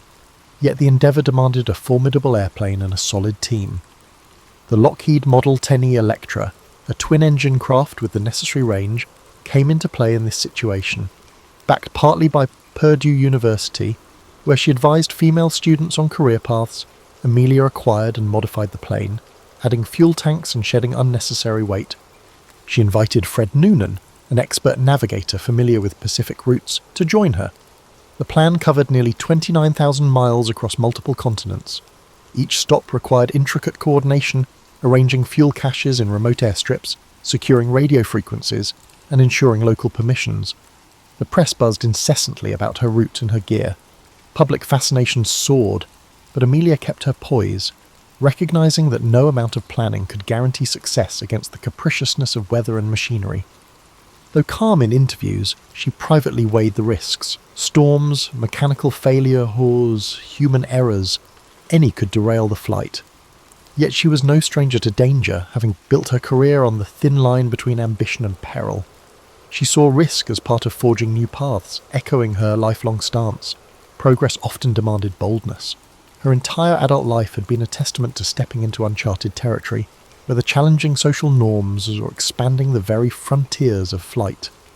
In early 1937, her first attempt at the round-the-world flight suffered a crash in Hawaii, damaging the Electra. Undaunted, she regrouped, repaired the plane, and adjusted her route. Determination was her hallmark, a blend of practicality and daring. As she finalised her second attempt, she noted in public statements that records and accolades weren't her primary aim. She wanted real data on routes, fueling strategies, and navigational tactics. The flight would offer invaluable insights for the commercial airlines that would soon cross oceans routinely. That stance embodied Amelia's broader philosophy. Each high-profile flight was less about personal conquest than about broadening horizons for everyone. She had devoted years to proving that women were fully capable, but she also believed that aviation itself was the wave of the future. In bridging these perspectives, she became an avatar of possibility, a living emblem of how one individual's determination could shift cultural assumptions. And now, poised for her greatest adventure yet, Amelia was ready to test the limits again. A risk-laden gamble that might cement her reputation, or cast it into haunting uncertainty. Her calm outlook belied the sheer complexity of her plans. She understood that failure would breed critics who believed women had no place in extreme aviation. Yet she moved forward, convinced that taking flight for knowledge and progress was worth every risk. In Amelia's view, flying wasn't just her destiny, it was a collective awakening and societal evolution. Amelia Earhart's second round-the-world attempt launched on May 21st, 1937, from Oakland, California. This time, she and Fred Noonan flew eastward, hopping between continents with the Lockheed Electra. The trip started smoothly, moving from Miami through Central and South America, then across the Atlantic into Africa. Each stop brought fresh refueling challenges, mechanical checks, and updated weather data, but Amelia maintained her signature resolve. By June, they had traversed Africa and the Middle East, arriving in India amid monsoon rains. They pressed on to Southeast Asia, landing in locales like Rangoon and Singapore, places few Americans had seen. Amelia's dispatches noted extreme heat, erratic wind currents, and the rigorous demands of accurate navigation. Fred Noonan's precise star fixes ensured they stayed on course, despite unpredictable skies. Eventually, they reached New Guinea with about 7,000 miles to go. The next leg aimed for Howland Island, a tiny speck in the Pacific. The US Coast Guard cutter Itasca would guide them via radio. Finding such a minuscule island required near-perfect navigation and clear weather. On July 2nd, 1937, they departed Lae in the pre-dawn darkness. Loaded with fuel for roughly 20 hours aloft, they transmitted periodic position reports. At first, signals were clear. Then Amelia's messages hinted at difficulty pinpointing Howland. Overcast conditions likely obstructed Noonan's celestial fixes. Radio contact with the Itasca became sporadic. Some messages were garbled, others incomplete. She mentioned low fuel and an inability to spot the island. Their final known transmission: "We are on line 157, 337, running north and south." Then silence. The Itasca initiated a massive search, scouring open ocean for any sign of the Electra. Naval ships joined, searching nearby waters and atolls. No wreckage surfaced. Weeks passed, and official efforts wound down. Public disbelief was immediate.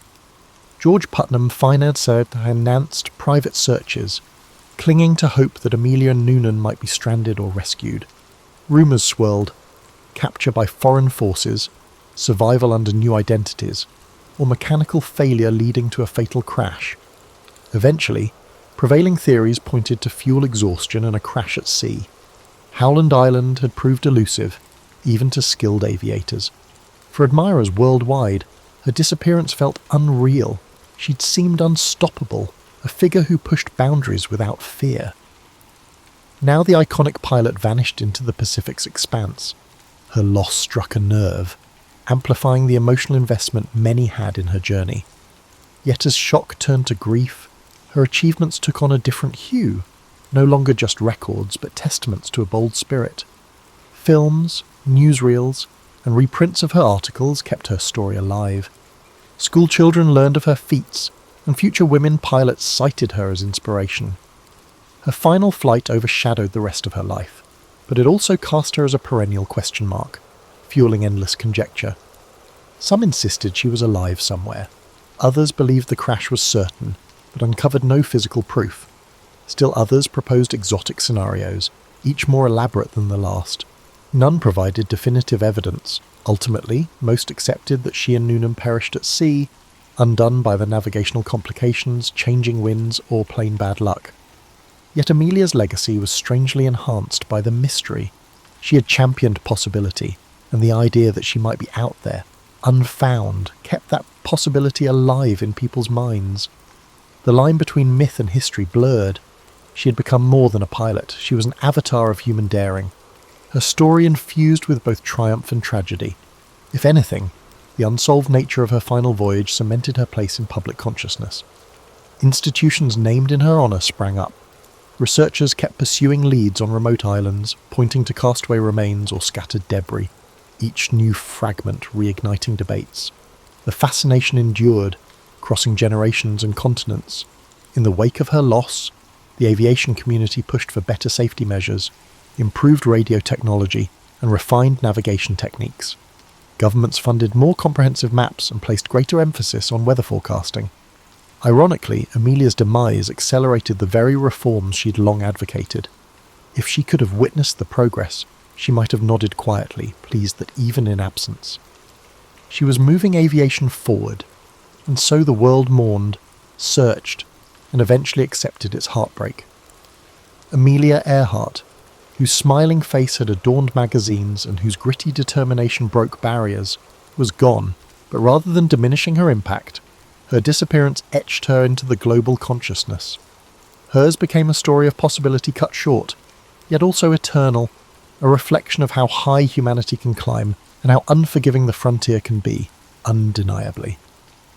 In the immediate aftermath of Amelia Earhart's disappearance, the public learned the scope of the desperate search underway. The Coast Guard cutter Itasca had already been combing the waters around Howland Island, but the US Navy soon mobilised, launching one of the most extensive rescue efforts in peacetime history. Over several weeks, ships and airplanes fanned out across the Central Pacific, scanning for any sign of wreckage or survivors. Military personnel interviewed islanders, contacted passing vessels, and monitored all radio frequencies for stray signals that might lead them to the missing plane. George Putnam, distraught but resolute, organised private expeditions of his own. He poured personal funds into hiring search craft, offering rewards for credible information. Messages from psychics, adventurers, and self-appointed investigators flooded his office. Though many leads were far-fetched, Putnam refused to dismiss them outright, afraid of missing any clue that might point to Amelia's location. A handful of newspapers criticised the urgency, questioning the expense at a time when global tensions were on the rise. Still, for countless admirers worldwide, the operation was a moral duty. Someone as groundbreaking as Amelia should not simply vanish without every effort to locate her. Rumours bloomed. Early on, some claimed she had been spotted in distant ports, fueling speculation of a forced landing followed by rescue under mysterious circumstances. Others pointed to unconfirmed transmissions that briefly crackled over shortwave radios in the days following her disappearance. Could it be Amelia, calling for help?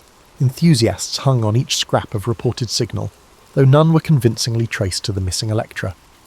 The mass of conflicting stories stoked a media frenzy, with headlines proclaiming everything from miraculous survival to sinister conspiracies. In official circles, however, evidence began to narrow. Reports from the Itasca indicated that Amelia's last radio messages had grown increasingly urgent. Low on fuel, uncertain of her coordinates, she was racing against time in a vast expanse of ocean. Naval commanders, though moved by her bravery, understood the grim odds. Even if Earhart and Noonan had survived a water landing, floating in the Pacific's punishing heat without an adequate raft or supplies would be a daunting ordeal. Within a month, the military scaled back the large-scale search. Having spent millions of dollars and covered an enormous swath of the Pacific, they found no trace of the Electra. While certain remote atolls and reefs remained unexamined, the probability of finding survivors dwindled by the day. Public statements struck a balance between honouring Amelia's accomplishments and reconciling with the increasingly likely outcome. George Putnam refused to give up. For many months, he funded private efforts to investigate scattered leads. Small vessels sailed to the Forgotten Islands, examining debris that never matched Amelia's plane. Tyre tracks in the sand, bits of metal, and rumours of castaways all turned out to be dead ends or unrelated artefacts. As the search continued, public opinion split between mournful acceptance and stubborn hope. The iconic pilot had carried the aspirations of countless fans who believed she symbolised limitless possibility. Now, they wrestled with her apparent demise. At the same time, her disappearance captured the imagination of those who preferred a more dramatic explanation. Could foreign powers have seized her, suspecting espionage? Could she have orchestrated a disappearance to evade recognition? Each guess, no matter how wild, found at least a small chorus of believers. Meanwhile, tributes poured in from every corner. Schools held ceremonies, newspapers published retrospectives, and radio stations aired stories of her earlier triumphs. Letters expressing admiration flooded the offices of aviation clubs. Numerous individuals highlighted Amelia's contribution to paving the way for women. If she could challenge the skies, they reasoned, then others could challenge entrenched social barriers. Politicians, too, invoked her legacy in calls for expanded roles for women in the workforce, hoping to harness the public's admiration for her accomplishments. By early 1938, the official verdict leaned heavily toward a crash at sea. Within another year, Amelia Earhart would be declared legally dead. George Putnam, exhausted and grieving, continued to write about her life, ensuring her name stayed in the public consciousness. Having travelled alongside her in countless ways, he refused to let a silent ocean claim the last word on her story. Photographs of Amelia, smiling in front of her plane, goggles perched on her forehead, remained pinned to his walls, reminders that her spirit, daring and unbreakable, transcended whatever fate had befallen her. In the public eye, she had already entered a realm where myth and memory intertwined.